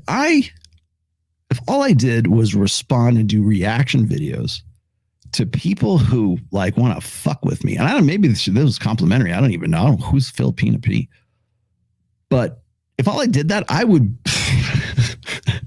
I would do nothing else. But I would never get to anything else. Clapped. There you go. Isn't that what you're supposed to do? Like when they said, if you type in all caps, that's the deal. Rollo, my caps lock is off now. Thank you. Thank you very much. You can wait I can't wait to do the podcast. Yeah, don't worry. We'll get to that. We're going to get to, I want to do a podcast with the guys from Iron Disciples. I think that would make for a very interesting talk. I might do it sooner than later. I know that they're in Sarasota, Florida. And if I end up going out to the Fresh and Fit party, which I don't know if I'm going to go to, but I might go to Jedediah Bila gave me an open invitation to come out and do that show. I think I might still do that. So, all right. So we've already talked about negotiating desire. Now I want to get into happiness. And the reason why I want to talk about happiness is because I think that when you hear people, especially like Matt Walsh, it'll make you happy. You'll live a content life. No, you won't. You'll never be content. I've said that on the show probably 4 or 5 times. I probably should do. Yes, God damn it. I'm putting that up. There you go. Yes. I know what the different epochs are, the Mesozoic. I actually, okay, I was wrong. No, sorry. my dinosaur knowledge, I actually corrected Mike Sartain because he said it was the Pleistocene era. No, it's the Pleistocene era. Pleistocene era. There we go. It worked. That was worth taking the class for, just so I could correct Mike Sartain on that. Because he said something about the Pleistocene. It's like, no, dude, Pleistocene is like plastic. That was funny. Anyways, it was to me anyways when I was saying it. Probably nobody got the joke. However, happiness and contentment, I think, is something that is sort of a, do you know what a Baba Miza is? A Baba Miza. It's Yiddish, actually. The elves language, right? It's Yiddish. And what a Baba Miza is it's like a folk tale. It's like a wives' tale, a woman's tale. It's like, it's bullshit that women tell people, right? That's really the Yiddish definition. It's probably something else, but it's just basically bullshit, right? Folk tale, wives' tale, bullshit. It's a Baba Miza. Okay. Happiness is a Baba Miza. The idea that happiness can be a sustainable goal state. You're going to die happy, right? You're going to die with all your friends around you, right? Well, unless you're Captain Miller, right? Rolla, I think people say useless degree because you can't get a job with it, and now you are a burden to others. Take the course when you can already work. Yeah, they do. But okay, so let me just finish that thought really quickly before I get to Bubba Mize. So it's my opinion anyways that education is its own reward. You should be able to be knowledgeable about a great many things. If you are not using that degree that you took, if you are not putting that to use, first of all, why would you get into that in the first place? I disagree with Andrew Tate when he says, oh, do something you hate. Okay, well, maybe, but make sure that doing something you hate leads to something that you love. Like have something that you really, I really, I was asked this by a young guy one time, and he was saying, what would you tell your 19-year-old self? Nothing. I wouldn't believe me. But here's what I was saying is that there's kind of two paths here for you as a guy. There's what's called the death ground strategy. Thank you, Robert Greene. The death ground strategy is this: burn the boats behind you. Sometimes the best plan A is not to have a plan B. Sometimes that works. It's death or glory, right? It's get rich or die trying. Most people die trying. But that might be, but then there's the other plan. And the other plan is this: do what you hate until you can do what you love. Right? You might be a starving artist, whatever, like, oh, I'm going to suffer for my art. Okay, whatever. But then, forgive me here, but I think that if by busting your ass and doing something, grinding and doing something you hate for long enough, and you make enough money that it gets you to where you want to be, then okay, that's another way of going about it.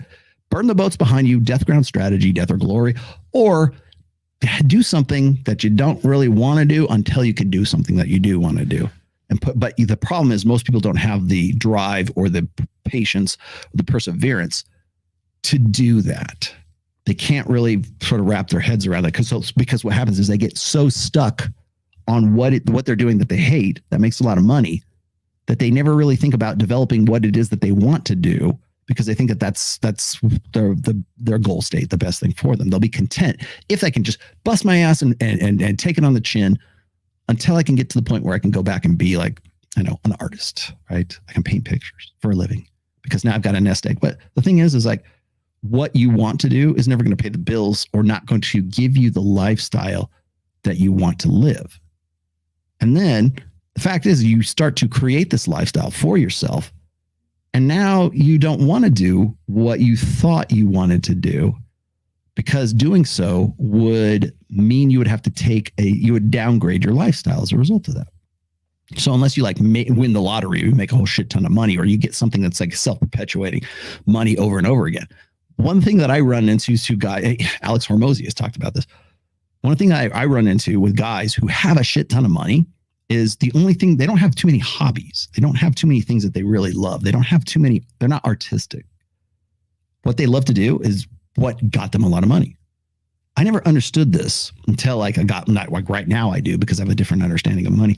But there's guys that I used to work with who were GMs of casinos, or I'm not going to name names, but one guy who was a brand owner for a brand of alcohol. Guy had a very wealthy guy.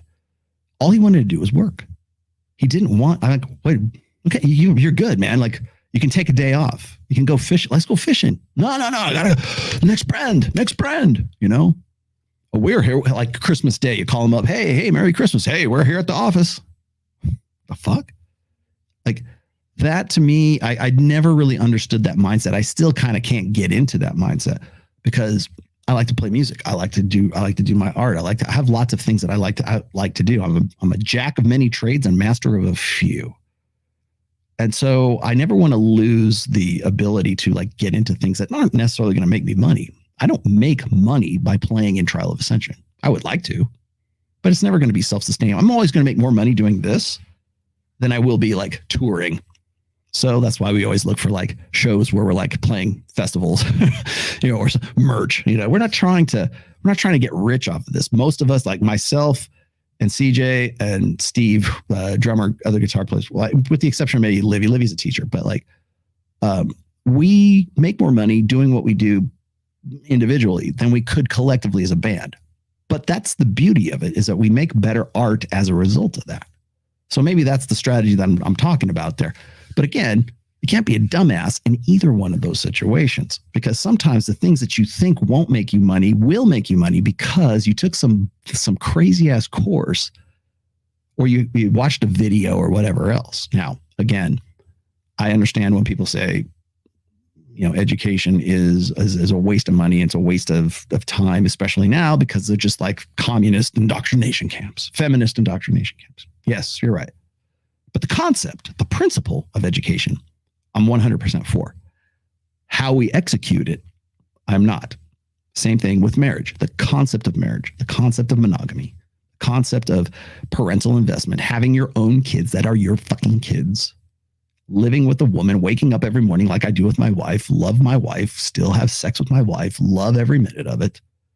I wish everybody could have that. I think that there's something really good to that. So in a way, I kind of agree with like minus the triumphalism, minus the self-righteousness. I understand in principle, I get that. It's in execution that I disagree. Marriage is the worst decision that men can make right now. It's an unconscionable contract. It is building a home on land you will never own as a man.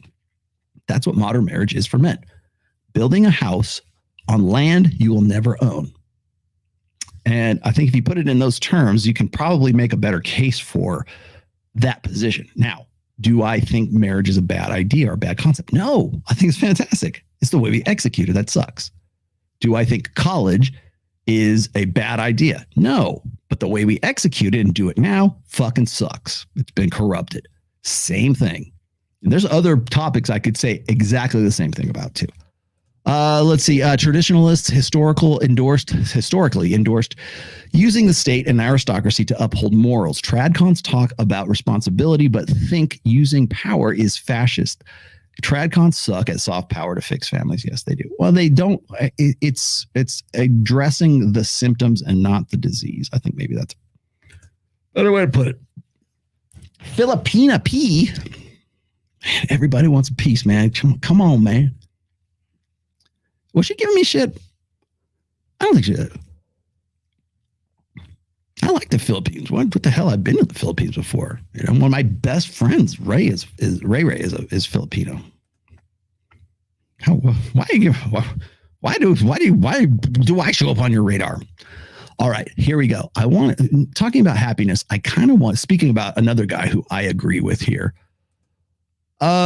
No, not you.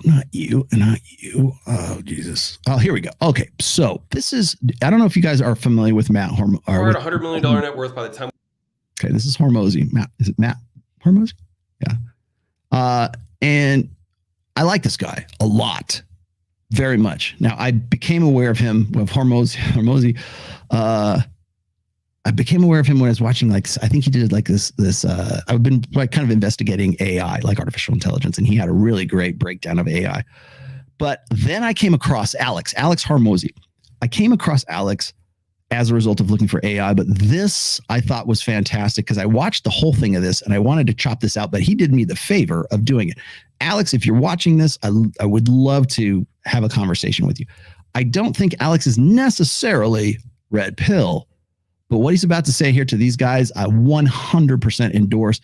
And it fits in with today's show pretty well. So let me keep going. Age 32. And as a result of that, we had very different views and perspectives on money and happiness. And I was recently interviewed in a 2-hour-long podcast with Graham Stephan, and he asked questions about it. And from what I understand, a lot of people shared and talked about this particular section of the podcast. And so we chose to cut this out and give it to you in the next 11 minutes. And if you don't know who I am, my name is Alex Ramosi. I own acquisition.com. It's a portfolio of companies. That portfolio does about $85 million a year, and I have nothing to sell you. All right, so enjoy the video. Welcome to Mosey Nation, and I'll see you on the other side.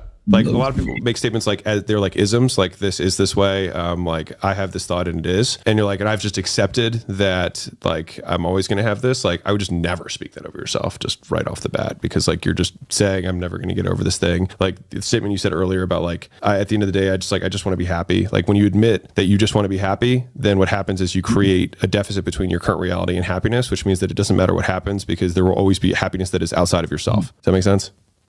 Kind of, yeah. I mean, but I would consider myself. Okay, so don't talk shit about this guy, because the fat guy who's the producer, he actually makes some pretty good points. No, he didn't get that at all. No, Alex, I got it because I'm like looking at Jack like, oh man. But I thought, okay, so here's my interpretation of it. If I'm telling myself that I just want to be happy, then I will never be happy. Correct. That's what you're saying. Yeah, Correct. no, I understand what you're saying. Right. But I'm telling you right now that So I don't forget the guy's name who's the producer here. Somebody will give this to me, but what he said, like, at first I thought maybe he's getting into like the observer effect, like observing a process, change the process. If I tell myself I'm going to be happy, if I'm observing the process of me becoming happy, then I'll never be that way. I get it. I am happy now. Good. So, but okay. Wait, Graham, why do you still think I don't understand that? So like deficits occur when we speak desires, right? And so I love this statement. A desire is a contract we make with ourselves to be unhappy until we get what we want. And so whenever we state a desire, like I want this amount of money, I want whatever, you literally sign a contract that says like, I won't be unhappy until that happens, right? Okay.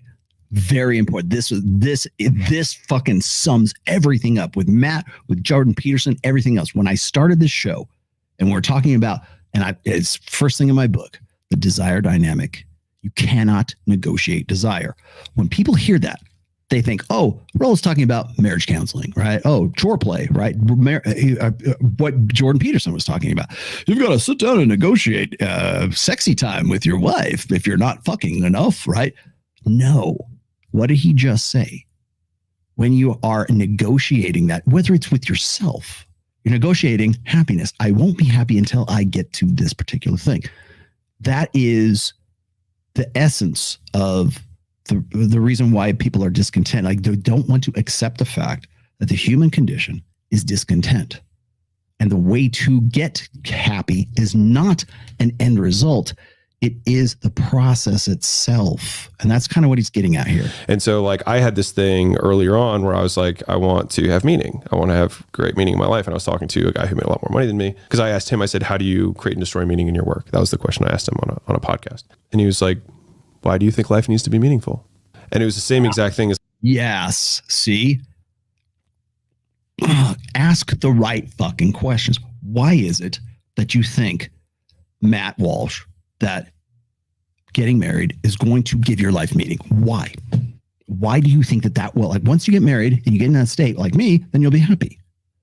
But happiness is not a sustainable, contented state. Human beings are discontent, and that's a good fucking thing. I'm about to prove it to you here in a second. I'm gonna let him continue the rest of this thought. The happiness versus like the meaning thing, where it's like, I say life has to be meaningful, and therefore everything that I'm doing, like I create this expectation of life. Whereas if life just is, it just is. And it's because you're negotiating genuine desire with yourself. The only way that you can actually be there is just pure acceptance, right? Which is why like the whole like shoulds of like, we should work, we should have balance, we should X. It's like, I believe marriage is a compromise. Like, these are just statements of belief that are casting expectations out in the world that are just bound to be untrue at some point and then create dissonance. So it's like, I believe marriage is marriage, and I believe my. Right. Thank you. Rollo, how do you have a successful marriage? I just do it. I just do it. How are you happy in your marriage? Because I'm doing it. Not because it's like some state. Oh, I don't know how I can be contented. I'm not. That's you want to know how I have a successful marriage? I'm never content. I'm always fucking hungry. And I've accepted that as my operative state. I just deal with discontent creatively and constructively. I don't sit here and wallow in it. That's where you get black pill doomers. That's where you get the MGTOWs that came at Matt Walsh. Because most of those guys are just sitting there wallowing. Oh, well, why would you get married? You're leading guys to the slaughterhouse. And man, they're right. But the prescription is wrong. Why am I not happy? Because you're not fucking doing anything. My marriage is my marriage, and I believe your marriage is your marriage. And like, I believe that I can work 24 hours a day if I want to. And that is all, period. Not, and it's bad or, and it's good. And there's no judgment on it. It just is. And so like, if I... You're goddamn right. If I get dopamine secreted in my brain when I start working, cool. Like, and I will optimize for dopamine. And if I die, I know that in 1,000 generations, nothing I do anyways is going to matter. Okay. Everything that I talked about prior to this is all summed up right here. We just talked about education, right? Okay. Well, education is doing. I need that, and I need that database to do stuff, right? To keep going. Well, I got my bachelor's degree. Okay, what's next? My master's degree. What's next? My doctorate. What's next? I don't know. Is there something else? But it's not about the having, it's about the doing. So who cares? Like, that's like the and then again, as I was saying before, all men are equal when they're, thank you, Lemmy Killen. All men are equal when their memory fades, right? The opening thing in my book is like, there are no rules. Like, we live in this shoulds and have tos and like happiness. Everyone talks about it. And it's just like, everyone is unhappy because they say they want to be happy, rather than being like, accepting like, fuck happiness. Like, I just am, period. And then like, I don't need to judge the am. It just is. What do you say to that? I don't know. I don't know how old these guys are, but like, it's like, I'm crazy about like freaking Alex here, because it's like, he articulates exactly what I've said in the past, but like, he's not red pill, but like, I think his take on this, when I talk about contentment and discontentment, that has real red pill intersexual dynamics applications for sure, but it also has larger life dynamic applications too. That makes sense. Yeah. Because so one thing I noticed is if you're like, I just want to be happy. Yeah.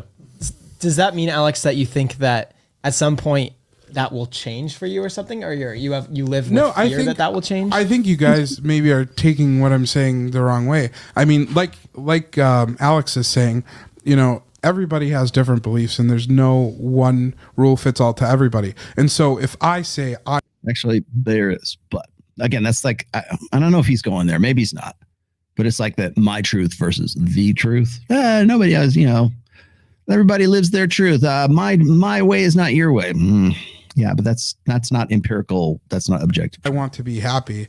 That doesn't make me wrong. Like, if I want to live my life that way, that's perfectly fine. But the thing that what Jack is saying is, no, I am like happy. Like for me, I like to make like a conscious effort to work towards that.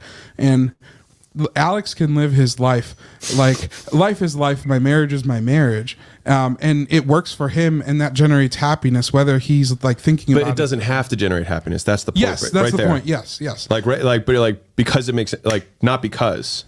It's like when people say like, hey, work, set these goals and like the rest will take care of itself. It still makes the rest taking care of itself the reason that you're doing it, which means that it's actually not getting around it. When people are like, you got to be process driven. If you're like, if we focus on the process, the goals take care of themselves. It still means that the goals are important. So like, you have to, if you want to make. You remember when people like tell you like especially when it comes to game, you've probably heard this in game, like a pickup artist, right? Game. It's like, don't be, or be outcome independent.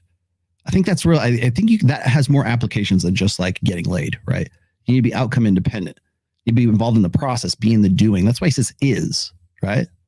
And that's why I try to stress this. I try to do this with pretty much everybody who's ever done an interview with me. And if you want to debate me, this will be the first thing out of my fucking mouth. I'm not interested in what you think should be.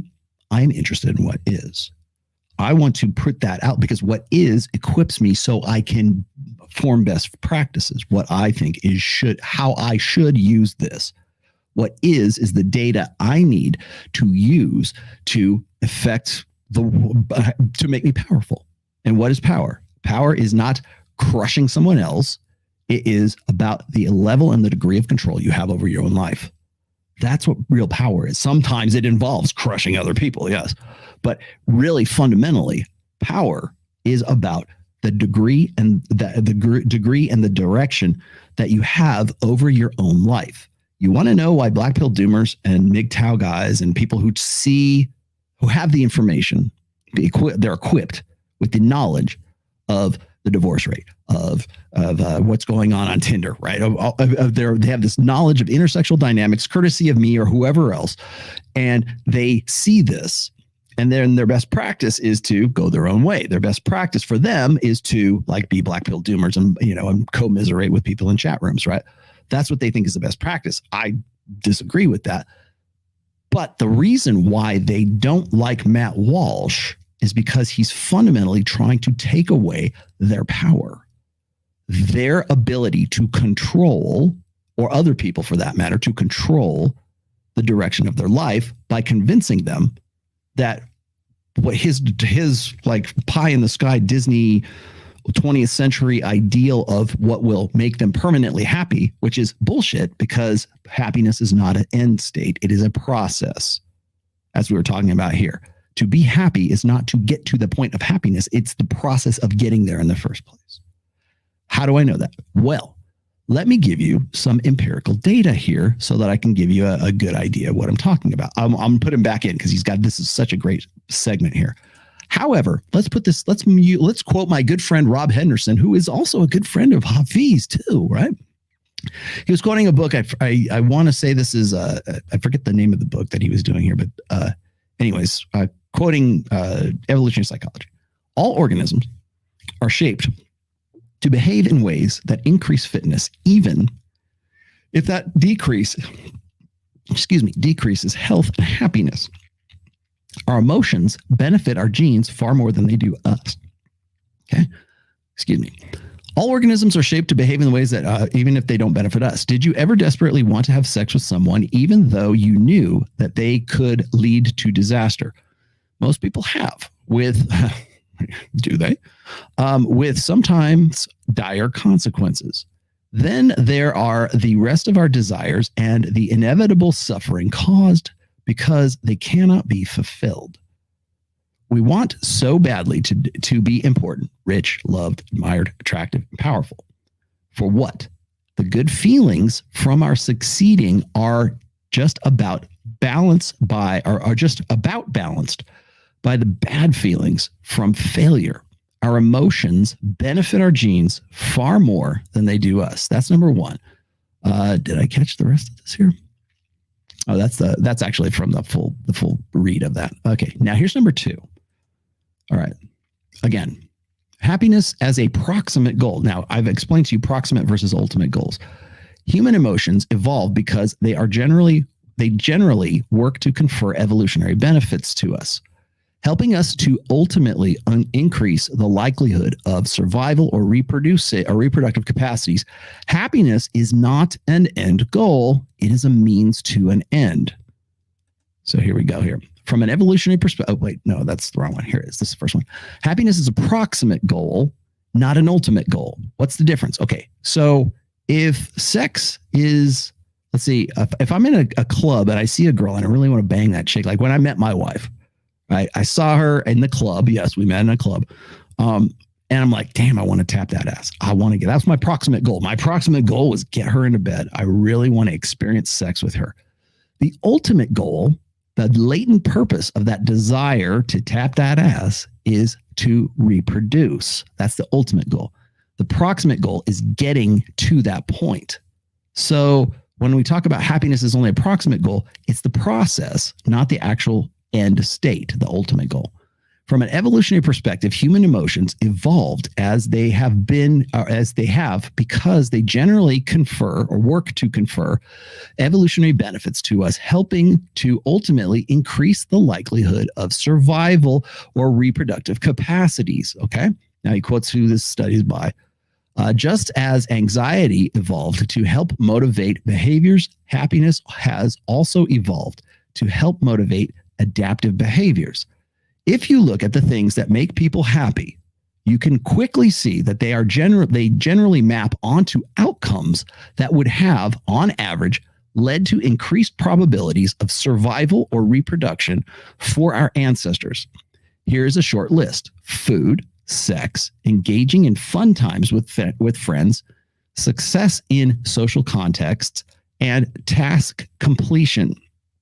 The broad strokes we can easily see how these kinds of outcomes not only have the capacity to lead to happiness, but also have clear benefits from an evolutionary perspective. The evolutionary take on happiness then is essentially this: happiness is an affective state that motivates us to engage in actions that are likely to lead to outcomes that would, on average, lead to increases in the likelihood of survival or reproduction. In evolutionary parlance, we would say that happiness is a proximate outcome. It matters and it's nice, but it's not an ultimate evolutionary outcome. So from an evolutionary perspective, ultimate outcomes pertain to outcomes that bear on increases in the likelihood of survival and reproduction. Thus, we may be thrilled to have a piece of chocolate cake on the table in front of us at a birthday party, but that momentary happiness is not an end goal itself. That's what Alex is getting at here. I don't know if he's ever read this stuff before. Maybe he has, but that's really, I think, the crux of what he's talking about here. The momentary happiness is not an end goal itself. We evolve to be happy when presented with rich food offerings because our ancestors, who were motivated to find rich foods, were more likely to eat and thus survive and reproduce. Happiness then, like anxiety, is an affective state with the primary evolved function of motivating us to engage in behaviors that would have led to evolutionarily adaptive outcomes under ancestral conditions. Here it is, the money shot. Happiness is not an end goal. It is a means to an end. This right there, that one short sentence, is why Matt Walsh fails. It is why Destiny fails. It is why Hafeez fails. It is why Pearl fails. It is why Adam fails. It is why Jedediah fails. It is why fucking so many people, every feminist, every guy who says you'll live a happy life if you do this. No, you're selling the ultimate goal, the ultimate state, the ultimate goal rather than the proximate goal. Proximate goal. Happiness is proximate. It is not ultimate. You will not be happy. The human condition is discontent. And so when I talk about discontent, I'm like, oh, what's happy? Well, happiness to me anyways, maybe not to you, but happiness is a state of contentment. That's temporary at best. I got to this point. It feels good. I got this. It's awesome. Now I got status, but there's always something else. And that's a good fucking thing. There's nothing wrong with being discontent. There's something wrong with solving that discontent by destructive means, by manipulative means, by fucking other people, by screwing yourself. Yes, there are two ways to deal with discontent: creatively and destructively. Unfortunately, most people opt for destruction. If you can be creative, if you can be driven, as Alex Hormozi was talking about here, if that can be you, you can then perhaps by being in the act of things that bring you happiness, rather than having this idea of, oh, when I get this, I'll be happy. When I get married, I'll be happy. When I get to my master's degree, I'll be happy. When I get this job, I'll be happy. When I, meet the love of my life, I'll be happy. No, it's the doing and the being with that person. It's the doing that makes you happy. It's not an end state. But you know what is fucking marketable like nothing else? The idea of sustainable contentment. You want to make $1 million? Sell. What is it? Feed fear and sell security, because the security represents contentment, safety, security. You're protected. That's why Matt fails. That's why Hafeez fails. That's why anyone who's thinking or they're philosophically, I don't say their personal operative state is emotionalism, you will always fail because you think that the pie in the sky is somewhere else. You'll be happy when you get to this. What did Matt Walsh say? Well, you'll be dead at the end, and at the end of the day, you won't be content, and you'll die alone. The myth of the lonely old man. You'll die unhappy. No, who fucking cares at this point, right? Because I would rather die in a flaming car. I would rather roll my fucking snowmobile. God, please don't let me do this, Lord. I would rather set my snowmobile on fire again and roll it over on me and die that way than die in an assisted living facility. If I got to choose the way I go, like put me on the Viking long ship and send a flaming arrow into it, man. Let's go. Death or glory. I would much rather go out that way than slobbering all over myself, half conscious in some assisted living facility during the time of COVID, right? Yes. Much better way to go out. Oh, you won't have your friends and family around you. Yeah, you're probably not going to anyways. However, I would rather be happy and productive and have that deal with my discontent creatively for the rest of my life and go that way. And maybe marriage is the way to do that. And maybe it's not. But the premise of happiness is fundamentally flawed when you're talking to guys like Hafeez, like Destiny, like Ruslan, like fucking insert the name. Anybody who tells you this was the way to contentment and happiness is selling you something. Transition from like a process-driven life, which is like I'm doing these things to do them, period, then so that I can be happy, so that I can have a good marriage, so that I can have a meaningful life has to disappear from the equation. It has to be I do them, period, not because. I do them. But then it goes back the other way. Like, but why? Because you say so. Like, because you want to, right? Like, if you want to ascribe a meaning to why you're doing something, you can do it for whatever reason. Wow. See, there you go. Got that? Now he doesn't understand this. He's picking this is like groundbreaking shit for him. But this is pretty much the same thing that myself and Ryan Stone. Like, would you rather be happy or would you rather be right? The answer should always be I'd rather be right. Because happiness is a transitory state. You can't just be happy. That's a trick question, really. Because you're never going to be happy, like in a sustainable state. Essentially what they're asking is like, would you rather stick your head in the sand and is ignorance bliss or is knowledge like power? No, knowledge is leverage. Sorry. This is deep.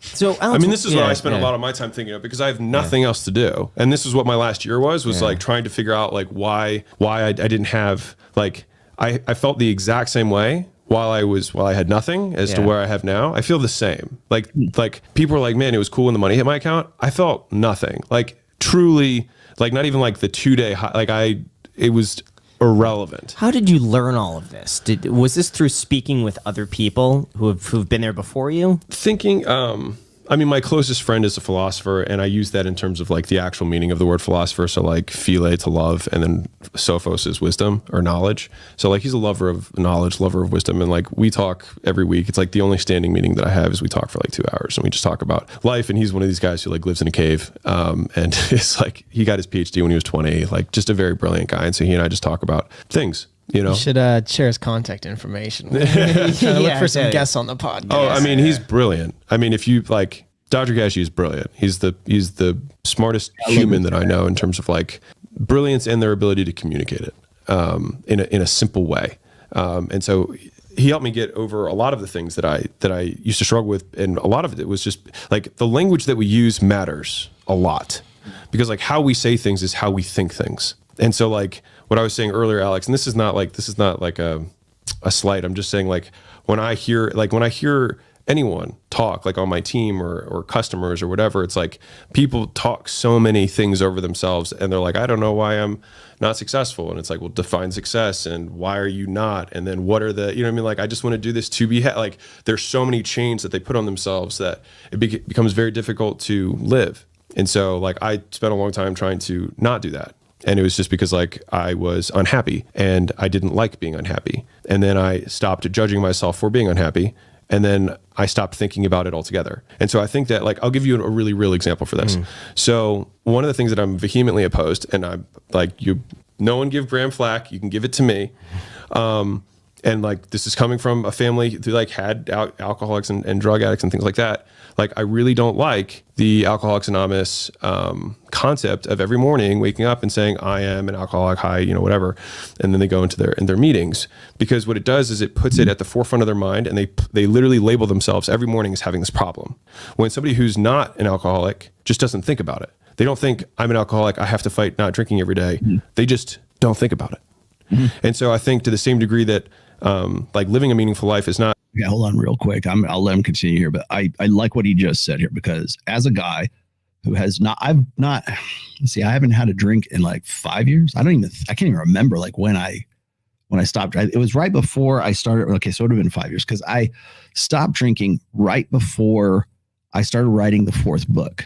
Now, again, haven't had a DUI, never been to an AA meeting, didn't have a problem with it. I've worked in alcohol for God knows how long. And I realized that I was not going to be able to focus and put the effort and energy and the solitary concentration on that book that I needed to, if I was recovering every fucking Saturday or Sunday, like hungover, because I was like out partying and having a good time. Right. So I was like, I made it. So this is what I told myself. This is how I made the decision, right? I was like, okay, I'm not going to drink until the book is done. And it took me 3 years to do the book. So like there was 3 years right there. But I thought, okay, well, after the book is published, then that's when I'll have I'll get a vodka tonic, right? Whatever. I'll get a Greyhound, like a salty dog. I will, then that's when I'll drink, right? And then I published the book, and I'm like, I like where I'm at right now. And I hadn't thought about drinking. I wasn't thinking about it. I never looked in my, when I never had to like make a really hard, concentrated effort to not drink. I just did what I did.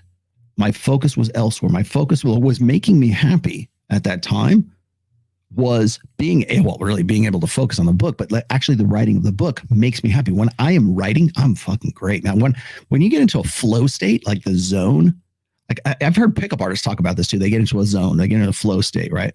It took them a while to figure out how to do that, because it's a skill like anything else. But like when you're an artist, when you're a writer, when you're a musician, probably when you're a coder, I would assume too, whatever like requires like your single solitary, concentration and effort and focus on one thing, you'll get into what's called the flow state. And there's a lot of research that's been done on flow states, right?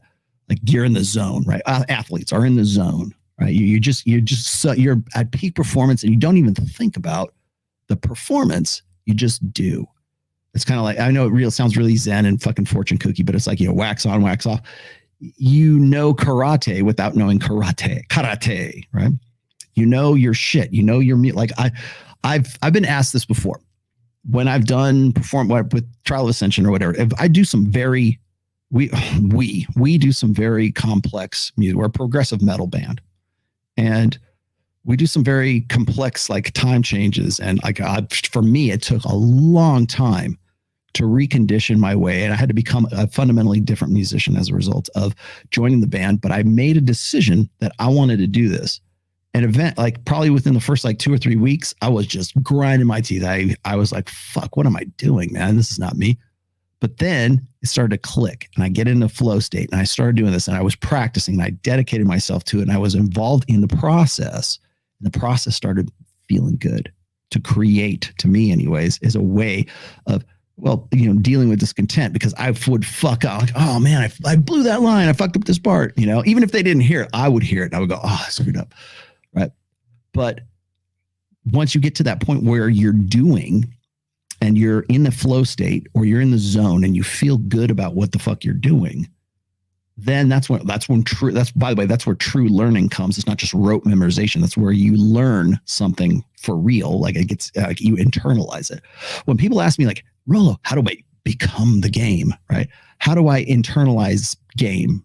How do I get to inner game? Inner game, I think, is kind of bullshit, but I do think you can internalize game to the point where it becomes second nature, and you learn how to play the song that is game. Right? So I've had people ask me this. They go like, Rollo, you're on stage, man. You're so talented. or CJ is so talented, or these guys are so great. And I go, yeah, hey, it's because of practice. No, man, it's this natural God-given talent. What's your secret? Practice. It must be because you like grew up in the metal era, and for 14 years old you picked up the guitar. No, it's a lot of fucking practice, because that's the process. And so when I'm get up on stage and I'm playing these things, I make it look easy.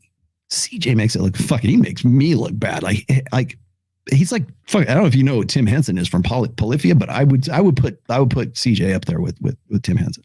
He would probably like blush at that, but I would, because he makes it look easy. And so when you're up there, you don't realize the hard work and the practice and everything that went behind all of that.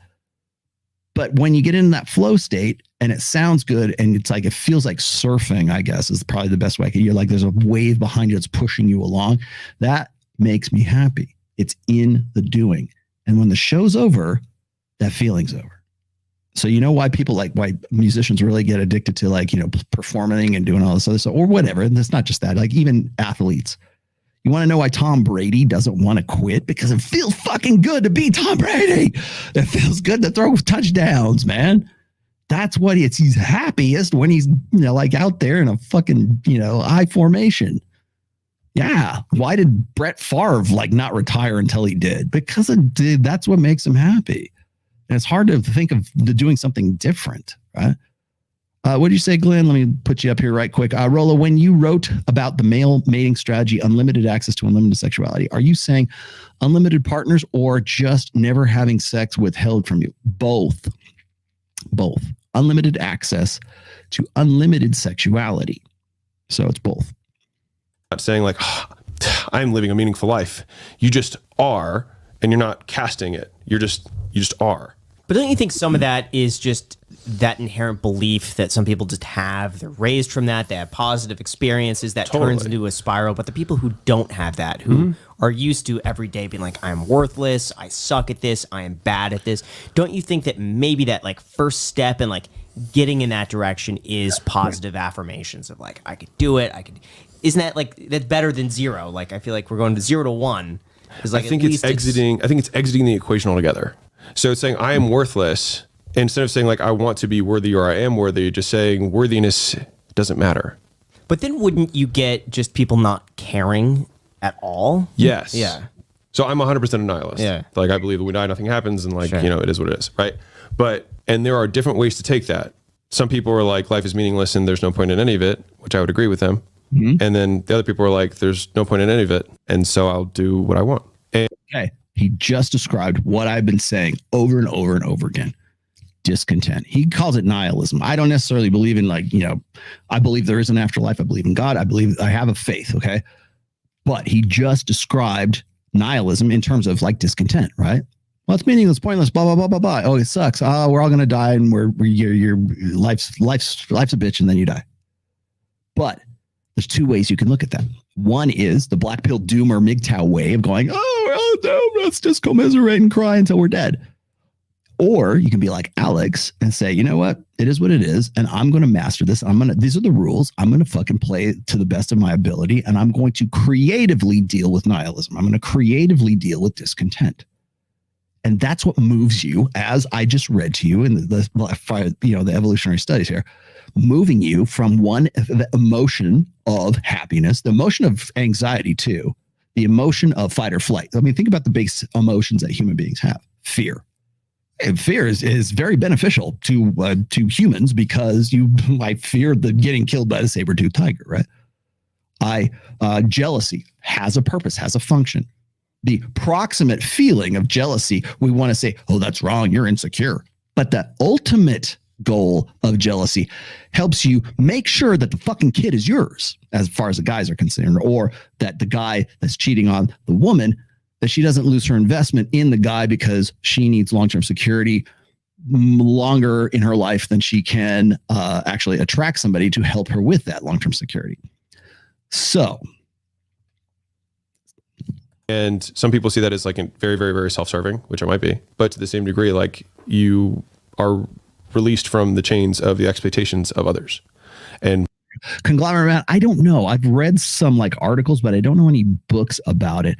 I'm sure Alex Hormozy probably knows, but I don't know if he's necessarily a flow state guy or like being in the zone kind of thing. I know when I'm in it, and I think I have a better understanding of the zone and like being in the zone, right? Or the flow state, simply because the zone and being in that flow state is a state of happiness for me. And I also understand that it's not something that is sustainable. It's not something that you could just like perpetuate forever. If you want to know why so many women are prescribed antidepressants. Oh, there it is. Sorry. Put that in the chat. Sam Bada has one. Flow, the psychology of optimal experience.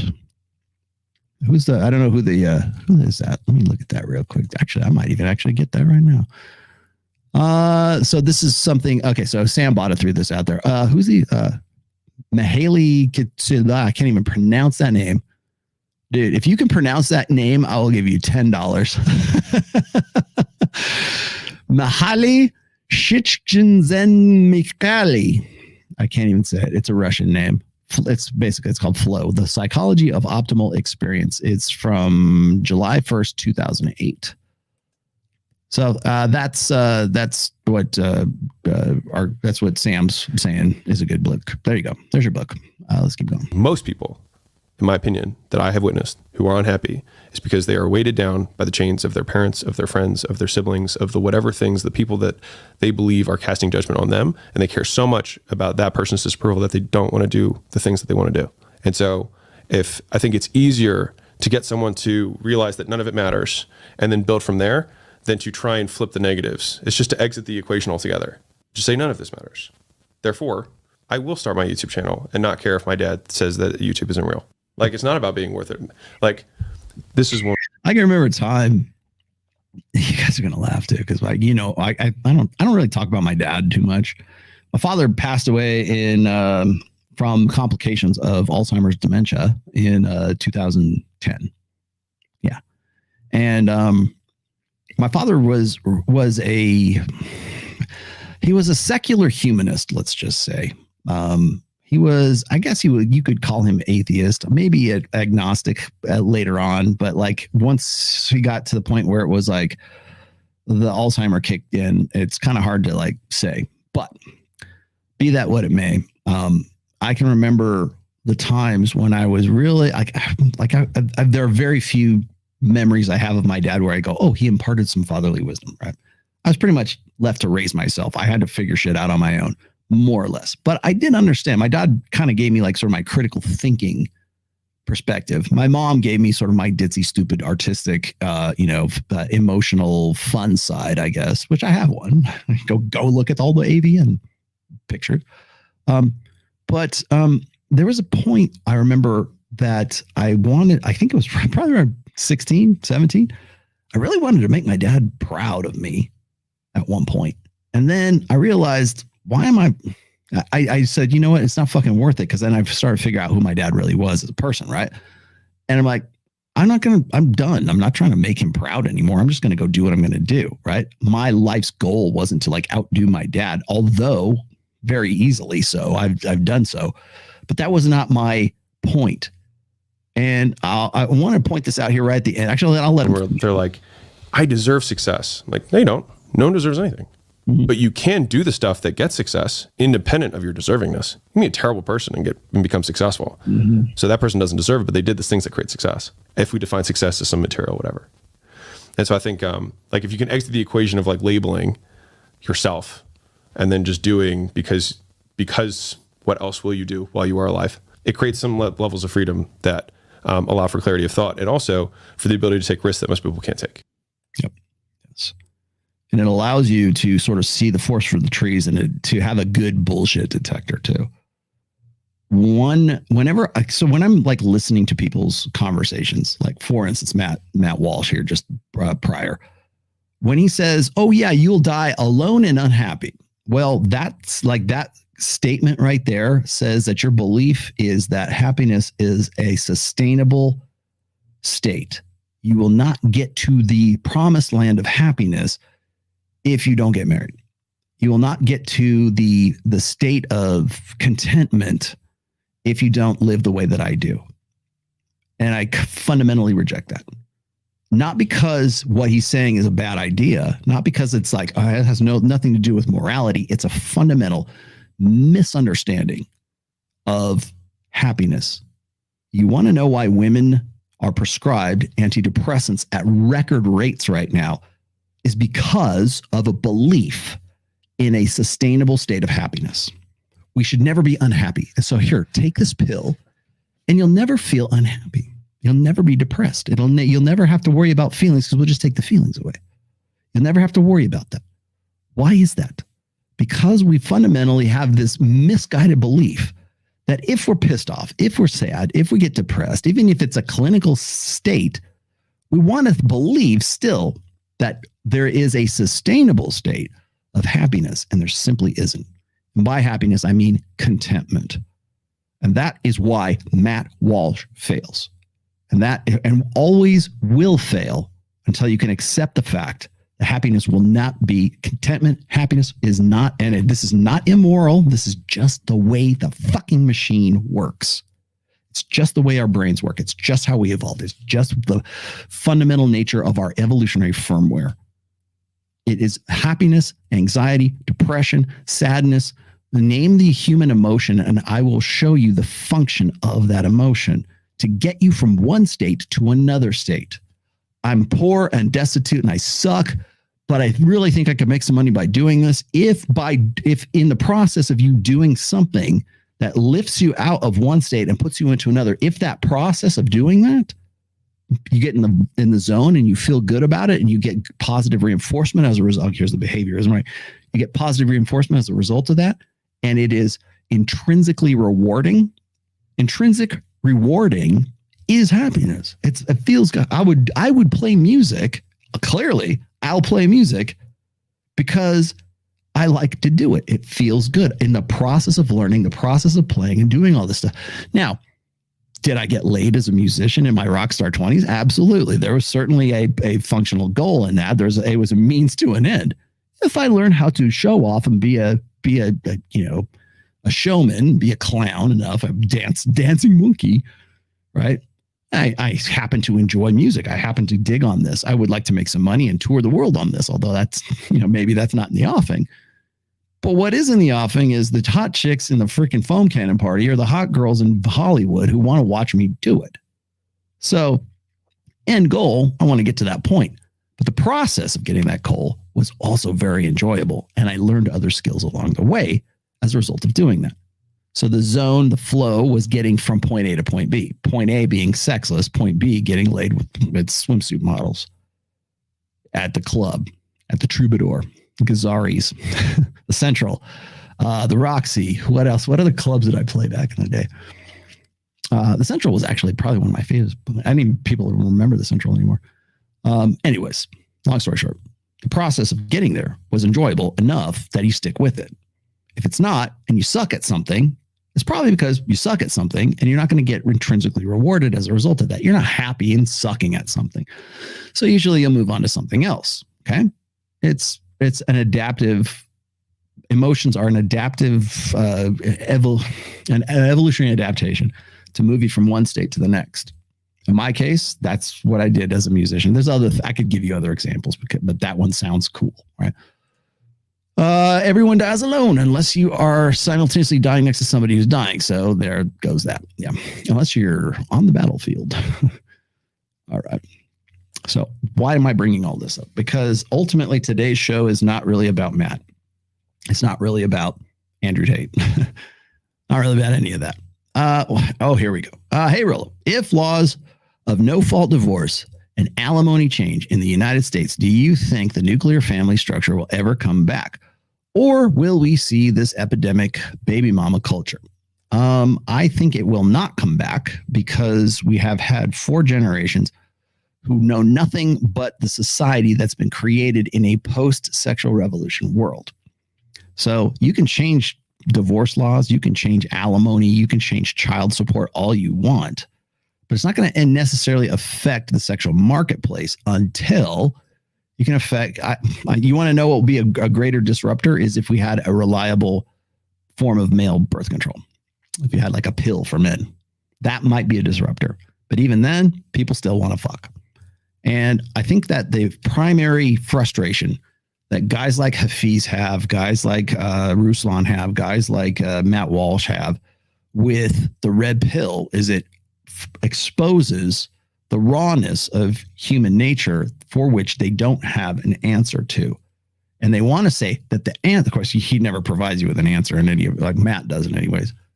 They're frustrated with a guy like Andrew Tate for the same reason that they were frustrated that women in like that 50 Shades of Grey sold 65 million copies as a self-published book in the first like 3 months that it was available.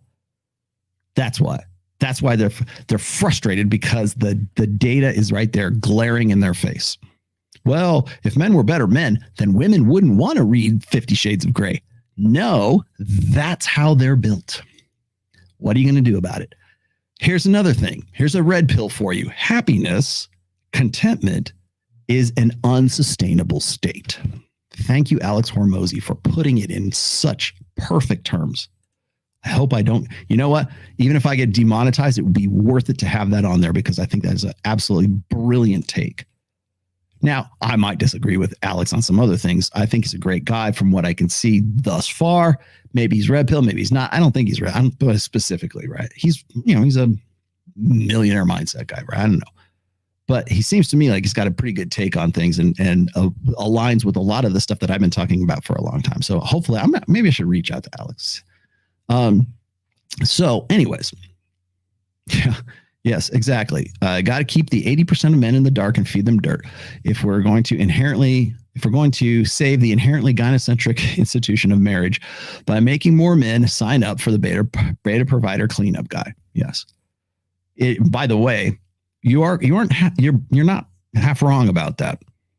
Honestly, I think that guys who are in the 80% percenter group, right? The guys who do not have the same sexual access as the Andrew Tates, the Jason Momoas, the Justin Wallers, or even the guys who are in the 20%, right? The guys who are stuck in the 80%, it serves them better if they can convince you that you should live like they are, that you should only ever be with one woman. You won't find fulfillment, contentment, happiness by thinking with your little head instead of your big head. All of those riches that are set before you by Satan. Well, here's the world's riches if you'll just bow down and serve me. Wait. God damn it, I never have. Bow down and serve me. Right? You'll have all of this spread for you if you'll just swear allegiance to your father. All right. Well, clearly that's not going to happen because you won't be happy with all the world's riches. You know what you'll be happy with? By getting to the point where you get those riches, by getting to that point.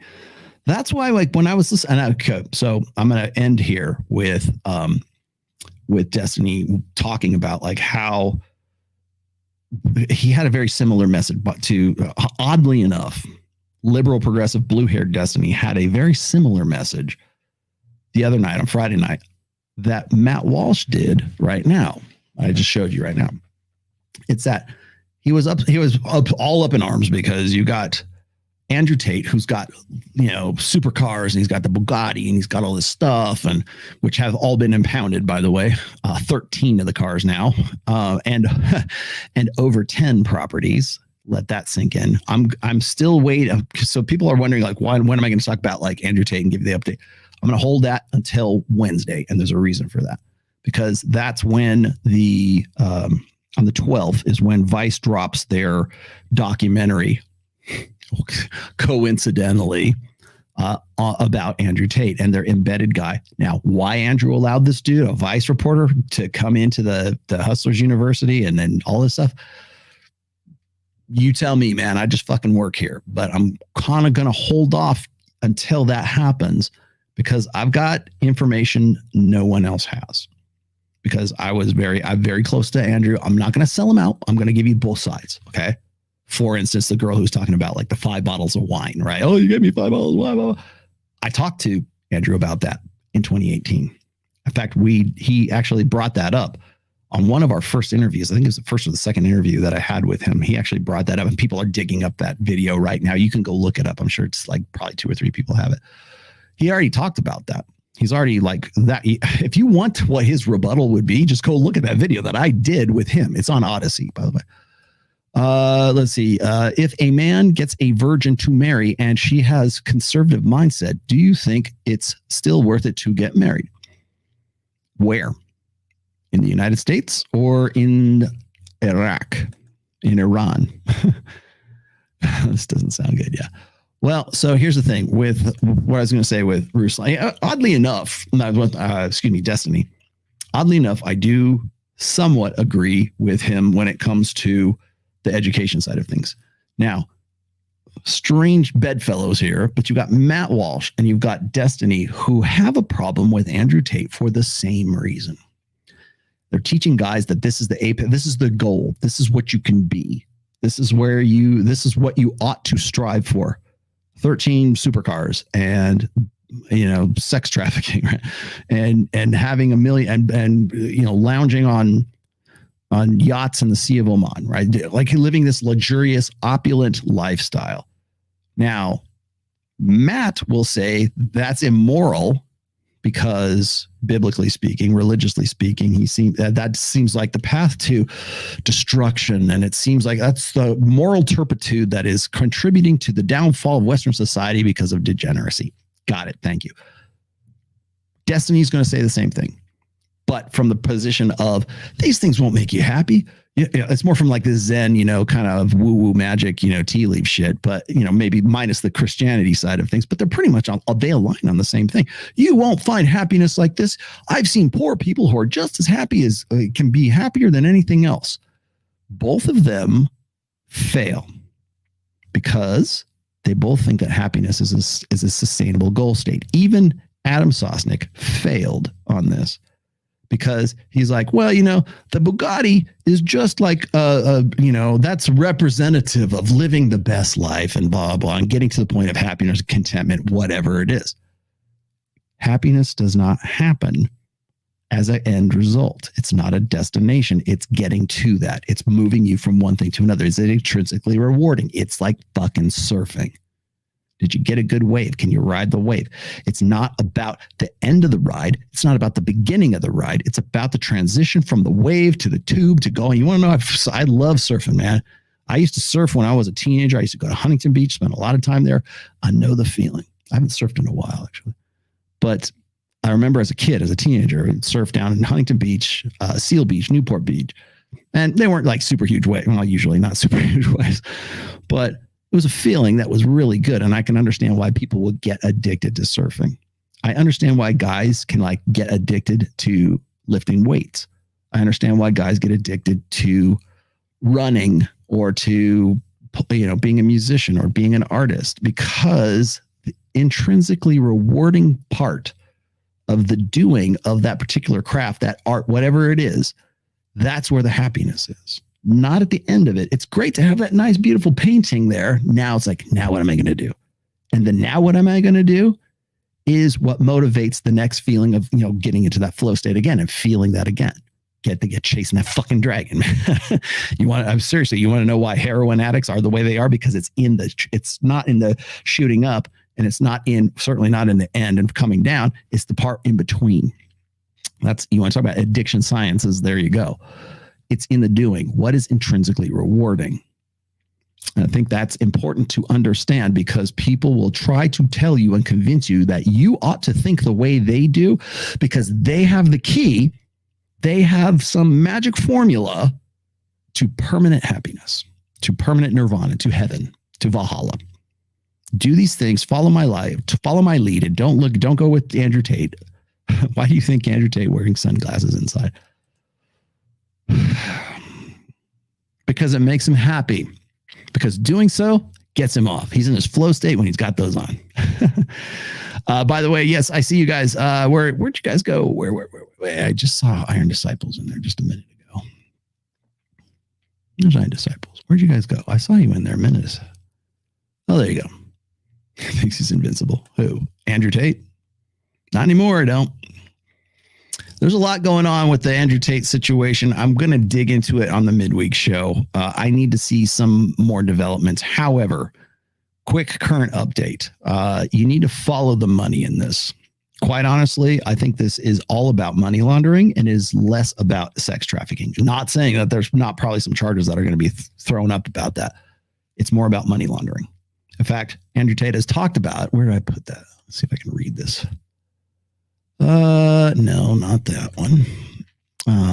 Oh, and yes, I am fully aware, by the way, that Lauren Southern at some point was fucking Andrew Tate.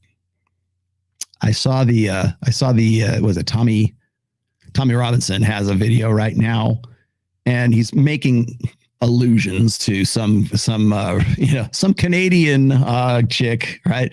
It's actually, I can give you it's in the Atlantic actually. There was an Atlantic article, and I know it's the Atlantic, but October 16th, 2020, why the alt-right's most famous woman disappeared. Well, Tommy Robinson picked up on that. Would you like me to get into that? I want to get into it. Lauren Southern basically has a history with Andrew Tate, also flued out. So we got Lauren Southern, we've got Leah Heilpern, and we've got Michaela Peterson, all flowed out to locations. I won't say where. Lauren Southern smashed. Yes, it's a fact. Go look it up here. You know what? I'll give you I'll even give you the article here. So if you really want to get into it, I'm almost up to 5 hour mark, you guys. You're killing me. Let me do this right quick. All right. I have the video here. All right. As quick as I can do this. Hopefully I can do it in 5 minutes because I don't want to go too much further. Where'd it go? Video file. And no, it's actually on my desktop. I haven't even checked it out. Okay. This is from Tommy Robinson. This is off of his Rumble stream. Hopefully I don't get too in here. I got it. This whole thing here is him going through the Andrew Tate stuff. I want to keep going a little bit more. Did I get the right one? I hope I got the right one. I think it's towards the end here. Just digging this up. Where did it go? Oh, damn it. No, wrong one. Sorry, my bad. Hang on. This is not it. Damn it. Who gave me the wrong one? Now I'm going to have to get it from Twitter. Where did it go? Bear with me here, guys. I got the wrong video. I have to pull it. I was going to stream it, but now I can't stream it. Hang on. Where'd it go? Who gave me this? 1 second. Oh boy, this is great. Okay, so this is off of Rumble. But okay, I don't know who this person is, but this is the part from the video that's I think that they're talking about right here. Where'd it go? Let me pull this up. There. Okay, now I got it. 1 second. You guys, you asked for this, so I'm just going to give it to you. I'm going to give you the 45-second version of this. Share the screen. And that's it. Okay. Yes. Okay. Hopefully I don't get in too much trouble for this. All right. There we go. Okay. So this is an excerpt from the phone call that's in the Tommy Robinson. You can watch it. It's on Rumble. I don't want to like cross stream with Rumble here, but this is on Twitter. So technically I'm not doing it. This is from an excerpt from a phone call that is shown in which speaks this to the Tommy Robinson speaks to this mysterious woman.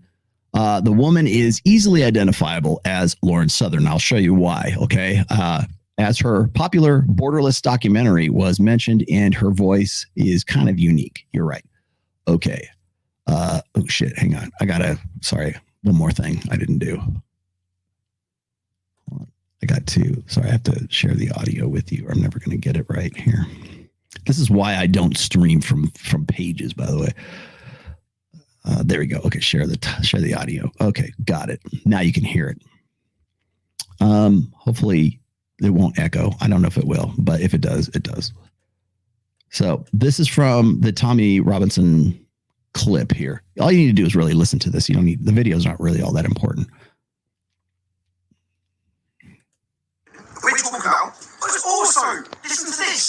Funny, yeah? I know, sorry, man. I know it's 4 o'clock in the morning here, but I've just got off the phone to Caitlin for an hour, yeah? How much have they told you about Home Hate? You're aware they've been meeting with them regularly? I met Joe too before. Yeah, I know that. Caitlin and George met with them before. Continually met with them? When you were doing your Borderless documentary, Home Hate flew out to Italy to meet them? I don't know what they were talking about, but for the most part, like, I think they're just afraid of that. From what I've been told, it's like they're like, oh, they're kind of blackmailing us, like, hang out with us, or else we're going to get you guys arrested. Okay, so It's also listen to this. Who's running here? I know, sorry, man. I know it's 4 o'clock in the morning. Kill that feed. Okay, so this is from a bigger video, but I got to show you the other.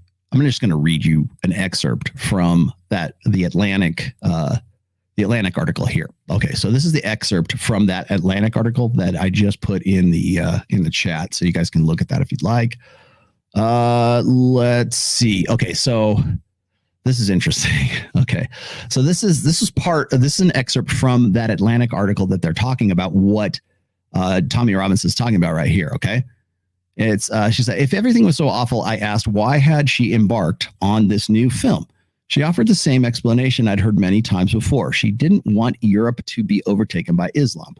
I responded, okay, so by the time we sat down to dinner, she was calmer and told me she had some exciting news. She'd met someone special, Catholic, tough. He made her feel safe. He smiled with what looked like genuine pleasure, and then with some hesitation, she told me her new crush wasn't white. Race isn't everything, she said, as I strained to keep a poker face. What matters is happiness, not race. Okay. And again, this is from that same article. Several days later, at an Airbnb closer to Paris, Southern's video team reassembled, including 2 Brits, Cowell and Robertson. That's the guy that they were talking about on Tommy Robinson. The director and George Llewellyn John, the cameraman. The 2 were partners. Another surprise for me, and had dated for 5 years. Soon we were joined by Southern's latest man, shirtless, clutching coffee.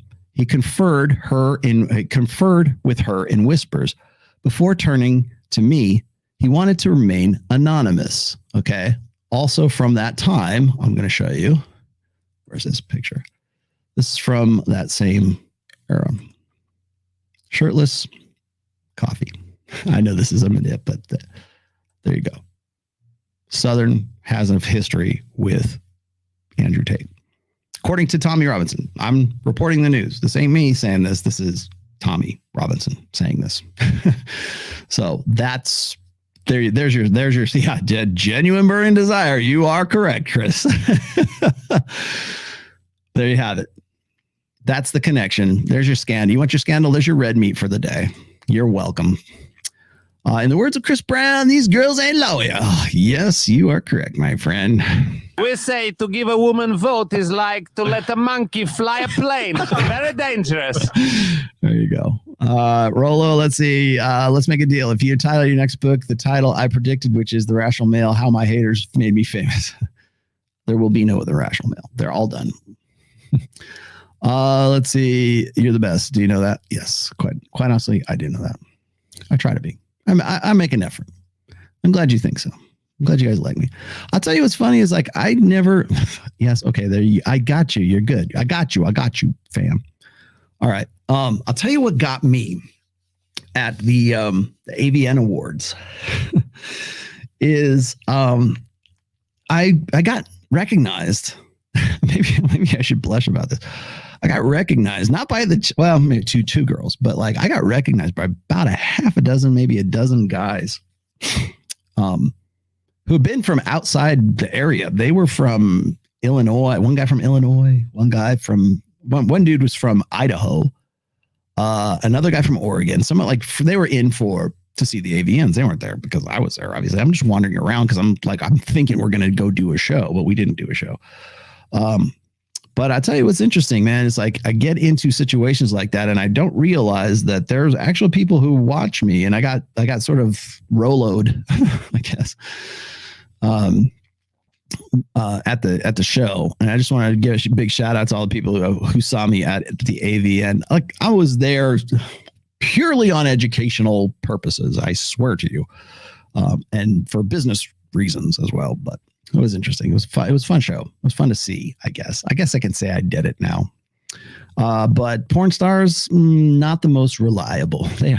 Those girls are unreliable. Anyways, thank you guys for watching. I'm glad we kind of got into it today. Great. Livy just sent me this. I don't know if she's watching. She says Ghost is just Nickelback for goth kids. Thanks a lot, Livy. Anyways, yeah, very dangerous. All right.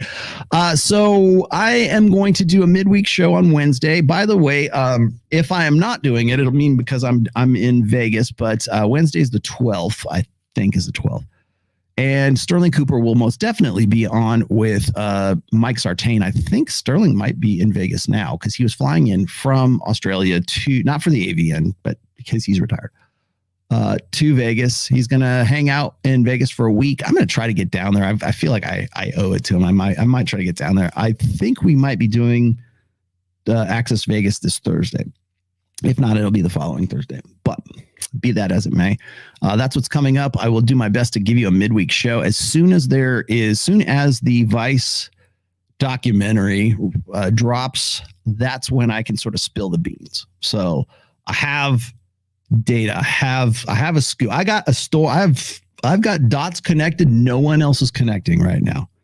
I'm not going to sell my friend out, but I will give you the good, the bad, and the ugly. And but I have to wait for the right time. So bear with me. Wednesday's the day. I might do it immediately after. I might wait till Thursday just to see what the reaction is. But I'm hoping they're going to pull some shit in this documentary that I can refute. That's why I'm doing this, right? Because I know the players. I know the people behind. So I'm hoping I'll be able to call out bullshit when I see it because I don't want to be premature. So that's why I'm kind of withholding. However, if you follow the money and you follow I honestly think this is more about money laundering and the financial side of things than it is really about sex trafficking, although that's probably part of it too. But only believe half of what you read. Seriously. I'm not saying they're not guilty. I'm not saying I'm getting, you're defending your boy. I'm not defending anybody. I've always kept, I like the Tates, but I have never been a member of Hustlers University. I've never been a member of the War Room. I know people who are in it. I know Justin Waller, good friend. I love him like a brother. So that's why I have to be very measured in what I talk about. But I also have to be measured in the interest of accuracy. So I will be fair. I'll be balanced. I'll be objective about the whole thing. If it's damning, so be it. If it's not, I will be the first one to call it out. Like I said, the girl who's like making the old accusations about, 5 bottles of wine. Sneeko doesn't know. Sneeko, if you're watching, go watch that video. He said so in the video that I did in 2018. I have the benefit of hindsight. I have the benefit of having known these guys for a while. Really, do your homework and you'll be better off for doing it. You can win if you go watch that video. Anyways, there you go. You have it. Okay, before I do this, before I get out of here, I got to let you guys know that the outro music, I don't know if I'm retiring Black Mountain just yet, but I will tell you this. Let's see. What did you say? Great. I will give you this before I go. I'm not retiring Black Mountain by any means. I like the song, but I've been using Giovanni Sanders' music here. It's the best head of my life. Now that's a double entendre. Okay, there's 2 meanings to it, but I really like this. I'm pushing this out there. This is actually the theme song, or the theme song for Access Vegas now. But I've been using it as the outro, and people have been asking me about it. So before I get out of here, the artist is Giovanni Sanders, Jevani Sanders, Sanders. You can find him on Instagram. You can find him on Spotify. He's got lots of good stuff. He is one of my new mutants, and I finally found a purpose for you, my friend. And as soon as this single is available on Spotify, I want all you guys to go buy it, or put it in your playlist, or do whatever. This is how how does Rollo give back? This is how I give back, because I really want to support good artists and good musicians like this. As I was saying before, Giovanni is one of those guys. So please do your best. And by the way, yes, for those of you asking, I will have a new Greyhound very soon. In fact, I'm kind of thinking about maybe doing a little bit of a video or something about the adoption process. So people are always wondering, but I've got a new dog, a new girl. Her name is Anna. And we are, that's not her track name, obviously, but we're going to be picking her up probably end of February, I think. So, yeah, we got a new Greyhound coming in. Ned still, I got to put the Greyhound cam down for you guys. Anyways, this is Giovanni Sanders. Guys, thank you very much for another great show. Hope to see you soon. I'll see you guys, let's see, on Wednesday.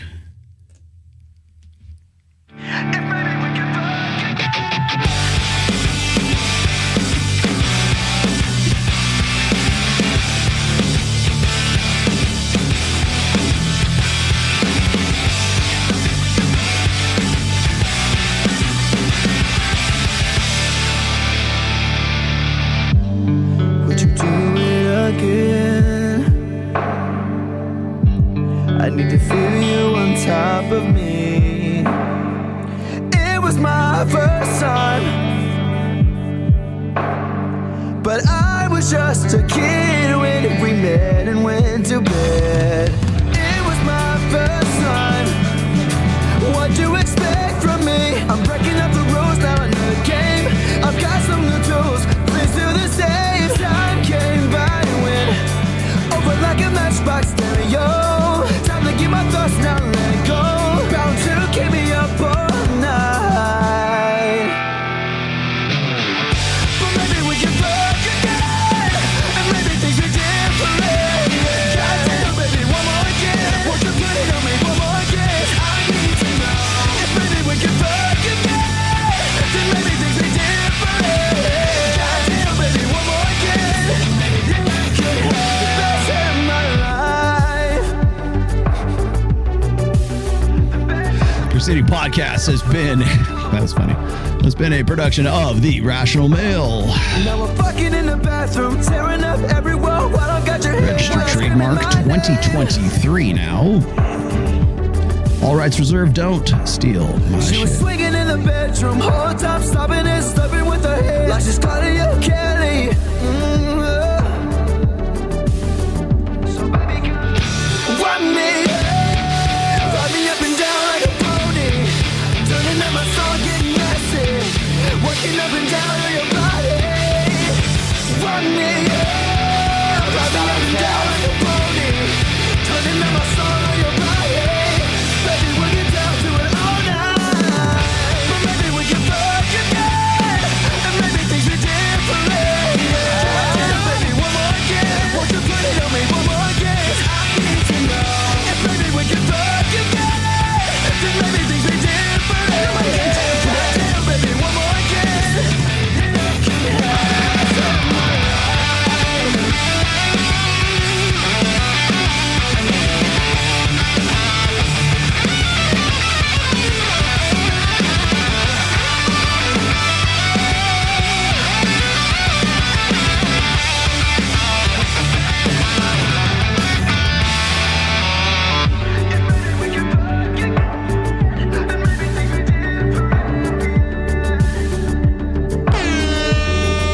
Dom the Mongo